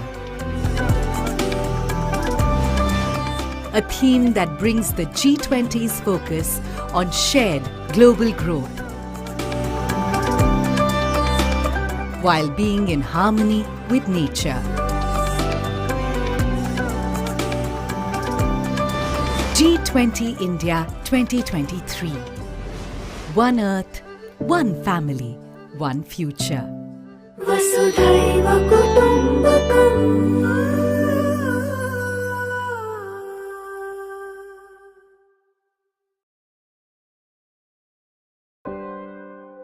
India, home of 1.3 billion people, is a confluence of religions, traditions and customs. A thriving global center of technology and the world's largest democracy. As one of the oldest civilizations in the world with a rich cultural heritage and diversity, and as the 5th largest economy in the world, India is proud to assume the presidency of G20. As the country blooms into a new era, we look to another poignant symbol for humanity to emerge victorious from its challenges.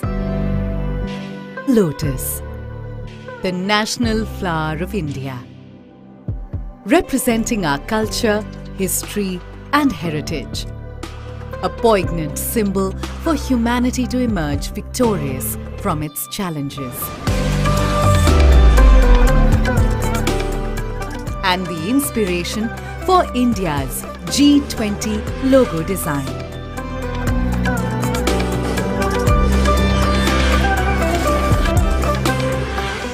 The design, rendered in saffron, white, green and blue, is drawn from the national flag of India. The 7 petals in the logo signify the 7 seas and the coming together of 7 continents at G20 India 2023. Sitting above the lotus is a representation of the earth, reflecting India's pro-planet approach to life and seeing the world as one family. From this, we derive the theme for G20 India 2023, Vasudhaiv Kutumbakam, one earth, one family, one future. A theme that brings the G20's focus on shared global growth, while being in harmony with nature. G20 India 2023. One earth, one family, one future. Vasudhaiva Kutumbakam.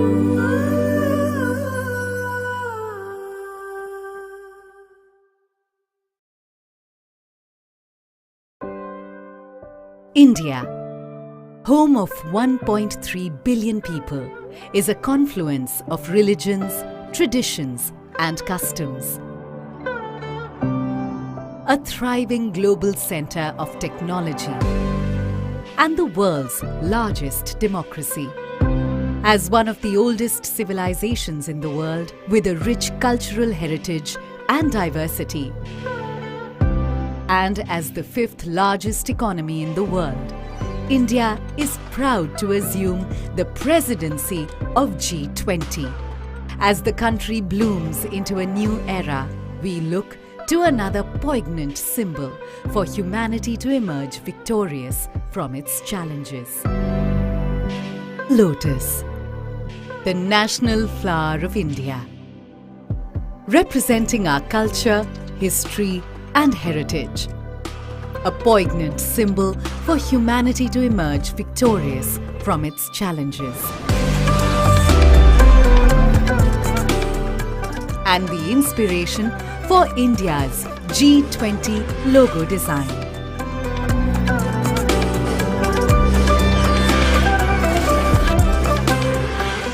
The design, rendered in saffron, white, green, and blue, is drawn from the national flag of India. The 7 petals in the logo signify the 7 seas and the coming together of 7 continents at G20 India 2023. Sitting above the lotus is a representation of the earth, reflecting India's pro-planet approach to life and seeing the world as one family. From this, we derive the theme for G20 India 2023, Vasudhaiv Kutumbakam, one earth, one family, one future. A theme that brings the G20's focus on shared global growth, while being in harmony with nature. G20 India 2023. One earth, one family, one future. Vasudhaiva Kutumbakam.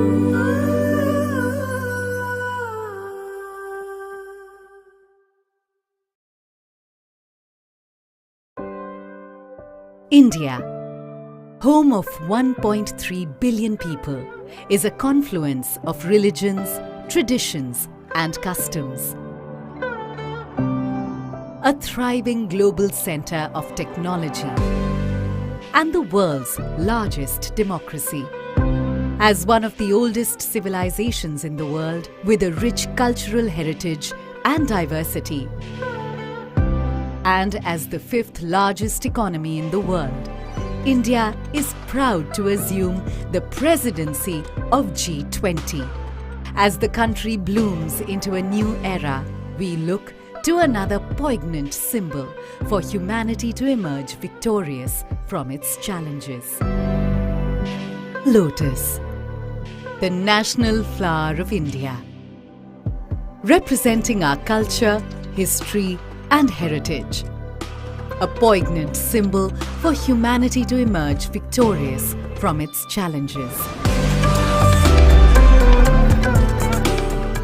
And the inspiration for India's G20 logo design.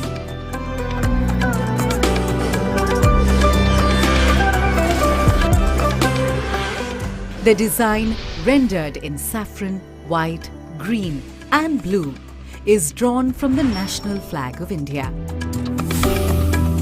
The 7 petals in the logo signify the 7 seas and the coming together of 7 continents at G20 India 2023. Sitting above the lotus is a representation of the earth, reflecting India's pro-planet approach to life and seeing the world as one family. From this, we derive the theme for G20 India 2023, Vasudhaiv Kutumbakam, one earth, one family, one future. A theme that brings the G20's focus on shared global growth, while being in harmony with nature. G20 India 2023. One earth, one family, one future. Vasudhaiva Kutumbakam.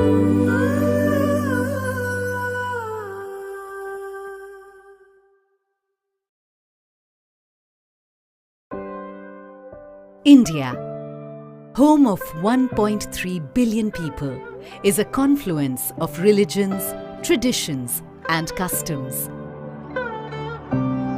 A thriving global center of technology and the world's largest democracy. As one of the oldest civilizations in the world with a rich cultural heritage and diversity, and as the fifth largest economy in the world, India is proud to assume the presidency of G20. As the country blooms into a new era, we look to another poignant symbol for humanity to emerge victorious from its challenges. Lotus, the national flower of India, representing our culture, history, and heritage. A poignant symbol for humanity to emerge victorious from its challenges. And the inspiration for India's G20 logo design.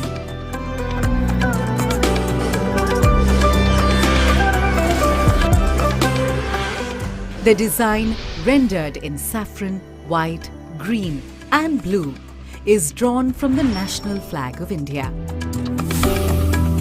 The 7 petals in the logo signify the 7 seas and the coming together of 7 continents at G20 India 2023. Sitting above the lotus is a representation of the earth, reflecting India's pro-planet approach to life and seeing the world as one family. From this, we derive the theme for G20 India 2023, Vasudhaiva Kutumbakam, one earth, one family, one future. A theme that brings the G20's focus on shared global growth, while being in harmony with nature. G20 India 2023. One earth, one family, one future. Vasudhaiva Kutumbakam.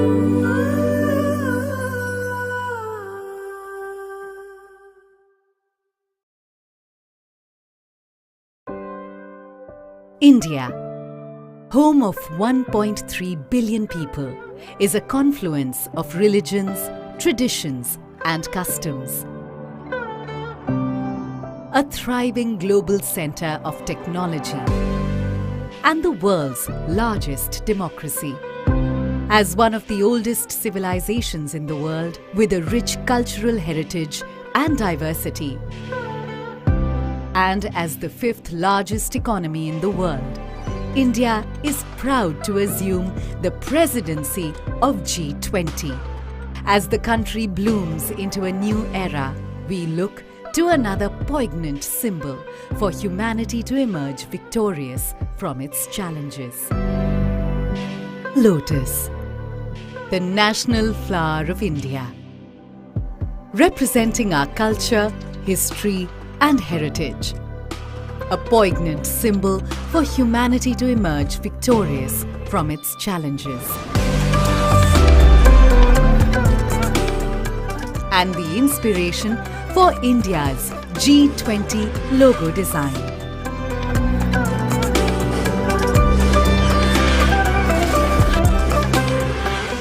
The design, rendered in saffron, white, green, and blue, is drawn from the national flag of India. The 7 petals in the logo signify the 7 seas and the coming together of 7 continents at G20 India 2023. Sitting above the lotus is a representation of the earth, reflecting India's pro-planet approach to life and seeing the world as one family.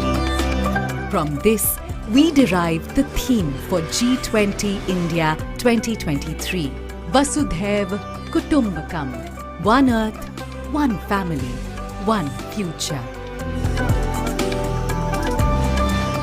a theme that brings the G20's focus on shared global growth,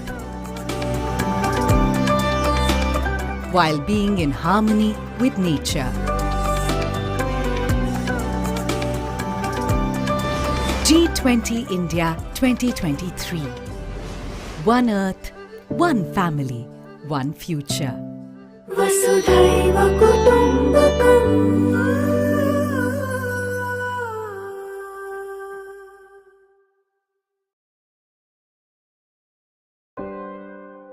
India, home of 1.3 billion people, is a confluence of religions, traditions, and customs. A thriving global center of technology and the world's largest democracy.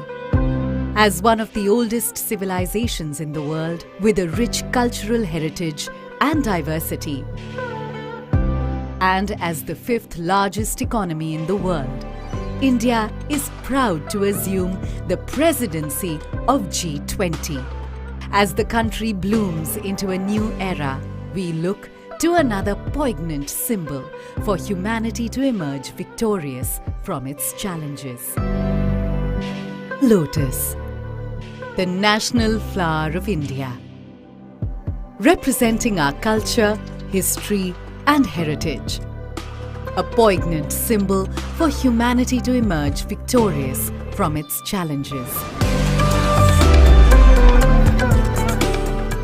And the inspiration for India's G20 logo design.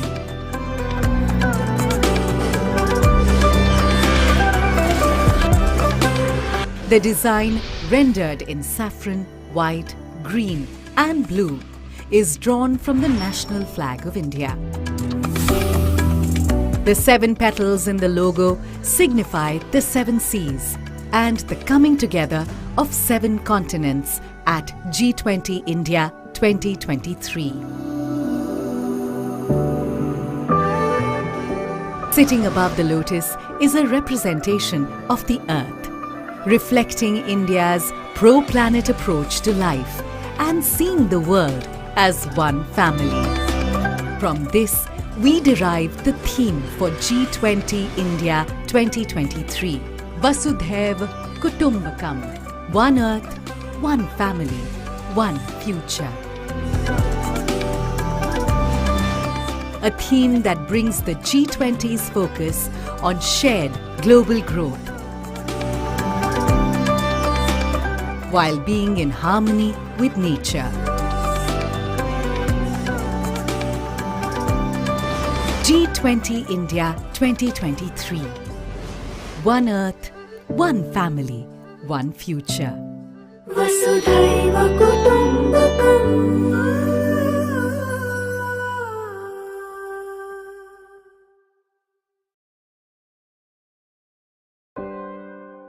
India, home of 1.3 billion people, is a confluence of religions, traditions, and customs. A thriving global center of technology and the world's largest democracy. As one of the oldest civilizations in the world with a rich cultural heritage and diversity, and as the 5th largest economy in the world, India is proud to assume the presidency of G20. As the country blooms into a new era, we look to another poignant symbol for humanity to emerge victorious from its challenges. Lotus, the national flower of India, representing our culture, history, and heritage. A poignant symbol for humanity to emerge victorious from its challenges. And the inspiration for India's G20 logo design.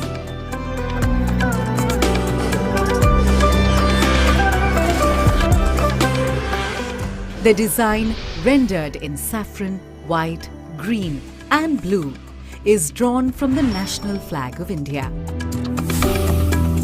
The 7 seas and the coming together of 7 continents at G20 India 2023. Sitting above the lotus is a representation of the earth, reflecting India's pro-planet approach to life and seeing the world as one family. From this, we derive the theme for G20 India 2023, Vasudhaiv Kutumbakam, One Future. A theme that brings the G20's focus on shared global growth. G20 India 2023. One India, home of 1.3 billion people, is a confluence of religions, traditions, and customs. A thriving global center of technology and the world's largest democracy. As one of the oldest civilizations in the world with a rich cultural heritage and diversity, and as the 5th largest economy in the world, India is proud to assume the presidency of G20. As the country blooms into a new era, we look to another poignant symbol for humanity to emerge victorious from its challenges. Lotus, the national flower of India, representing our culture, history, and heritage. A poignant symbol for humanity to emerge victorious from its challenges.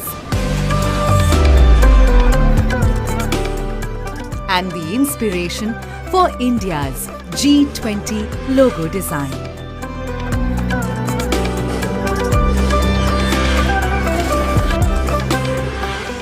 The design, rendered in saffron, white, green, and blue, is drawn from the national flag of India. The 7 petals in the logo signify the 7 seas and the coming together of 7 continents at G20 India 2023. Sitting above the lotus is a representation of the earth, reflecting India's pro-planet approach to life and seeing the world as one family. From this, we derive the theme for G20 India 2023, Vasudhaiv Kutumbakam, One Earth, One Family, One Future. A theme that brings the G20's focus on shared global growth, while being in harmony with nature. G20 India 2023. One Earth, One Family, One Future. Vasudhaiva Kutumbakam.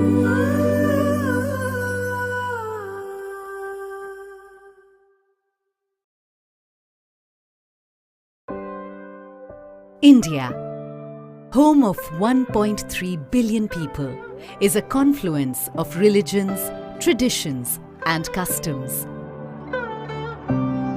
A thriving global center of technology and the world's largest democracy.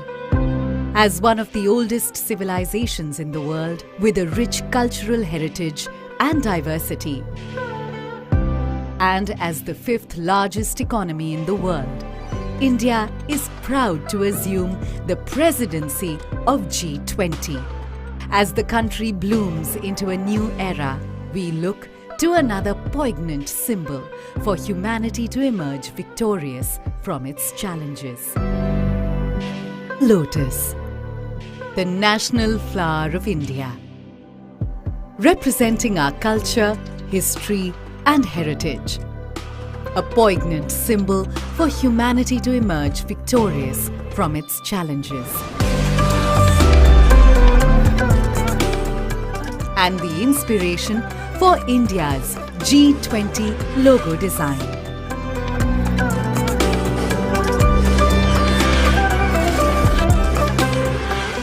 The design, rendered in saffron, white, green and blue, is drawn from the national flag of India.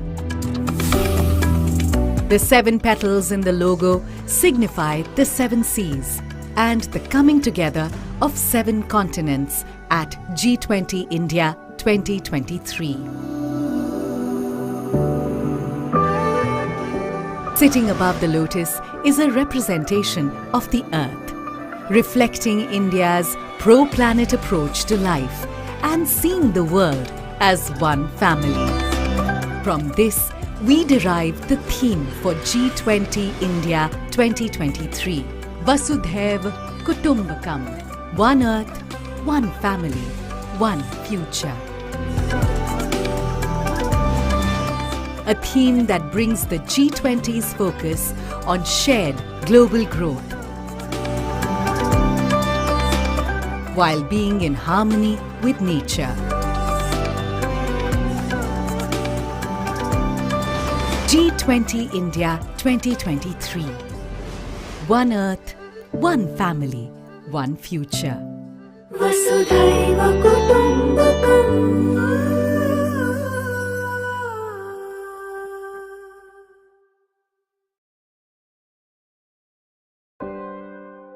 India, home of 1.3 billion people, is a confluence of religions, traditions and customs. A thriving global center of technology and the world's largest democracy. As one of the oldest civilizations in the world with a rich cultural heritage and diversity, and as the 5th largest economy in the world, India is proud to assume the presidency of G20. As the country blooms into a new era, we look to another poignant symbol for humanity to emerge victorious from its challenges.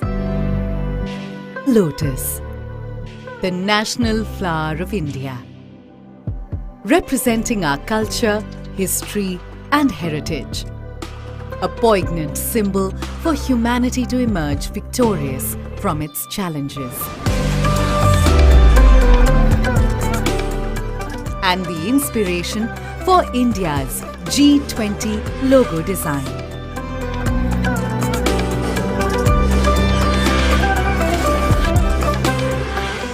The design, rendered in saffron, white, green and blue, is drawn from the national flag of India.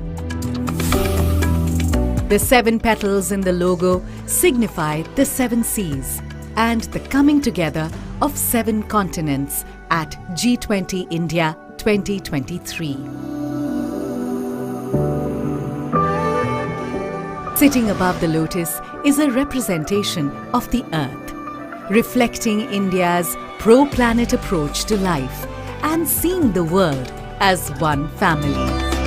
From this, we derive the theme for G20 India 2023, Vasudhaiv Kutumbakam, one earth, one family, one future.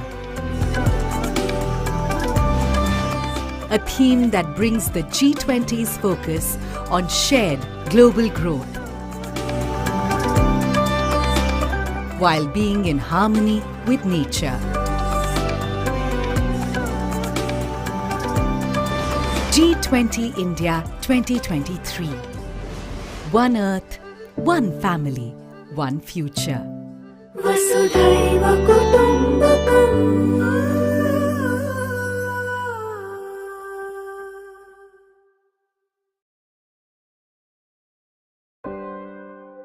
India, home of 1.3 billion people, is a confluence of religions, traditions and customs. A thriving global center of technology and the world's largest democracy. As one of the oldest civilizations in the world with a rich cultural heritage and diversity, and as the 5th largest economy in the world, India is proud to assume the presidency of G20. As the country blooms into a new era, we look to another poignant symbol for humanity to emerge victorious from its challenges. Lotus, the national flower of India, representing our culture, history, and heritage. A poignant symbol for humanity to emerge victorious from its challenges. And the inspiration for India's G20 logo design.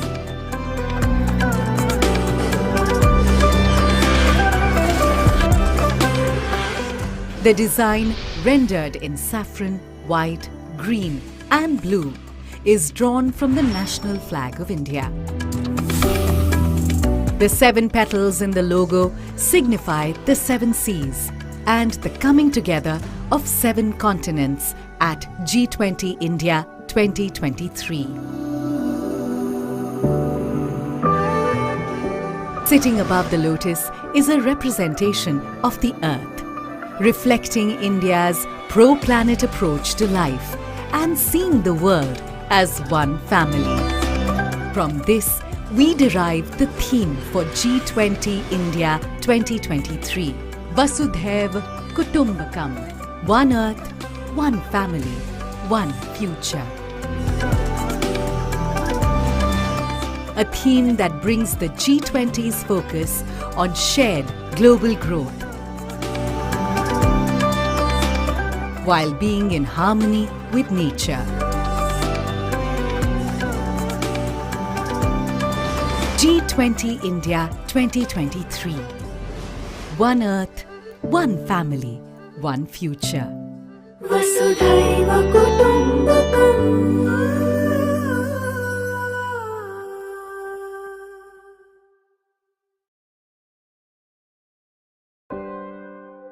India, home of 1.3 billion people, is a confluence of religions, traditions, and customs.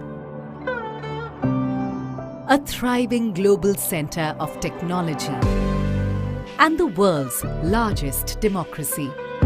As one of the oldest civilizations in the world with a rich cultural heritage and diversity, and as the 5th largest economy in the world, India is proud to assume the presidency of G20. As the country blooms into a new era, we look to another poignant symbol for humanity to emerge victorious from its challenges. Lotus, the national flower of India, representing our culture, history, and heritage. A poignant symbol for humanity to emerge victorious from its challenges. And the inspiration for India's G20 logo design.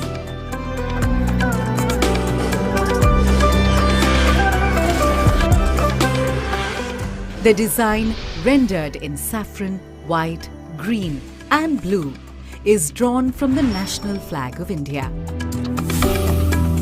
The 7 petals in the logo signify the 7 seas and the coming together of 7 continents at G20 India 2023.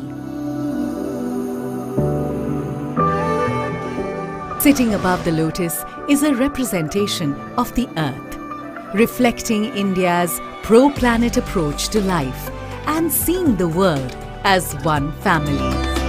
From this, we derive the theme for G20 India 2023, Vasudhaiva Kutumbakam, one earth, one family, one future. A theme that brings the G20's focus on shared global growth, while being in harmony with nature. G20 India 2023. One earth, one family, one future. Vasudhaiva Kutumbakam.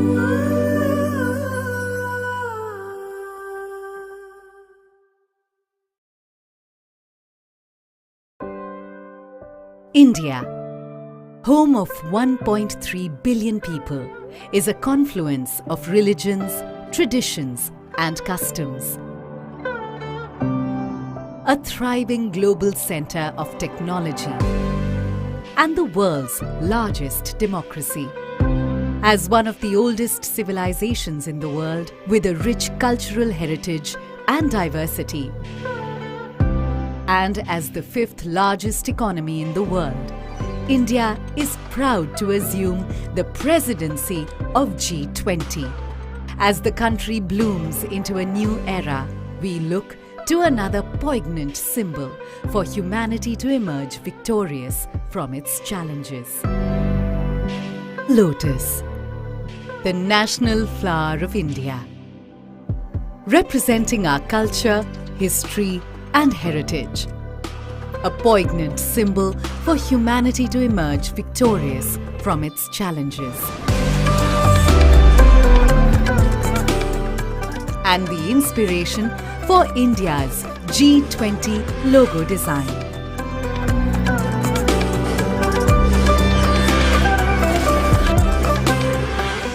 The design, rendered in saffron, white, green, and blue, is drawn from the national flag of India. The 7 petals in the logo signify the 7 seas and the coming together of 7 continents at G20 India 2023. Sitting above the lotus is a representation of the earth, reflecting India's pro-planet approach to life and seeing the world as one family. From this, we derive the theme for G20 India 2023, Vasudhaiv Kutumbakam, one earth, one family, one future. A theme that brings the G20's focus on shared global growth, while being in harmony with nature. G20 India 2023. One earth, one family, one future. Vasudhaiva Kutumbakam.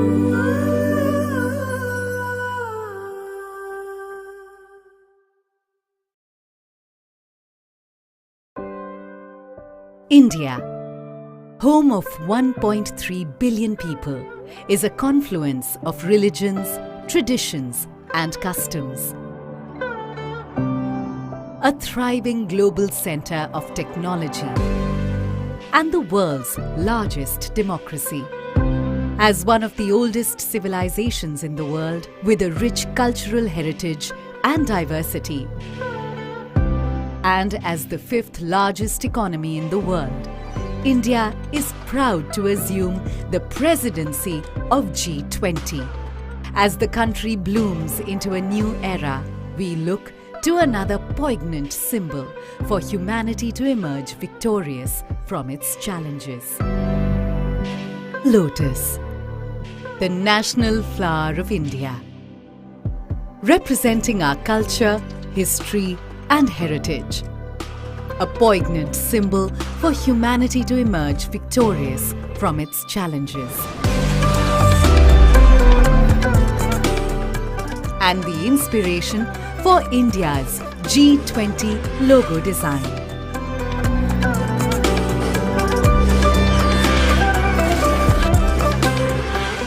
The design, rendered in saffron, white, green, and blue, is drawn from the national flag of India.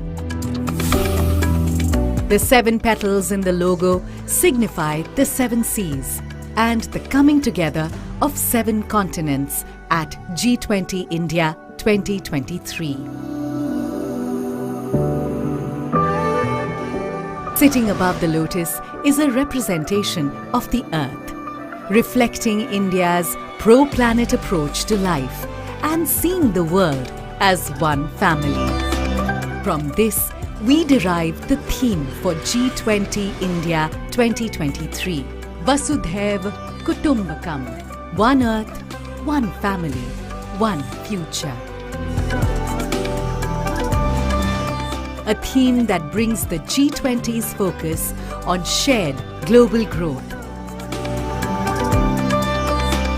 while being in harmony with nature. G20 India 2023. One Earth, one family, one future. Vasudhaiva Kutumbakam.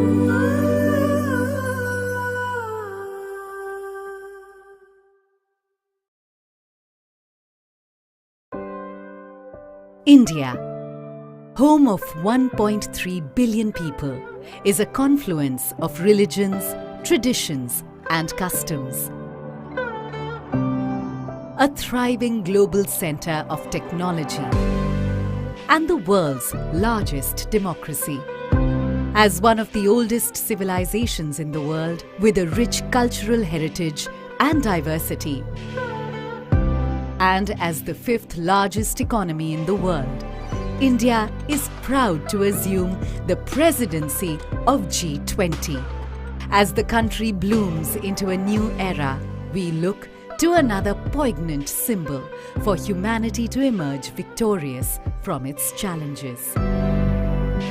Lotus, the national flower of India, representing our culture, history, and heritage. A poignant symbol for humanity to emerge victorious from its challenges. And the inspiration for India's G20 logo design.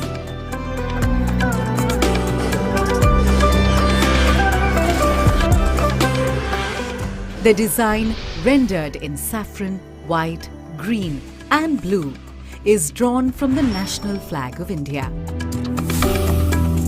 The 7 petals in the logo signify the 7 seas and the coming together of 7 continents at G20 India 2023.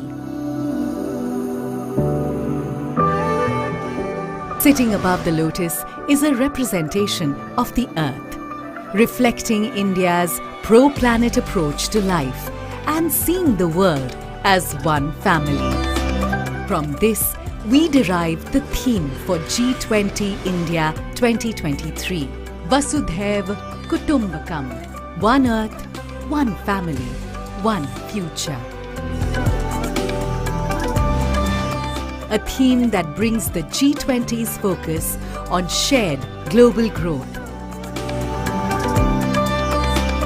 while being in harmony with nature. G20 India 2023. One earth, one family, one future. Vasudhaiva Kutumbakam.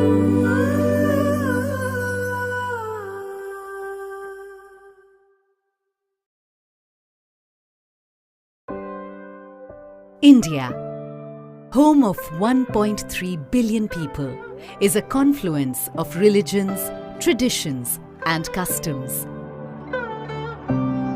A thriving global center of technology and the world's largest democracy. As one of the oldest civilizations in the world with a rich cultural heritage and diversity, and as the 5th largest economy in the world, India is proud to assume the presidency of G20. As the country blooms into a new era, we look to another poignant symbol for humanity to emerge victorious from its challenges. Lotus, the national flower of India, representing our culture, history, and heritage. A poignant symbol for humanity to emerge victorious from its challenges. And the inspiration for India's G20 logo design.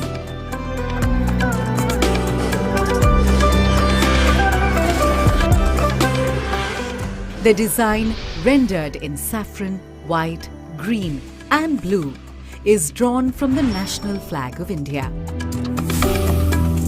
The 7 petals in the logo signify the 7 seas and the coming together of 7 continents at G20 India 2023. Sitting above the lotus is a representation of the earth, reflecting India's pro-planet approach. The design, rendered in saffron, white, green and blue, is drawn from the national flag of India. The 7 petals in the logo signify the 7 seas and the coming together of 7 continents at G20 India 2023. Sitting above the lotus is a representation of the earth, reflecting India's pro-planet approach to life and seeing the world as one family. From this, we derive the theme for G20 India 2023, Vasudhaiv Kutumbakam, one earth, one family, one future. A theme that brings the G20's focus on shared global growth, while being in harmony with nature. G20 India 2023. One earth, one family, one future. Vasudhaiva Kutumbakam.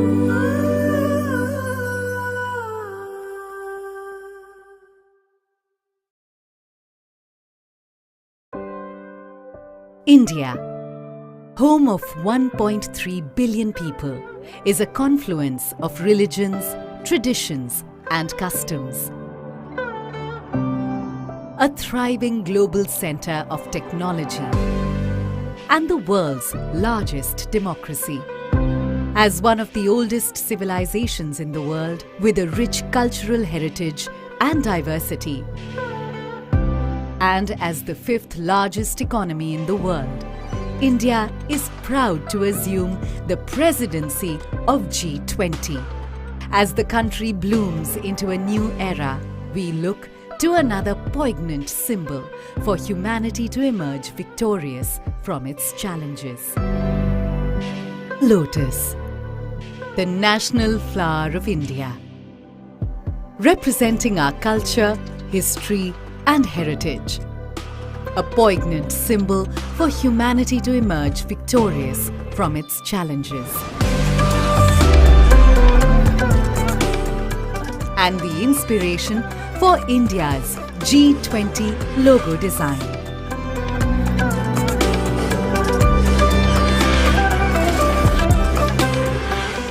The design, rendered in saffron, white, green and blue, is drawn from the national flag of India. The 7 petals in the logo signify the 7 seas and the coming together of 7 continents at G20 India 2023. Sitting above the lotus is a representation of the earth, reflecting India's pro-planet approach to life and seeing the world as one family. From this, we derive the theme for G20 India 2023, Vasudhaiv Kutumbakam, one earth, one family, one future. A theme that brings the G20's focus on shared global growth, while being in harmony with nature. G20 India 2023. One earth, one family, one future. Vasudhaiva Kutumbakam.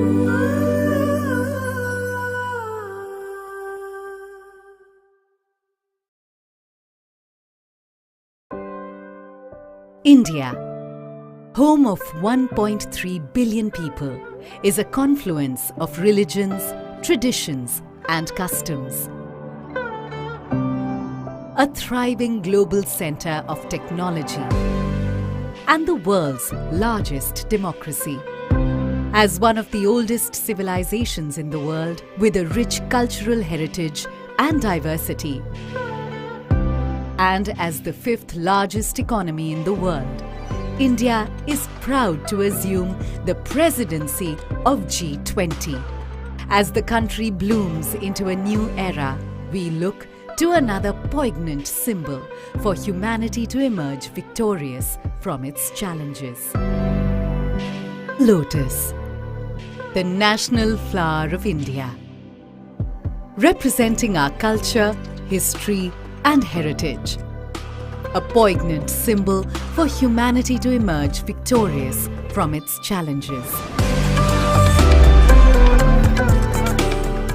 And the inspiration for India's G20 logo design.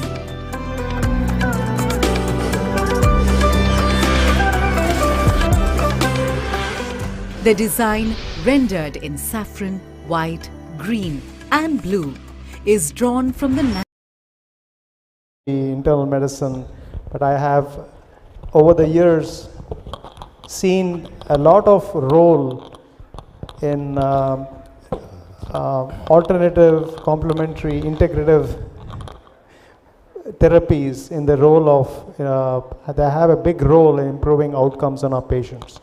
So my first panelist, I would like to direct these questions to Jeeva Hammond. Thank you for being here. Thank you for having me.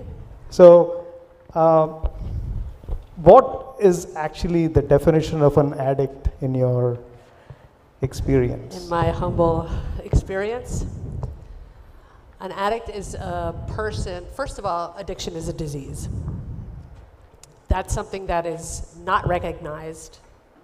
Although it is medically recognized, it is not recognized by a lot of people. It is looked at as a moral deficiency. And we need to be clear that it is not a moral deficiency. So we have this disease of addiction, and basically what addiction is obsessively and compulsively doing the same thing over and over and expecting different results and not being able to stop. That is addiction in a nutshell. Yeah. Yeah, very nicely explained, ma'am, and I think this is the best way to start with the discussion. So, going forward, I would like to pose a question to Dr. Saraswati Hegre. Am I audible? Yeah. Okay. So, as I got an opportunity to listen to this debate which was going on in the first half.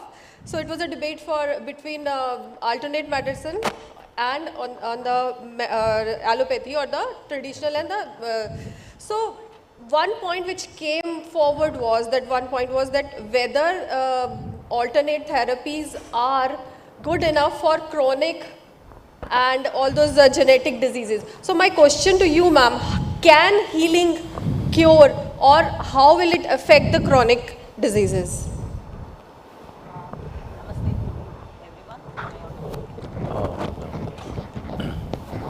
Turn it on. Try it again. Yes, you're on. Can you hear me? Yes. Namaste, everyone. Yes. First part, let me explain what in the morning Swami Dayanand mentioned about. We have 5 layers of existence. Annamaya Kosha, that is physical body. Pranamaya Kosha, that is energy body. Then Manomaya Kosha, the body of thoughts and emotions. Then comes Vijnanamaya Kosha, the body of intellect or the body of wisdom. Then comes the body of bliss, that is Anandamaya Kosha, or the body of contentment. Any disease manifests in the physical body, but the root cause may be in any of these bodies. Somebody may be having a very chronic challenges in their emotional body, maybe disease manifested in the physical body. Most of the time, they can recover themselves. Whatever the treatment you give, either it is allopathic or Ayurvedic, whatever it is, it's all supplementing, complementing The natural original healing capacities are the ultimate. When we enhance that ability, it can treat chronic or acute or even critical cases. With one simple example, I'll try to answer this. During pandemic, in AIMS Rishikesh itself, one of the junior resident was admitted for COVID positive. His CT score was 24. His X-ray was really very bad. I got a call from one of my known contacts from AIMS Rishikesh. His parents were called because of his critical condition. What best can be done? You know, people know when we do healing, people try to contact us. Immediately I asked his number and called that JR who was admitted the critical care unit. He was not even able to talk with the in spite of having continuous oxygen support. Then I asked him to check his oxygen level. I made it very clear to him, I will heal your different layers of the bodies so that you can you can check your oxygen level immediately after the healing. It was a 10-minute session. You know, as a medical doctor, how your logical thinking, sir? Not easy to believe at all. When the whole system is treating you and somebody is trying to tell you something outside, not even seen, is it easy to believe? It was not so easy. The same thing happened, but after the 10 minutes I would say, 10 minutes of the treatment, his oxygen level went up to 95. In 2 days' time, he was discharged. Wow. So it's a wonderful example to explain actually how it worked, and I think example of COVID-19 is something which is so recent and everybody can relate to it. It has touched so many lives. So beautiful example. Thank you so much, ma'am. Yeah. Thank you. Thank you for that excellent sharing the data. It's so profound. Thank you. Questions for Dr. Dar. What is neuro-linguistic programming in simple terms? Neuro-linguistic programming in simple terms, I can say it's a combination of 3 words. Neuro, then linguistic, and then programming. If we go to the first part, that is neuro, neuro is related to your nervous system.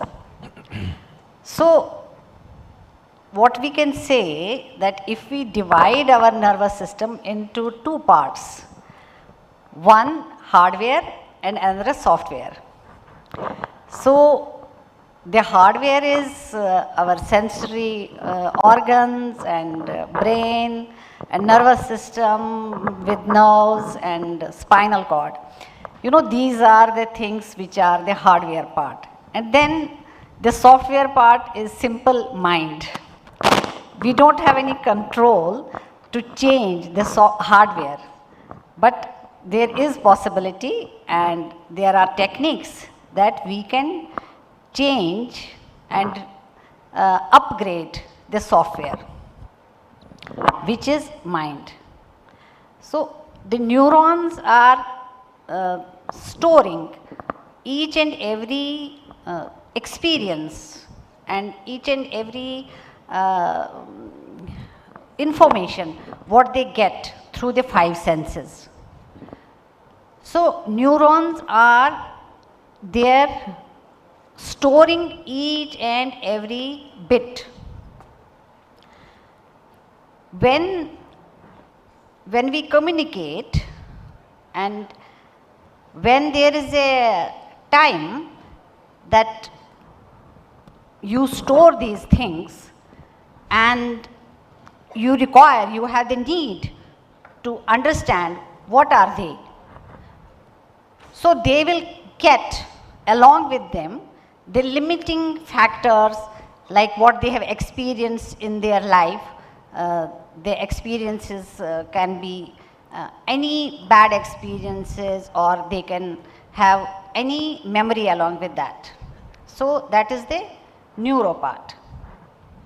Then we will go to the second, that is the linguistic. Linguistic is to do with the language. Communication is the most powerful, you can say, powerful field in this in the realm of communication and language. Basically, language is a part of communication where it's not comprised of only the language, what we understand. It's the use of words along with the tone of voice and the body language. You know, all the three combine together to create the memories. So once we have the communication skills, we can even distance someone or we can even get someone closer to us. It's just through the communication. And once we have these mental patterns created because of the language and the neurons together, because the neurons are the messengers and the language sends the message. So they are connected. Once they are connected, all the messages and all the communication through the language goes to neurons. And once we have both together in same setup, they create these mental models and patterns. And once the mental models and patterns are created, it is possible that we can reprogram them. And that is the NLP. Then the third, there is one more component. Then the third is our programming. Programming is like a code. You know, you can use a code for your mind so that it gives you output. This is like what you desire. A computer or a something. Yeah, same. It's like you want to give a code, you want to use the code because you want a particular output from it. So it's like that, because programming of mind can control everything like our emotions, our behaviors, our thoughts, everything can be programmed. And indirectly, they are programming our life, that they are programming our health, wellness, and all the aspects of life. So it's an indirect way. So in a way, you can say NLP is a bridge which can take you from where you are right now to where you want to be. Wow, that's amazing. So anyone who wants to master the mind, and anyone who wants to understand his the best potential can use NLP. So we can we say, like, as we program a software to direct it how to work, similarly we can program our own mind with the help of neuro-linguistic programming, and we can actually modulate, regulate our own health, our own emotions. So yes, that's the main point, because through the language and through the NLP techniques, we can actually literally change what is already a mind pattern. Wow, that's beautifully defined, and I'm sure our audience have gathered enough information regarding NLP, and they are preparing more questions for Dr. Dhar now for the second round. And ma'am, if you allow me, I'll move forward to Mr. Nishant. Please. So Nishant, I'm actually looking forward to this moment, asking so many questions to you.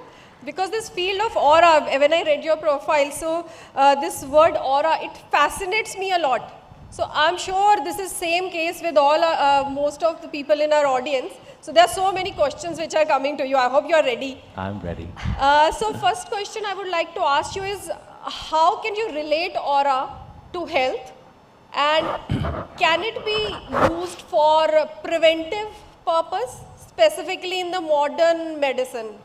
Okay, so I think I'll start with posing a question to the audience, that have you ever met someone and you instantly felt connected to them or felt totally negative around them?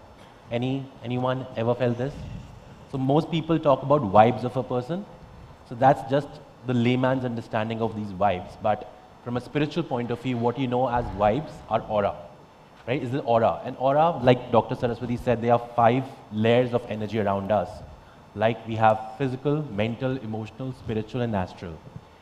Imagine it like a field of energy around you. So anything that has to come to you has to pass through these 5 different layers. So if you're feeling sick, that is quite possible because your energy is disturbed. Even all the viruses, all the infections first appear as an energetic disturbance. Let's call it spiritual immunity. Like if your immunity is weak, you are more prone to diseases and infections.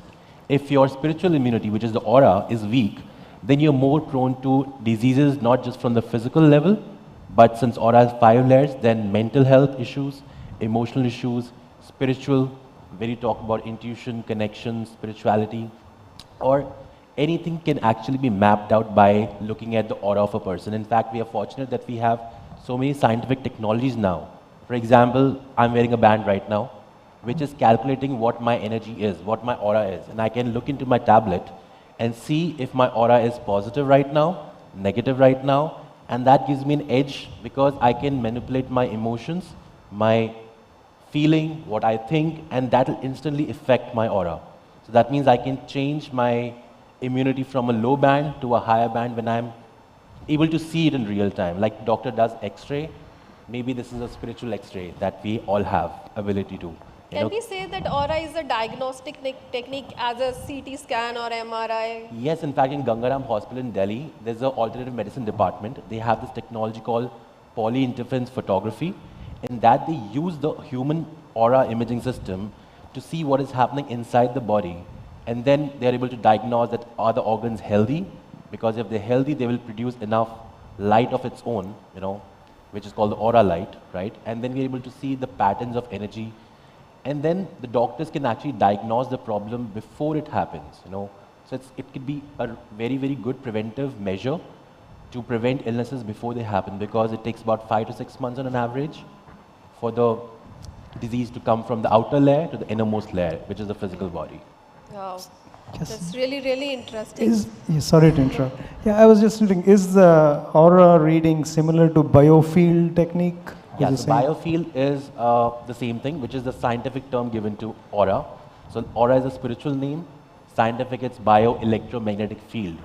Why electromagnetic? Because it has a power to attract things. So the day that when you don't want to get stuck in a traffic jam is the day when you get stuck in a traffic jam, because this field attracts situations, events, people in your life.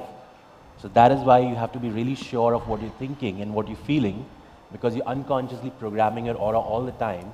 And most of the time, you're attracting the things that you don't want, That's the subconscious mind playing. Correct. Right? That's how all these things, fit That's in. really interesting, Nishant. Thank and you. just be ready for many more questions.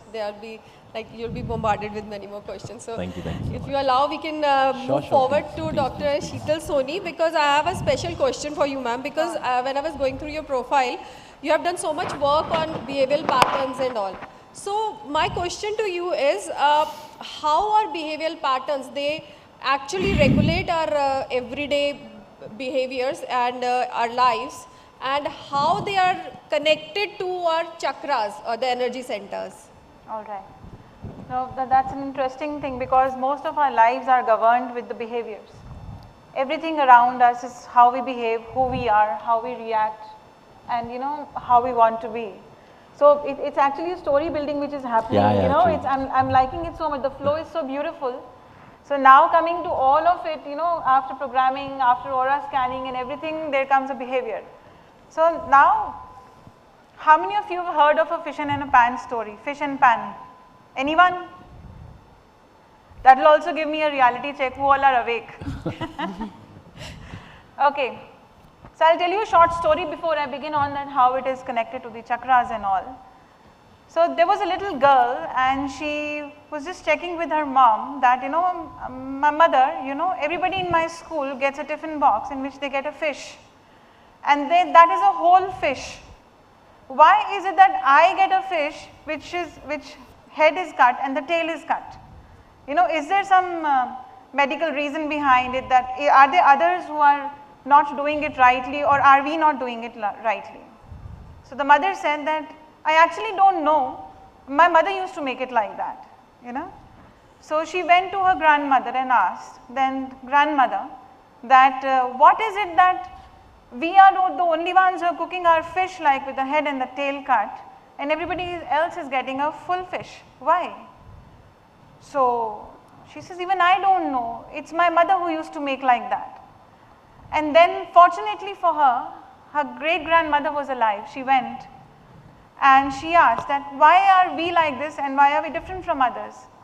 She said, my dear little one, we were very poor and we had only this size pan to cook the fish. The only reason I had to cut the head and the tail was because of the size of my pan. It has got nothing to do with, you know, what will happen, it is a bad omen, it is a good omen, is it a medical reason, nothing. She said, this was my size of the pan. But then that became a behavior. Nobody questioned that behavior, that why are we doing this in a certain way, that, you know, even in most of the Indian families, it's been said that we cook a food in a certain way. And if sometime, if you put turmeric in one of the bhartas, if I say, or some rajma, oh God, we don't cook like that. Says who? Like, we like it that way. So let's cook it like that. I feel like having pasta with a roti, why not? You know, so these are all behavior patterns we're talking about, and this is all coming from the beginning, and that's how the journey of chakras also start, you know. So again a question again, how many of you have heard of chakras? Oh, I like it. That's a buzzword, huh? How many of you have understood chakras? Lovely. How many of you are actually understanding which chakra I'm living through most? Lovely. I'll connect with you later because there will be a lot of questions for you too. So I'll let you know. So there are 7 chakras, the 7 main energy meridians in the body, the chakras which we call them, the wheels of life. There are many. So there are supposedly 72,000 plus nadis in the body. So these chakras, the 7 main chakras are kind of your distribution system for the whole body, you know. So they are the energy distribution centers. And if I look at it from a very layman's perspective, in a very simplistic way of, let me tell you how you grow through chakras. So your root chakra, which is near your genitals, you know, in your groin area. So that is your root chakra, right? Now that is a root chakra. Why we call it as a root chakra? Because that is the root of your existence. That is your foundation. That is where you're born from.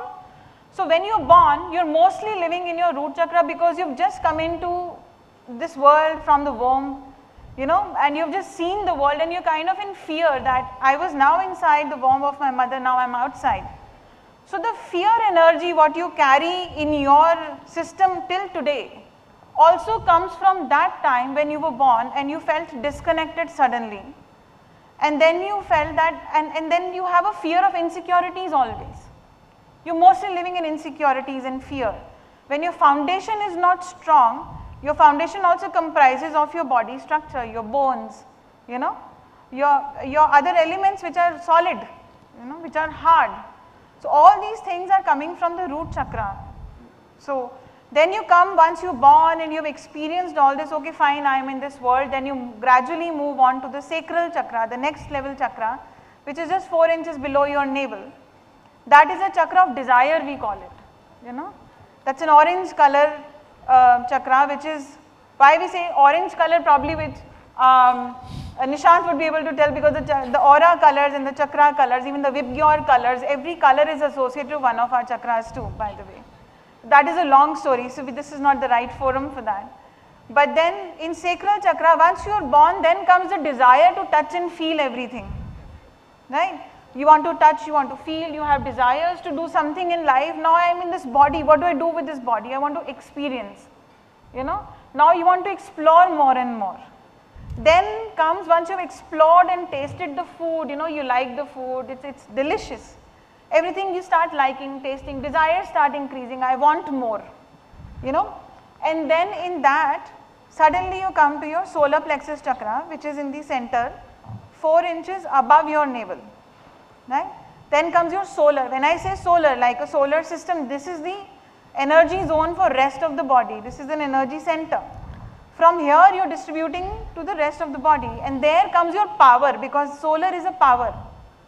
Now coming to the power zone, how many times have you got into a situation where you're indecisive? What should I wear today, you know? Or what should I buy? Should I buy this? Should I buy that? How many times confusions happen in daily lives? Should I do this? Should I not do this? Okay, you decide for me, you know? Why don't you choose for me? What should I do today? You know, why don't you do it for me? Or all these things again come from your solar chakra. Why? For example, you know, when you were little and you parented, when parents are there telling you, choosing for you all the time. Okay, beta, today wear this color, is looking very good on you. And the child starts believing that yes, this color looks good on me because my mama tells me. You know, but that's not the truth maybe. Then again comes that, you know, there's another thing which you want to choose. What should I study? Should I study this or that? My heart may be telling me something, but I'm still looking up to my parents. Can they choose for me? You know, I'm giving away my power to them. My solar plexus chakra is becoming weaker and weaker. You know, I'm giving away my power to choose to people. Choose for me, should I go left or right? Should I wear this or that? Should I eat, do this or not? You know, so there's so many things, we are giving away the power. Hence, people with a lot of gut issues, you know, they are all governed by this because they get nervous. Again, your root chakra starts coming into the play. They are fearful of making those decisions, whether it will be right or wrong, and then you start having all those gut issues.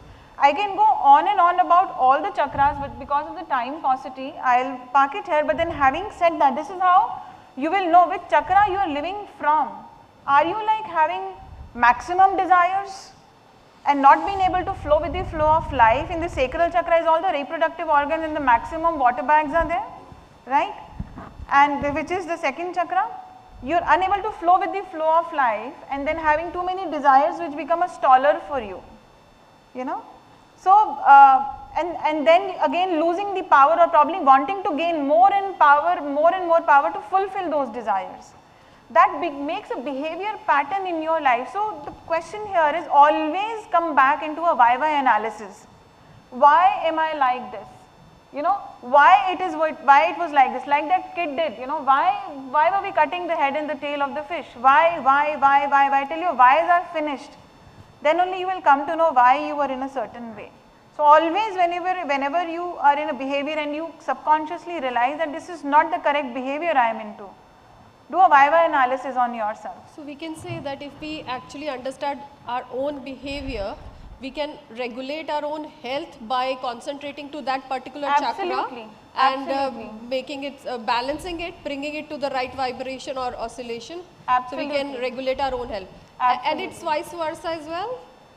If we are able to see by the help of aura what are the vibrations and what is the speed of the chakra, we can actually, if we are not able to recognize our own behavior, we can actually come to know what kind of behavior is there. Like it came in addiction. Addiction is also a kind of a behavior in which we are already stuck. So why do you want to get stuck to something? You know, so why don't let go? You're unable to. Again, the sacral chakra, you're unable to flow with the flow of life. Yeah. So everything is so connected. It's so flowing beautifully. Wonderful. Yeah. And the fears are also residing in your kidney, and you know, hence you get the kidney stones also.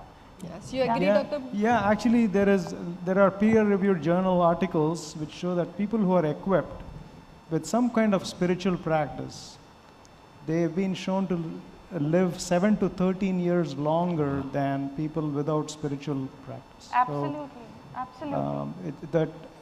You know, it's very you know, it's a glaring finding in many, you know, retrospective studies and scientific literature, medical scientific literature. So, absolutely. And the other part of it is the recent neuroscience research shows that the heart sends more impulses to the brain than the brain sends to the heart. Which is a true study. You know, when we get into chakras and auras, this is also one of the things which we find out. That your heart is a connector between your survival chakras and your higher chakras. That's a connector. Yeah, so in our research we completed at AIMS, we measured heart rhythms as a result of chanting mantra. What happens to the heart rhythms? That was, we concluded that study recently here. And Dr. Saini was in the ethics committee before we got that approved. Thank you for that. And we'll go to the next Dr. Maji. Thank you for being here.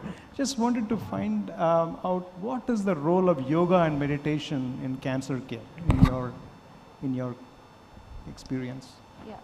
So we all know that cancer is a disease which is very fearful for any person when it is diagnosed. You can't hear you. Your mic is not working. Just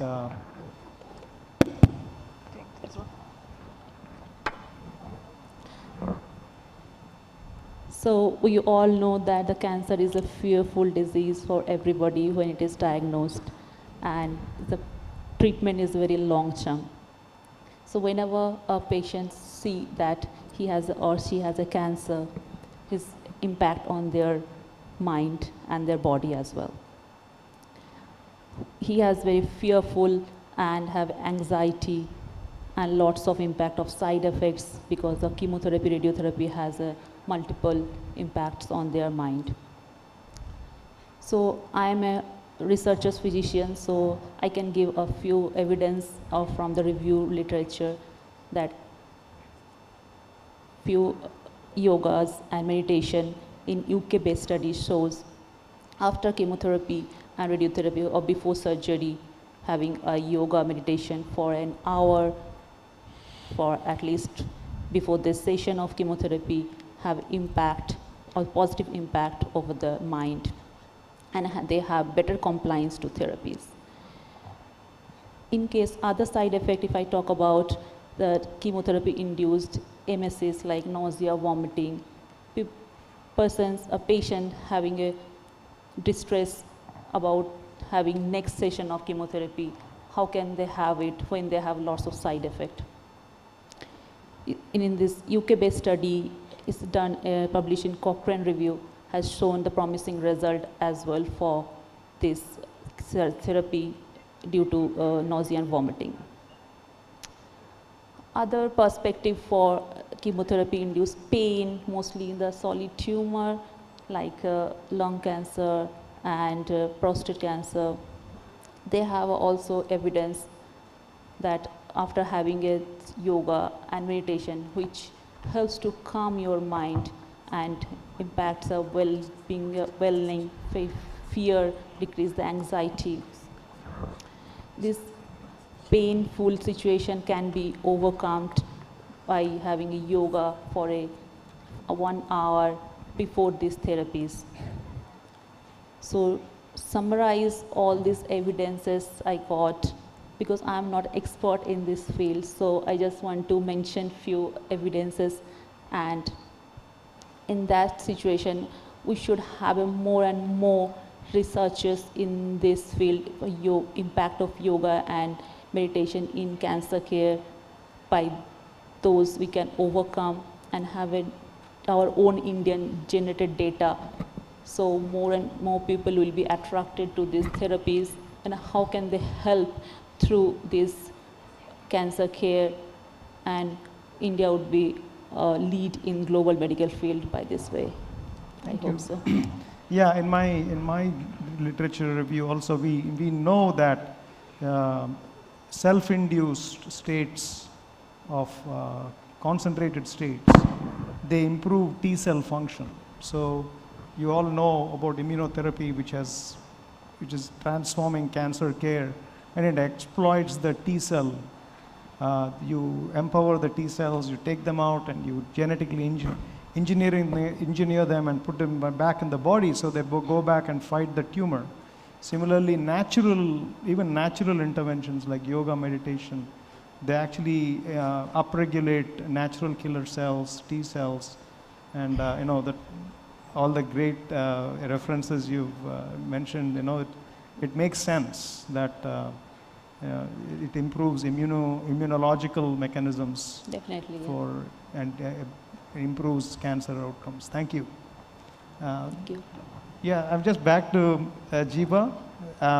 Just wanted your input on what is the 12-step process of bhakti recovery which you use in helping people overcome our addictions. I mean, if you can just tell us how you run the group and what are the methods you used and what is your insight on those outcomes. Sure. So the Bhakti Recovery Group is based on two things.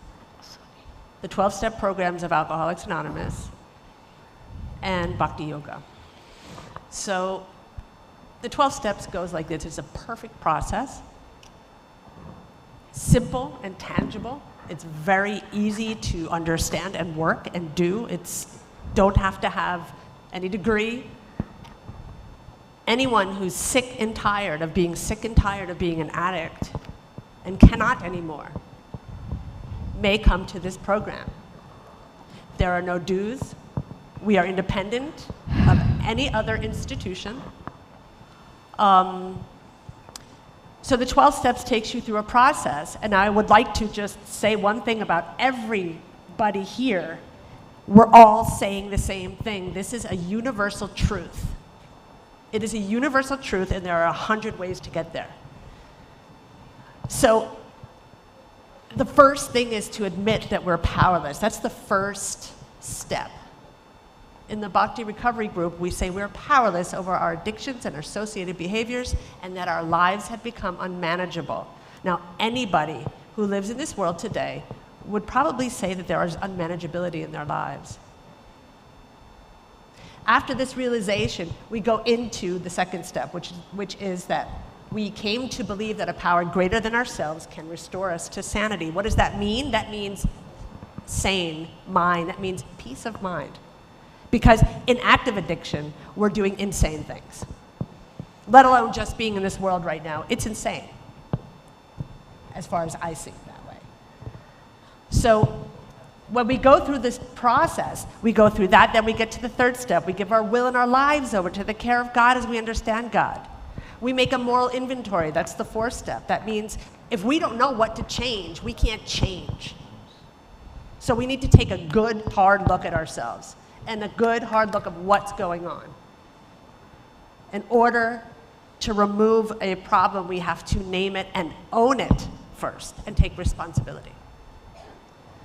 After that, we go into the fifth step where we admit to ourselves, to another human being and God, the exact nature of those wrongs.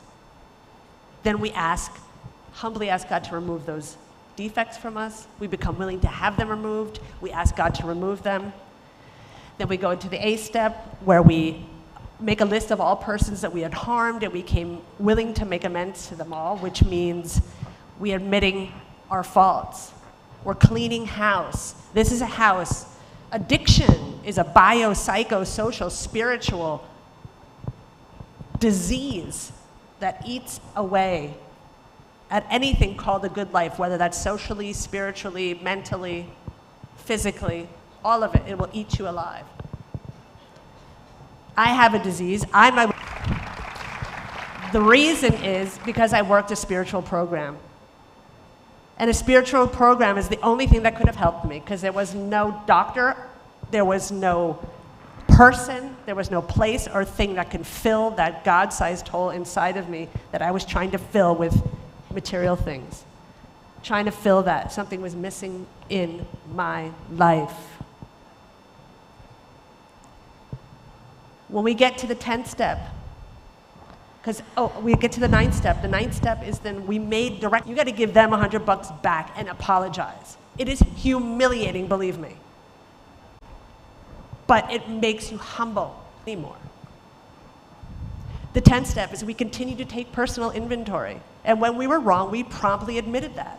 What does that mean? That means in the 4th and 5th step, we've cleaned house, we've cleaned everything up, we practice these principles, and then we do the dusting, right? It's just the maintenance, just the base maintenance. Then we go into the 11th step, and we sought through prayer and meditation and the chanting of the holy names, any mantra, to improve our conscious contact with God as we understand God, praying only for knowledge of God's will for us and the power to carry that out. Wow. So, and then the last step is this, service. anything that we got. Having had a spiritual awakening as a result of these steps, and these are real simple steps for dummies like myself, okay? I don't have to go into a big religion, I don't have to do any of that. I follow these steps, do what the other people have done in order to succeed, and I will succeed. So the 12th step is having had a spiritual awakening as a result of these steps, we carry this message to those still suffering.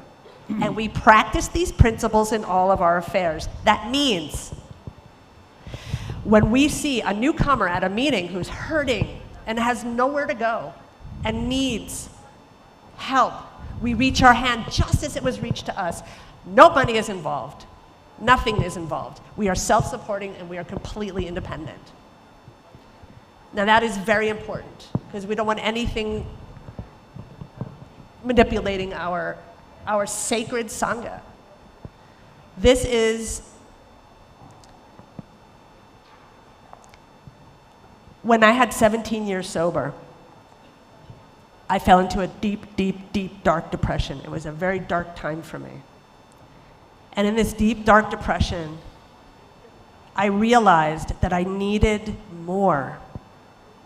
So the 12 steps for me, and I can speak about my own experience and to other people as well in the Bhakti Recovery Group, the 12 steps are a vehicle. And any real spiritual practice is the road. So I drive my 12-step vehicle through the Bhakti street. Wow. So that's how it works. We hold meetings every day, online. We have over 15 meetings a week. We have over 200 members. I've only started 3 years ago. I've given up my work and I dedicate myself just for this cause. I'd like to thank my husband for that. Great gratitude. Yes, and great gratitude. And I just never want to see another addict have to suffer alone from this horrid disease. I am lucky I'm here. I should have been dead 100 times. It's really, really appreciable how you're putting your efforts into this service. So I think all those 12 steps which you have explained, these are not restricted to all those addictions which we know as addictions. Yes. Even our everyday behavior, which in a way or the other are addiction. Yes, shopping. Shopping is addiction. Who goes click on Amazon? Who? Sugar. How many things? Sugar. Sugar is an addiction. Sugar. Everything. Anything that's going to distract us. Yes, which stimulates, and everything is addiction which we do not even recognize as addiction. So if we follow those 12 steps which Jiva just explained to us, I think it is going to be useful for each and every one of us. Absolutely. You don't have to be like a recognized addict to follow them. Absolutely. And it is a way to the spirituality, the real spirituality, we can say. Actually, in the Bhagavad Gita, we find Lord Krishna, he uses param dishtva nivartate. If you develop a higher taste, then the lower tastes which are toxic, those tastes get neutralized. So if you gain a higher sense of being and turn towards ourselves in a spirit of self-discovery, which those 12 steps are, for the first 10 steps, yes, are meant to turn the self to its own in a spirit of self-discovery. Absolutely, and it's never a one and done. This is a lifelong process, just like all of this. It's all a lifelong process. This is nothing to do with one and done, I'm going to do this, now I'm cured. No, it doesn't work like that. I wish it did. I wish there was a pill I could take, and then it would be over, but that's not how it works. So it's the effort. It is the effort. You have to do effort. Absolutely, and someone like an addict, like myself, I had to have been beaten into submission. I couldn't just decide that. Some people can. I cannot. But the thing is, when we talk about effort, when we think we're talking about a pill, having a pill and having effect of it. But when we have to do meditation, sit for some time and do the practice. Same with the yoga. We have to do yoga for a few days to see the result. It works if you work it. It does work. So for that, my question goes to Dr. Hegde. Is yogic healing scalable? Can we actually scale it? Definitely, it's very important. Let me share what we do with the Unnati Healing Foundation, when I started learning yogic healing, I realized the impact on myself.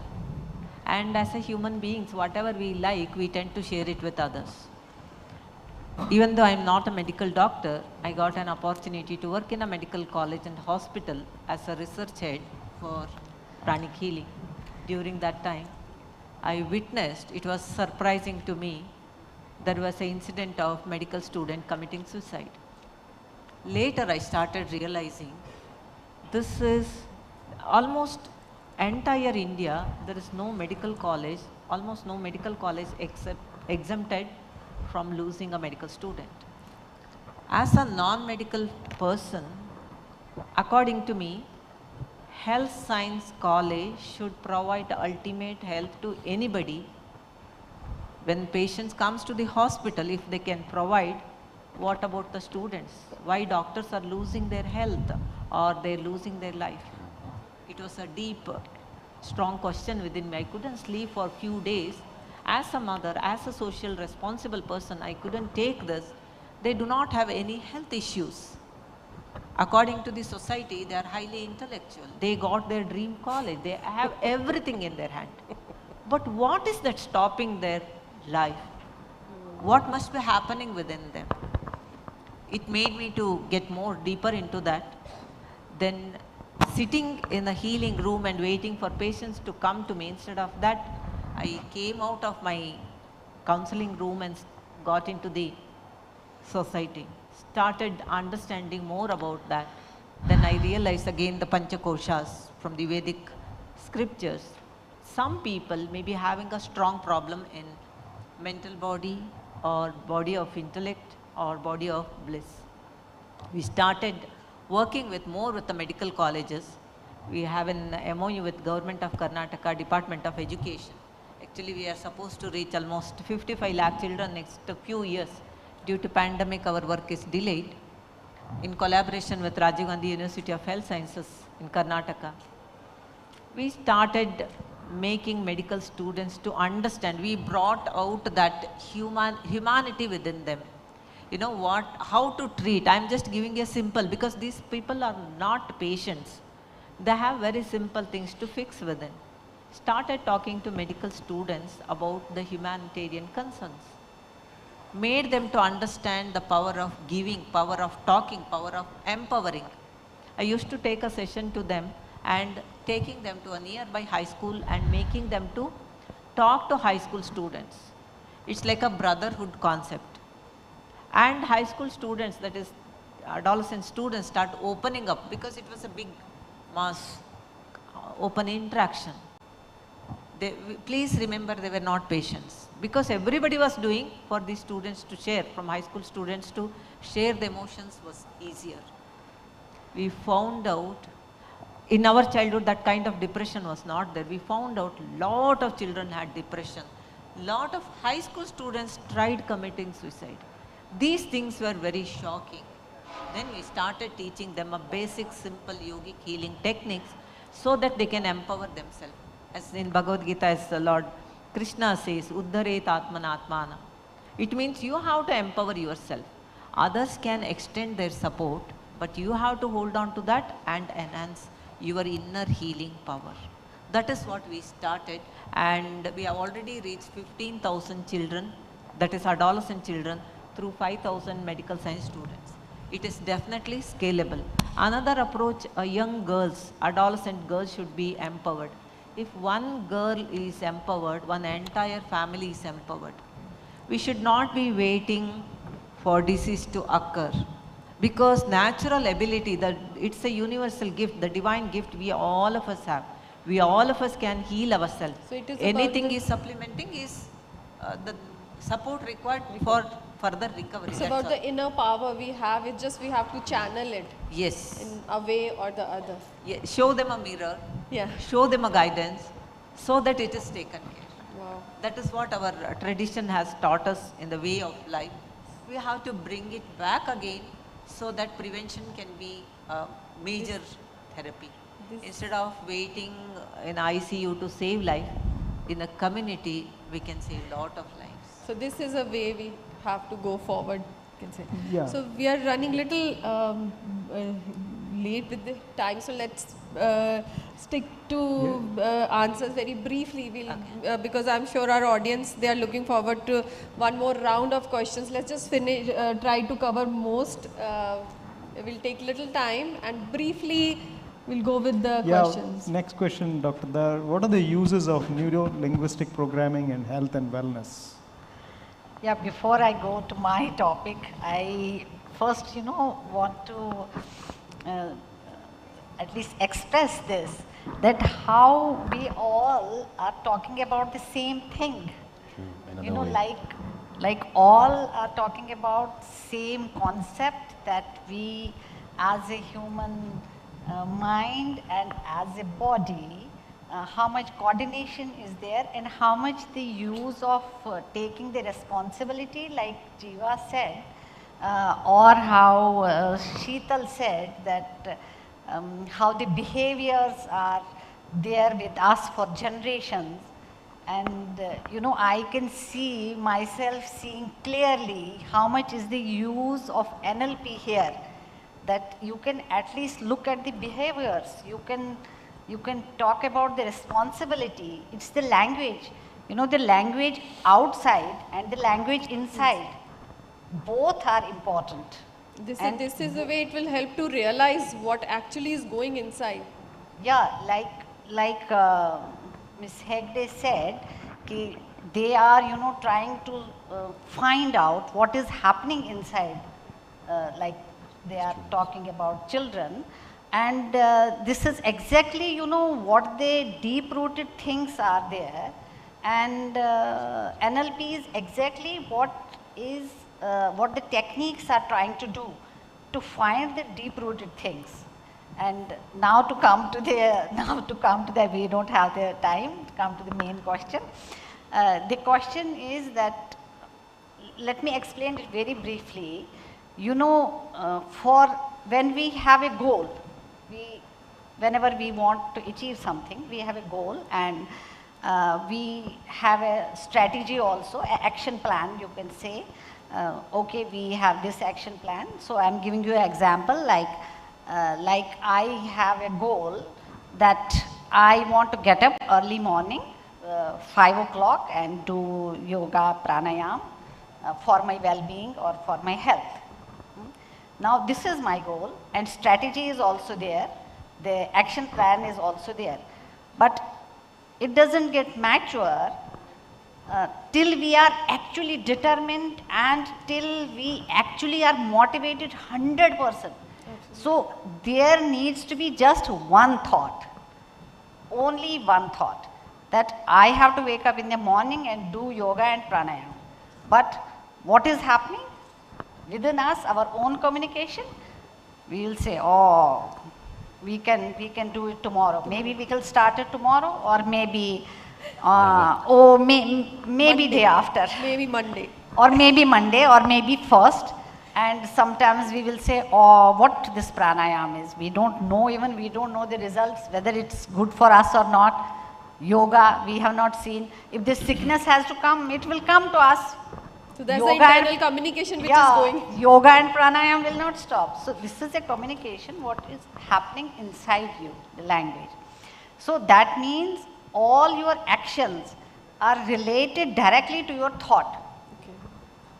If your thought is heavy, and then that means your action is not going to the highest potential. It will not be a reality. It will always be Monday to Sunday. And I can give you, I can make it a very simple, I can give you a concept, a simple concept, that we are not alone in our body. There are two hidden people inside our body. That's interesting. That is interesting, and that's interesting for everyone. There is one person inside me. He is motivated, he is interested, he wants to get up and 5 o'clock and do yoga pranayam. But there is another hidden person inside us who just goes, stops the alarm clock and sleeps and wants to be in a comfort zone. So, this is very simple, that once we control, or once we go deeper to understand the thinking of that other person who is stopping us, or who is saying us, okay, you have the goal, you have the strategy, you have knowledge, you have skills, you have everything, but maybe you cannot do it, maybe you are not good at it. And there are so many voices which are loud and clear to us. So it's like we have to feed that one which is more motivated. So just that is through this programming, we have to program that one person which is more motivated in the direction of what we really want to achieve. Yeah. Very nicely defined. NLP is exactly to make that other person, that hidden person, change his way of thinking. So this is letting me forward one more question to Nishant now, that can, by the help of aura, I'll be able to recognize that person who will help me, that part of me which will help me to actually attain what I really want to attain. Will it help me to focus towards my goal? So you're talking about from a personal perspective, right? Like if I know aura reading, then what is the use of that in normal day-to-day language? Is that what? Yeah, when we talk about intuition, right? So Okay. we got intuition in a positive manner, yes, and got there it. is one thing which is stopping us to do that. Yeah. So that's, can aura help in that, recognizing the that correct problem one? is, thank you for the question, but the problem is most people are not able to differentiate between an intuition and a thought. So they think that it's intuition, but it could be just a thought operating from a fear-based energy, that I haven't done this ever, so will I really be able to do it or not? How do you differentiate that?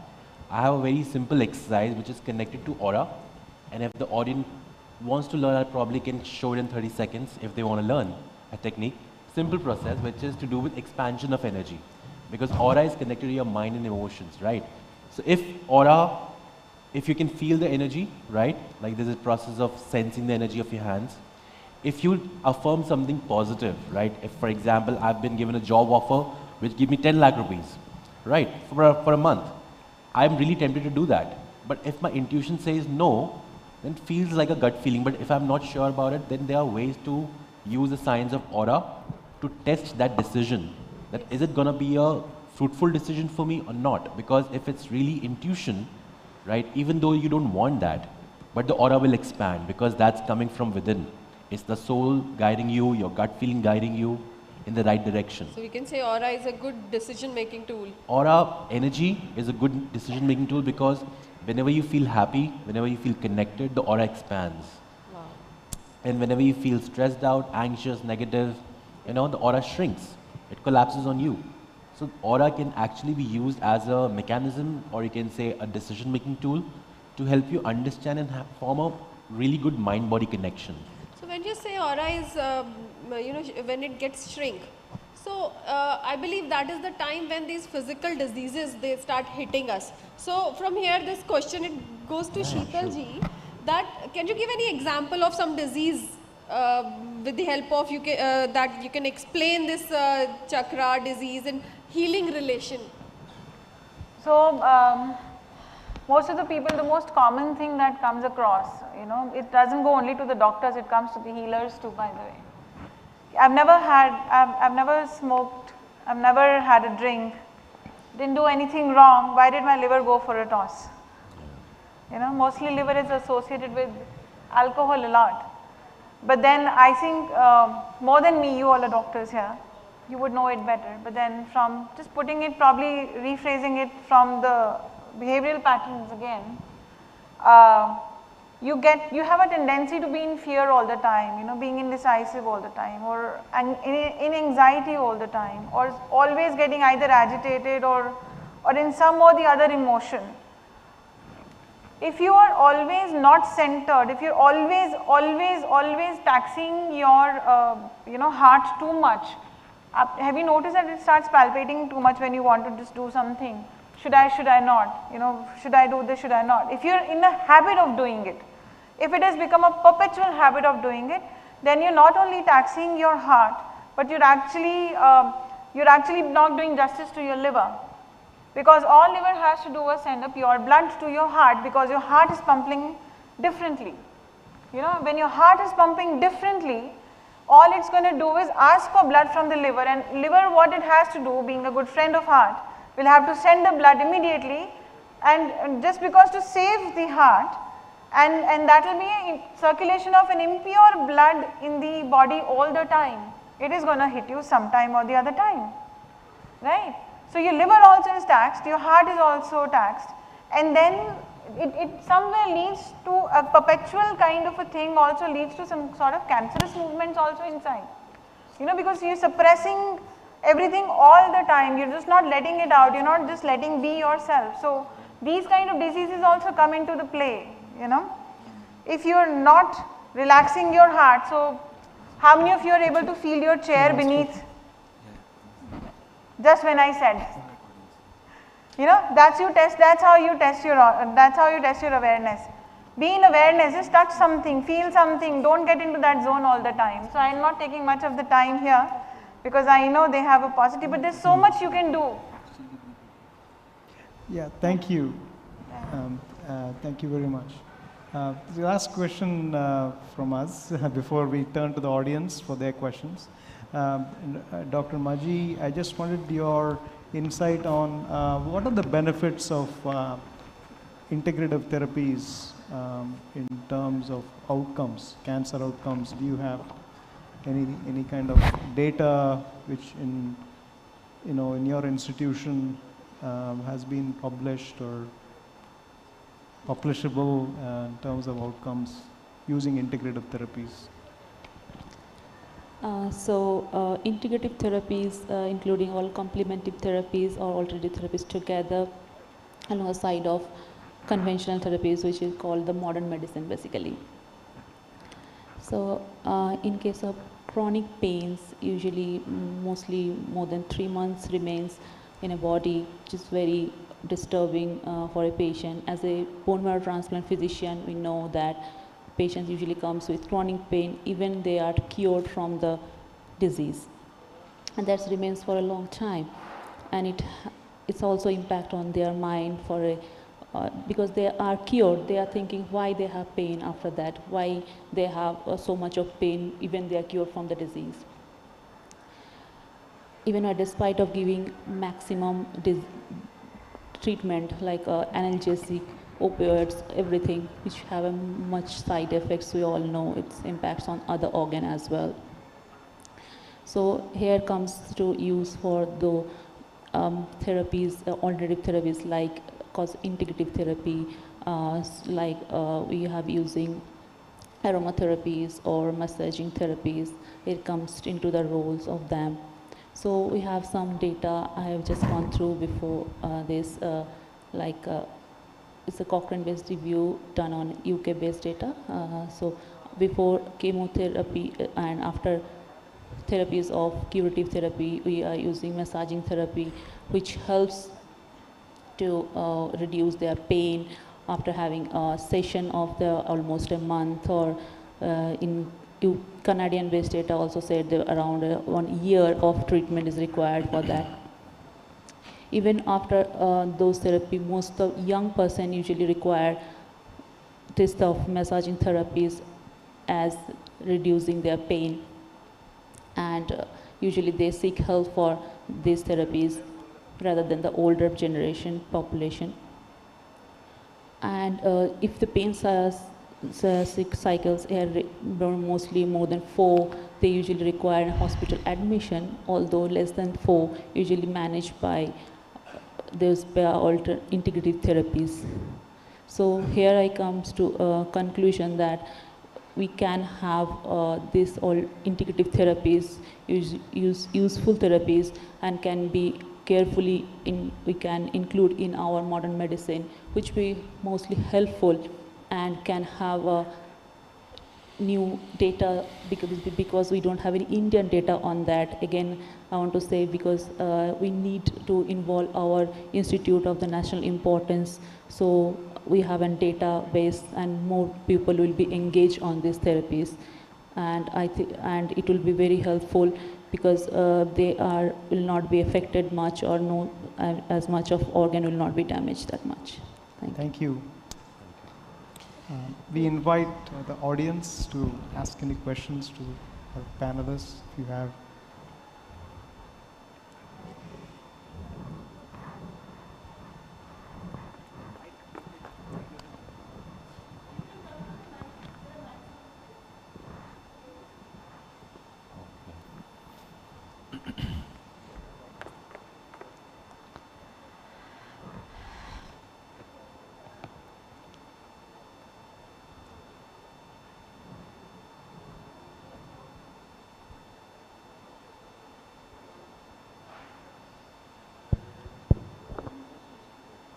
Okay, my question is for Nishan Sharma, and it is, what are the benefits of someone getting their aura read in the life of a working professional who is not really into spiritual healing or the spiritual world? Okay, thank you. So before I answer that question, you have to understand that aura is a reflection of you, and everything that is an extension in your life, whether relationship, health, finances, career, is an extension of you. So if you're feeling stressed out, that stress will reflect in all other aspects of life. So that means if you can get your aura read, you can actually know that if you're feeling stressed out, then what that stress is causing a problem in the physical health. And you can also find out what are your unconscious belief systems that you have in place which are creating the stress in your mind and your emotion, how that emotion is affecting your body, how that emotion is attracting from a spiritual point of view, attracting the things that you do not want in life. And since I spoke in the earlier part of the meeting that aura can actually tell us what is going to happen in future in terms of health, because everything appears as an energetic disturbance first. So that means if you get your aura read, you can actually know what areas of your life are going to get affected, say 5 to 6 months in advance, whether it's an area of health, whether it's an area of relationships, career, job. I'm not going to talk about future foretelling, it's not that, but it's from a spiritual point of view. You can actually see and scan your energies in different areas, and based on that you can make decisions. If you feel that energy of your health is not going good right now and it's going to go bad in the future, then you start working on it. So it can be used as a preventive measure, not just in terms of your physical health, but in terms of your jobs, career, relationships, every aspect, because everything is connected to you. Right? Hope that answers your question. Thank you.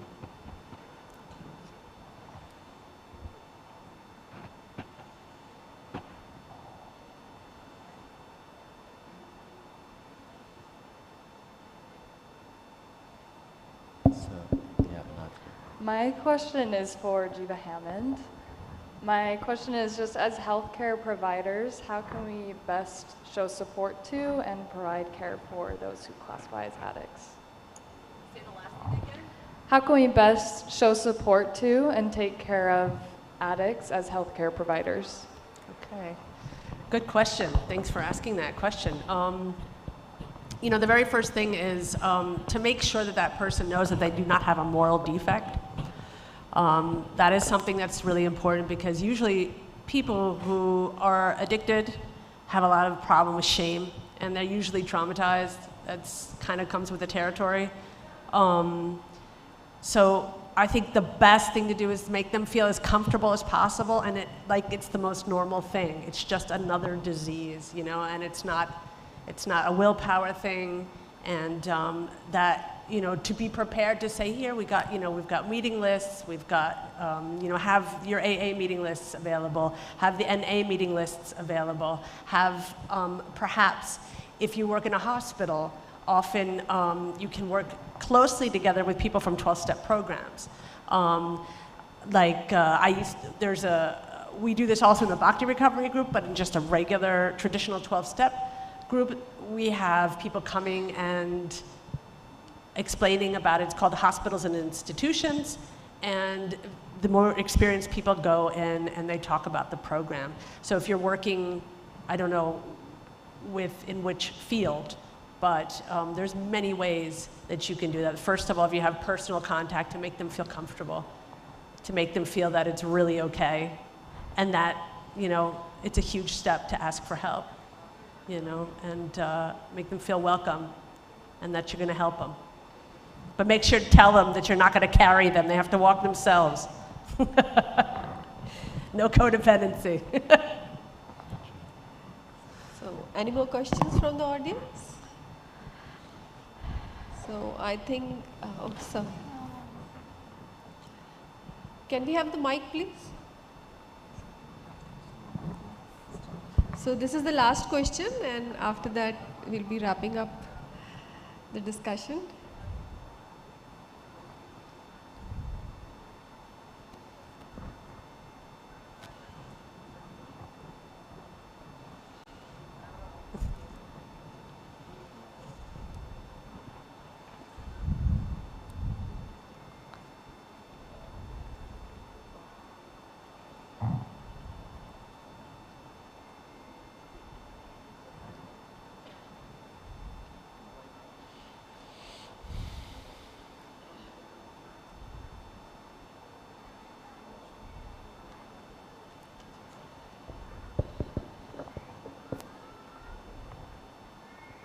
Today, by the way, just for the introduction, I happen to be Deputy Director of Sports of Pauri Garhwal 50 years back.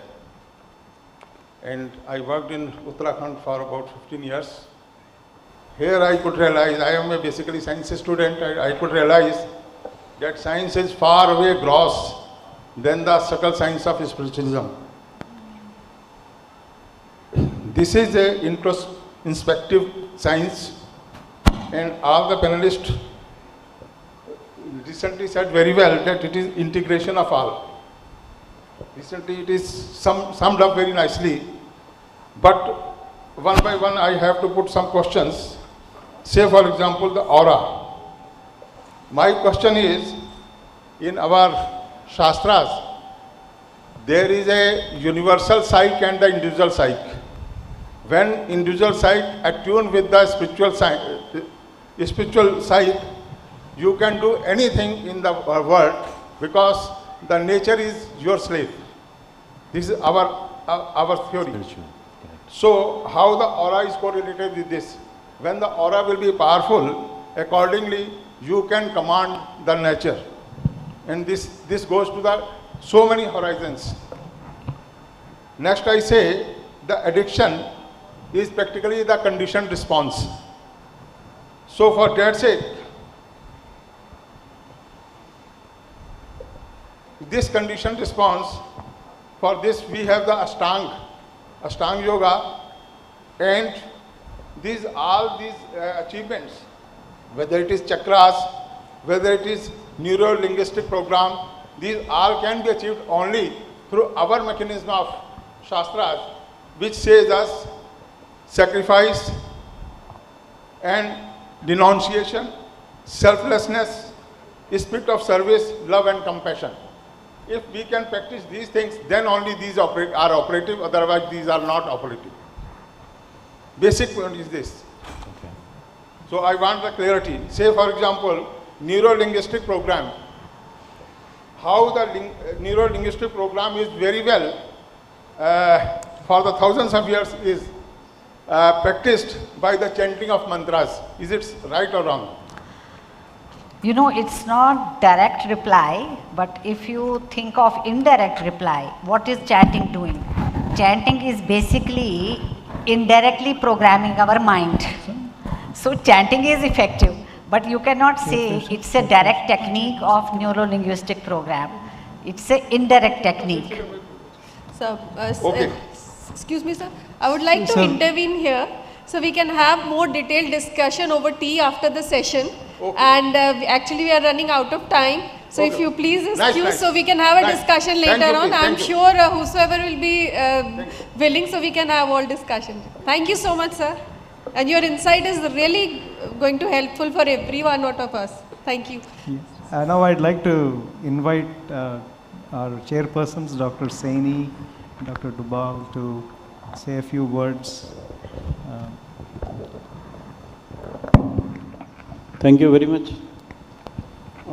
Myself and Dr. Saini decided that I should speak first, since he is a veteran and he will probably conclude this session.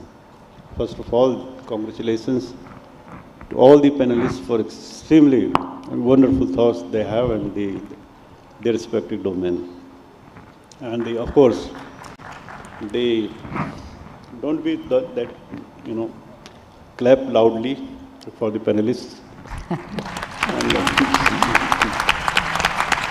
And at the same time, we have exceptionally good compares also, moderators, who ask very brilliant questions. So probably they have done a lot of homework first. As for me, I have spent decades together in science and technology. So as a science person, I believe in data. I don't believe in what the honorable lady said, fish and pan story. We do, for example, I cite one example. I will not take much time, don't be afraid of me. I will give you 3 examples. Open questions to all. Go through the literature.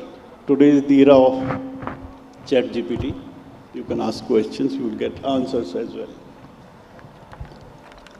For example, we are told that, the copper vessels, you put water in copper vessel, drink in the morning, you will be healthy. Because, the copper or silver or gold nanoparticles are reductionist in nature. So it cures even cancer and infection. Now the theory, when the story was built, was the pure water. Flamboyance of hydrogen and oxygen put in a copper vessel. You get a lot of silver nanoparticles. Today you get a tap water treated by hydrogen peroxide in advanced countries and chlorine. And you put that water in copper vessel and instead hydrogen or oxygen reacting with the copper, it's chlorine which react with the copper vessel. And the toxic material you drink every day in the morning. You're fortunate if you get a pure, quality water. It means you need some scientific literacy. For example, I like your story. When in Indian system, the child is born, grandmother gives chandi bowl and a spoon for kid, not for a fun. Since the children, even neonate or net, small kids, just born, can't tolerate any antibiotics.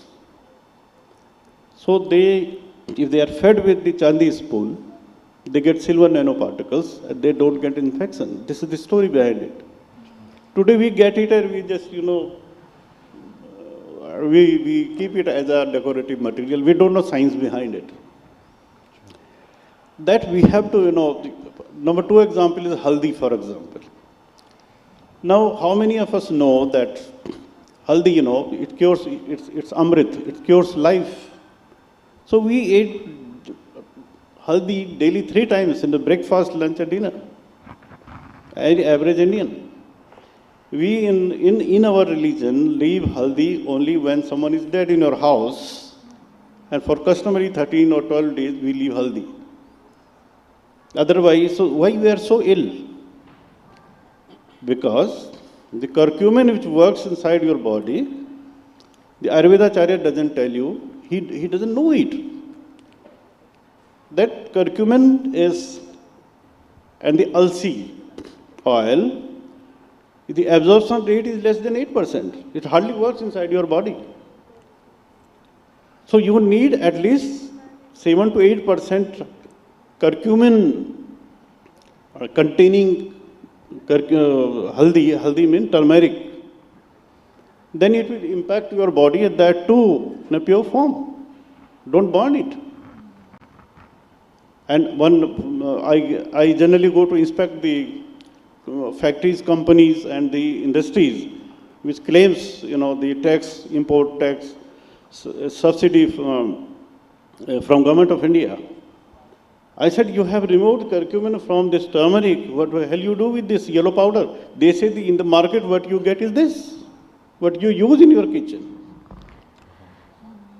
And number 3, last point is, when I came inside this auditorium, some sadhu or Mahatmaji was telling with the yoga practices. Now, the science says why you are ill. The science says if your protein degrades inside your body, the disease starts then and there. Ultimately, in serious cases, it converts into the malignancy,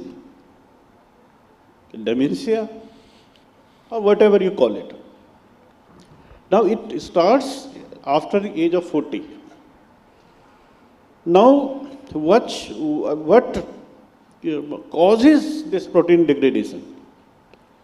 Ultimately, the body is made up of the proteins. Everything in it is a gamble of protein. Now, if you have pure water, and if you have pure air, for example, you are doing Kapalabhati, I do yoga. There was a fantastic paper published in New Scientist, probably 6 years back. I wrote the review of it also. That if you are, if you go, it's fancy to say, go morning walk, evening walk, do, Swas Kriya, yoga. I'm not talking of asanas. I'm talking of yoga. Yoga means swas, air. So what is antioxidant? If you are full of antioxidants, full of immunity, the disease cannot, crack you. Now, when you go, for example, this is the AIIMS we are sitting in, and you have a huge amount of heavy particles because, if you cross the boundary wall, you have a highway going on. Now, the automobiles or all the cars, truck, buses throws a lot of nickel and lead due to tires. The tire struggles with the road. And the first floor people are they are sufferers. So it's a very, if you test the air quality of this AIIMS, you will find the worst quality. So if you go morning walk or inhale a lot of mercury, nickel, lead, and they say, I'm very happy today, I've walked 5-6 kilometers. If you do Kapalabhati, in a open atmosphere, buses, traffic, dust is going on, no fun. So all I want to, as a science person, from you is to understand science also. And there is a need, holistic medicine is a very good title. The Ayurveda, I have said AIIMS many times in the past also. You have the Ayurveda also. You have the Patanjali there. In my position, I was willing to fund the projects also. To see the, air quality, optimum air quality, to see the, water quality, and to see and gather the empirical data, doing some yoga and, complement and supplement each other. So we can say that as we are addressing to youth 20, so we're talking on this platform. So youth is basically more convinced when every technique is so scientifically explained. So yes, sure. So I conclude here, but my only point is, because since we are sitting in the AIIMS, they pursue high-end research, I know. Many of the doctors I know who do very good research. Sure. Dr. Saini itself is a very good researcher. So my emphasis is on that point also. Thank you very much for giving me the opportunity. I extend my thanks to the Director AIIMS, Executive Director AIIMS also, to extend to me this opportunity to speak. Thank you. Now I hand over to the Dr. Saini to have a final say. Thank you very much. Thank you, Dr. Dobal. Thank you, sir. Thank you. First of all, I would like to thank Madam Meenu Singh and her team for the invitation. It's really a great privilege being over here and to interact and then listening to such enlightened panelists. While listening to all of the panelists, there was one thing common.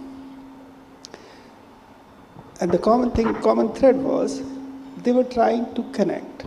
They were trying to sense, whether it is through aura, whether through prani healing, or whatever means they have employed. They were trying to connect with the deeper being of an individual. And that's how they were enabling them to heal by themselves. So that's what is a common thread, a common approach, or common principle which we can sense a scientific basis of their working. I come from a university which was set up by a Swami known as Swami Rama, and the very purpose of setting up the university or the medical school was that doctors who are being trained there, they learned both. Learning the science which prevails in eastern part of the world to help through your own inner self, and the science which comes from the West looking to sway over their abilities. If we overcome everything and knock down their own ability, we tend to put them down. They do not heal that well. So only patients, only people, those who heal, those who are trying to heal, those who are trying to come out. So our role is to enable them to come out of this situation, of the difficulties they're going through. So while doing so, a doctor or a healthcare professional who try to do this, I would say he is a holistic doctor.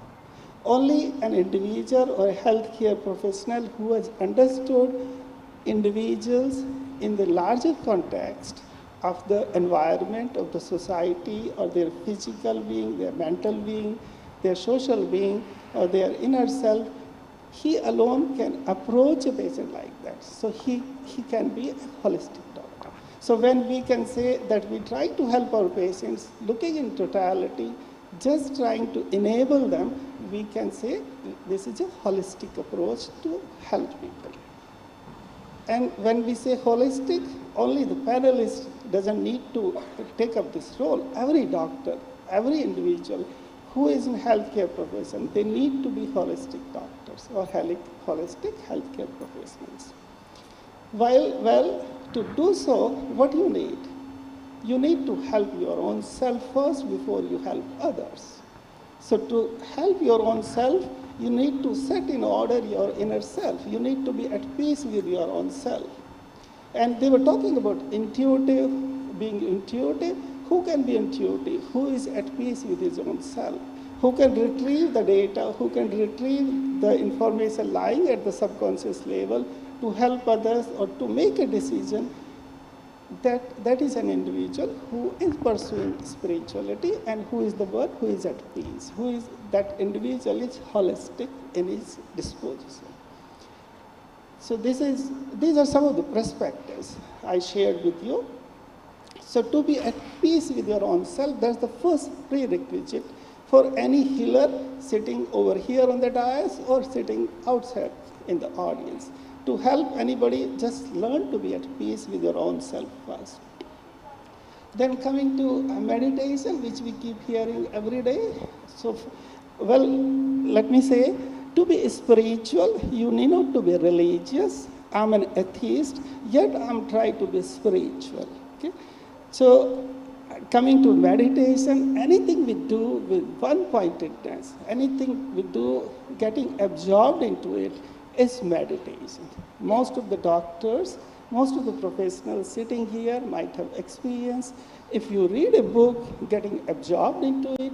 If you work in a kitchen, totally getting absorbed into it. Or you do an operation where you are totally absorbed into it, that's a session of meditation.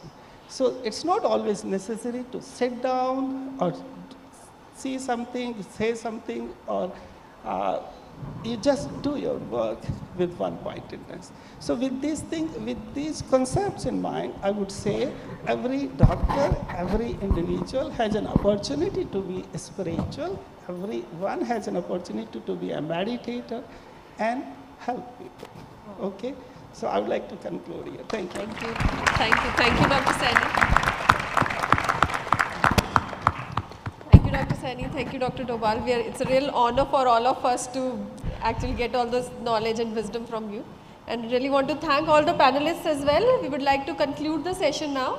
And lovely discussion, and we have learned how to actually recognize our own inherent powers, use it to understand our own patterns and cure it with the help of different modalities, be it healing, be it NLP, and actually advantages to all of us. It is all present inside us. We just have to recognize it. Thank you so much. Over to. Yeah, thank you, Dr. Saini, Dr. Dobal. I really appreciated the point of homeostasis. So we actually are the most populous country in the world, and India had 65% of its population are people under age 35. So if you actually embrace our great heritage of what our seers and sages have given us, all these disciplines of yoga, meditation, pranic, accessing the pranic koshas, and these modalities have no side effects. You can just apply them early in life. What we are seeing today, there's so much of chronic disease epidemic, is because people do all kinds of things in their young age, and at age 50 they realize, I have diabetes, I have this and that. But just imagine if all of you youngsters start now, then you can put off many of the chronic diseases till 70, 75. So, and that's very profound. So I would encourage you to look at these different disciplines of ancient India in a more scientific perspective, question, have more exchanges. I'm so thrilled to be here amongst you, and thank you all for joining us. Thank you. It was truly a privilege to have such proficient and experienced individuals sharing their perspectives on the topic. The diversity of thoughts, ideas, and experiences that were shared made it an enriching experience. Once again, on the behalf of the organizing team, thank you to all the panel members. Your contribution was invaluable and greatly admired. Because of lack of time, unfortunately, all the wonderful questions from the audience couldn't be addressed for now. The delegates can approach the panelists and have discussion during the high tea. Thank you. With this, we have come to an end of this panel discussion. It is now time to honor our guest, who with their gracious presence has made this panel discussion successful. I would request Professor Sunil Saini, Director, Cancer Research Institute, SRHU, to kindly felicitate Ms. Jeeva Hammond with a memento. Please give a huge round of applause.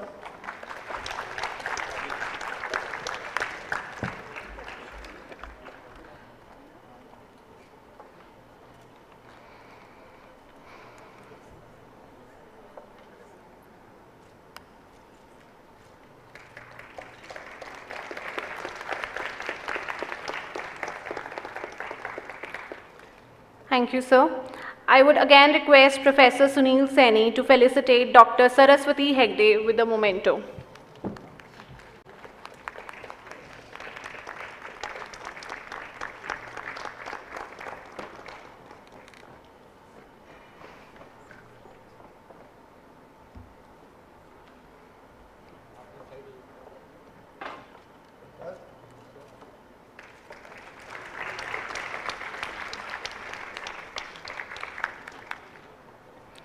I would request Professor Sunil Saini to now felicitate Ms. Indira Dhar with the memento.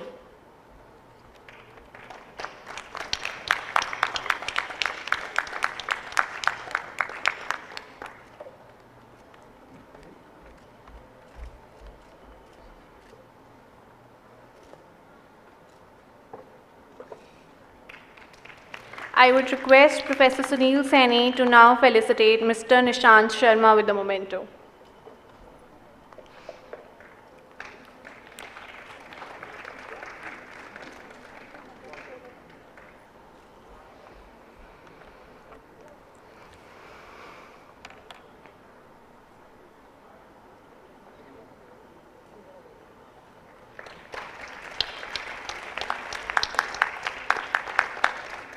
Thank you so much, sir. I would now request Dr. Rajendra Dobhal, Director, Strategic Planning, Research and Development, SRHU, to felicitate Dr. Sheetal Soni with a memento.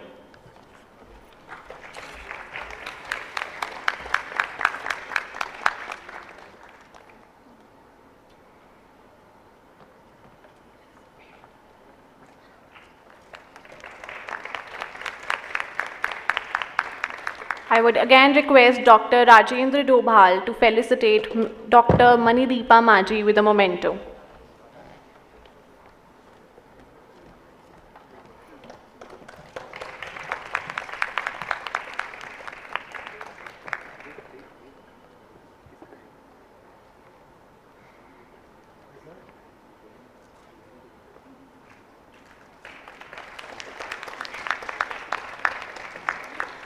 I would request Dr. Rajendra Dobhal to now felicitate Dr. Venugopal Damirela.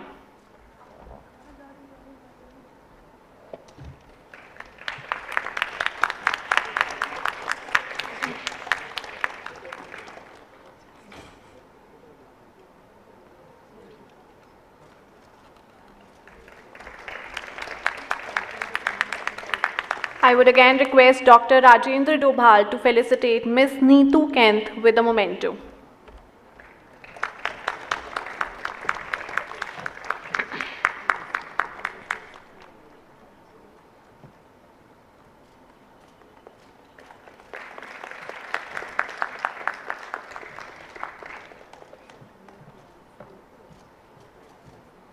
Thank you so much, sir. I would now request Professor Meenu Singh, Director, AIMS Rishikesh, who's accompanied by Divyanshi Salanki, BSc Honours Nursing 2020 batch, to kindly get on stage and felicitate Professor Sunil Seni.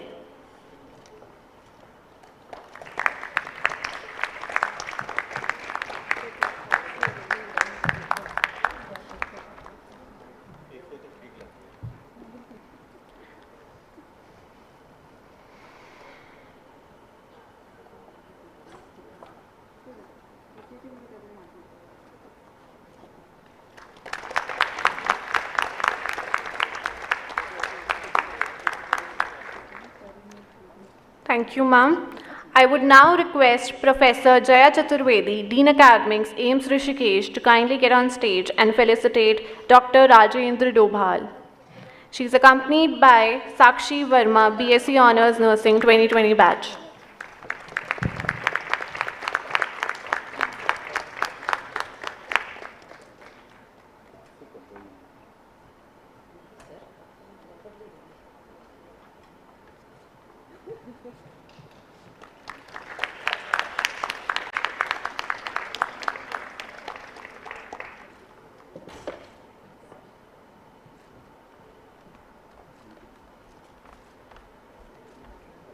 Thank you, ma'am.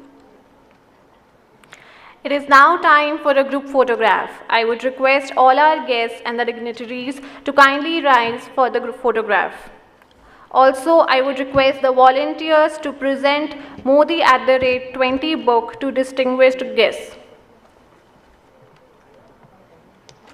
I'd also request the coordinators, volunteers, and all the members of the team to kindly gather on the stage for the photograph, please.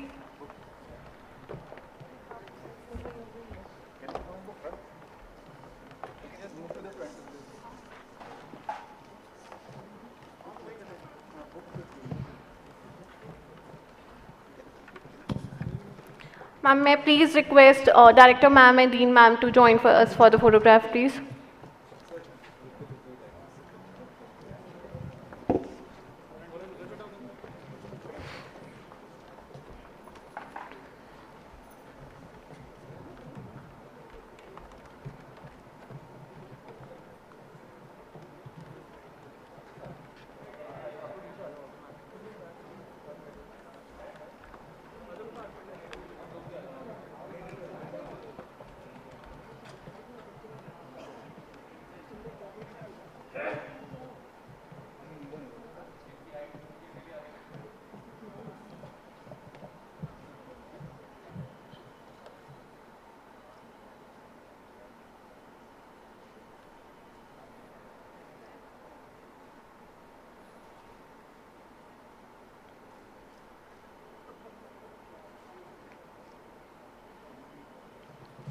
Thank you so much, everyone. I request the dignitaries and the team to kindly take their seats in the aisle.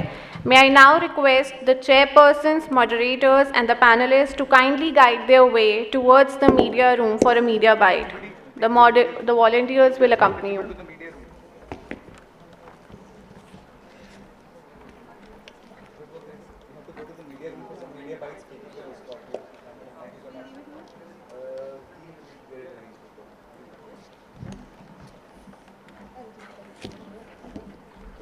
I have an announcement to make. If anyone has found a lost phone, please contact Miss Beena. If anybody has found a lost phone, please meet or contact Miss Beena. Thank you.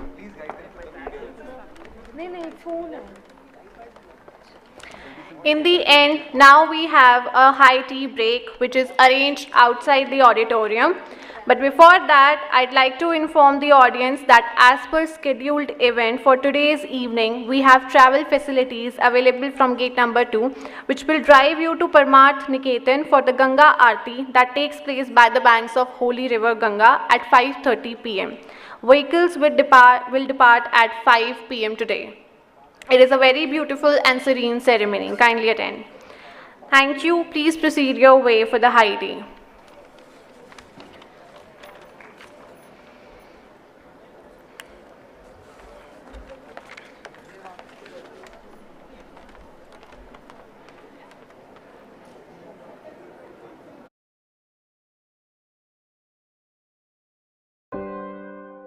India, home of 1.3 billion people, is a confluence of religions, traditions, and customs.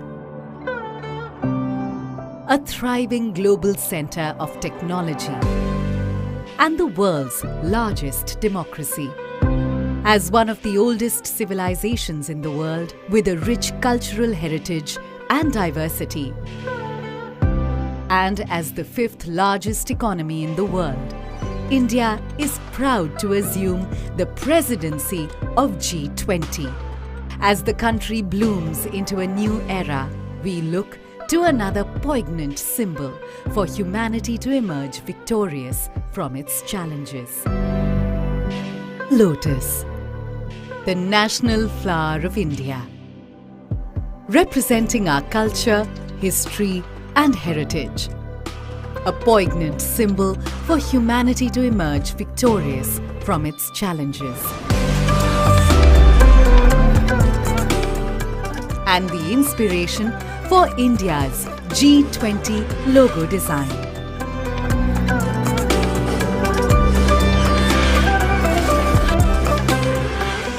The design, rendered in saffron, white, green, and blue, is drawn from the national flag of India.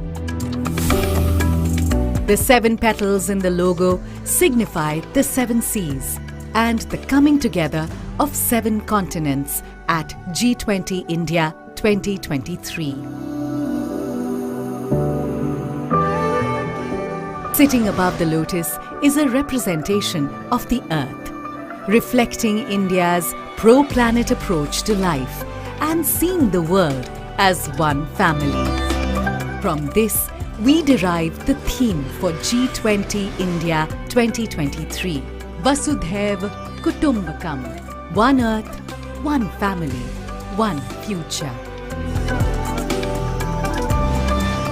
A theme that brings the G20's focus on shared global growth, while being in harmony with nature. G20 India 2023. One earth, one family, one future. Vasudhaiva Kutumbakam.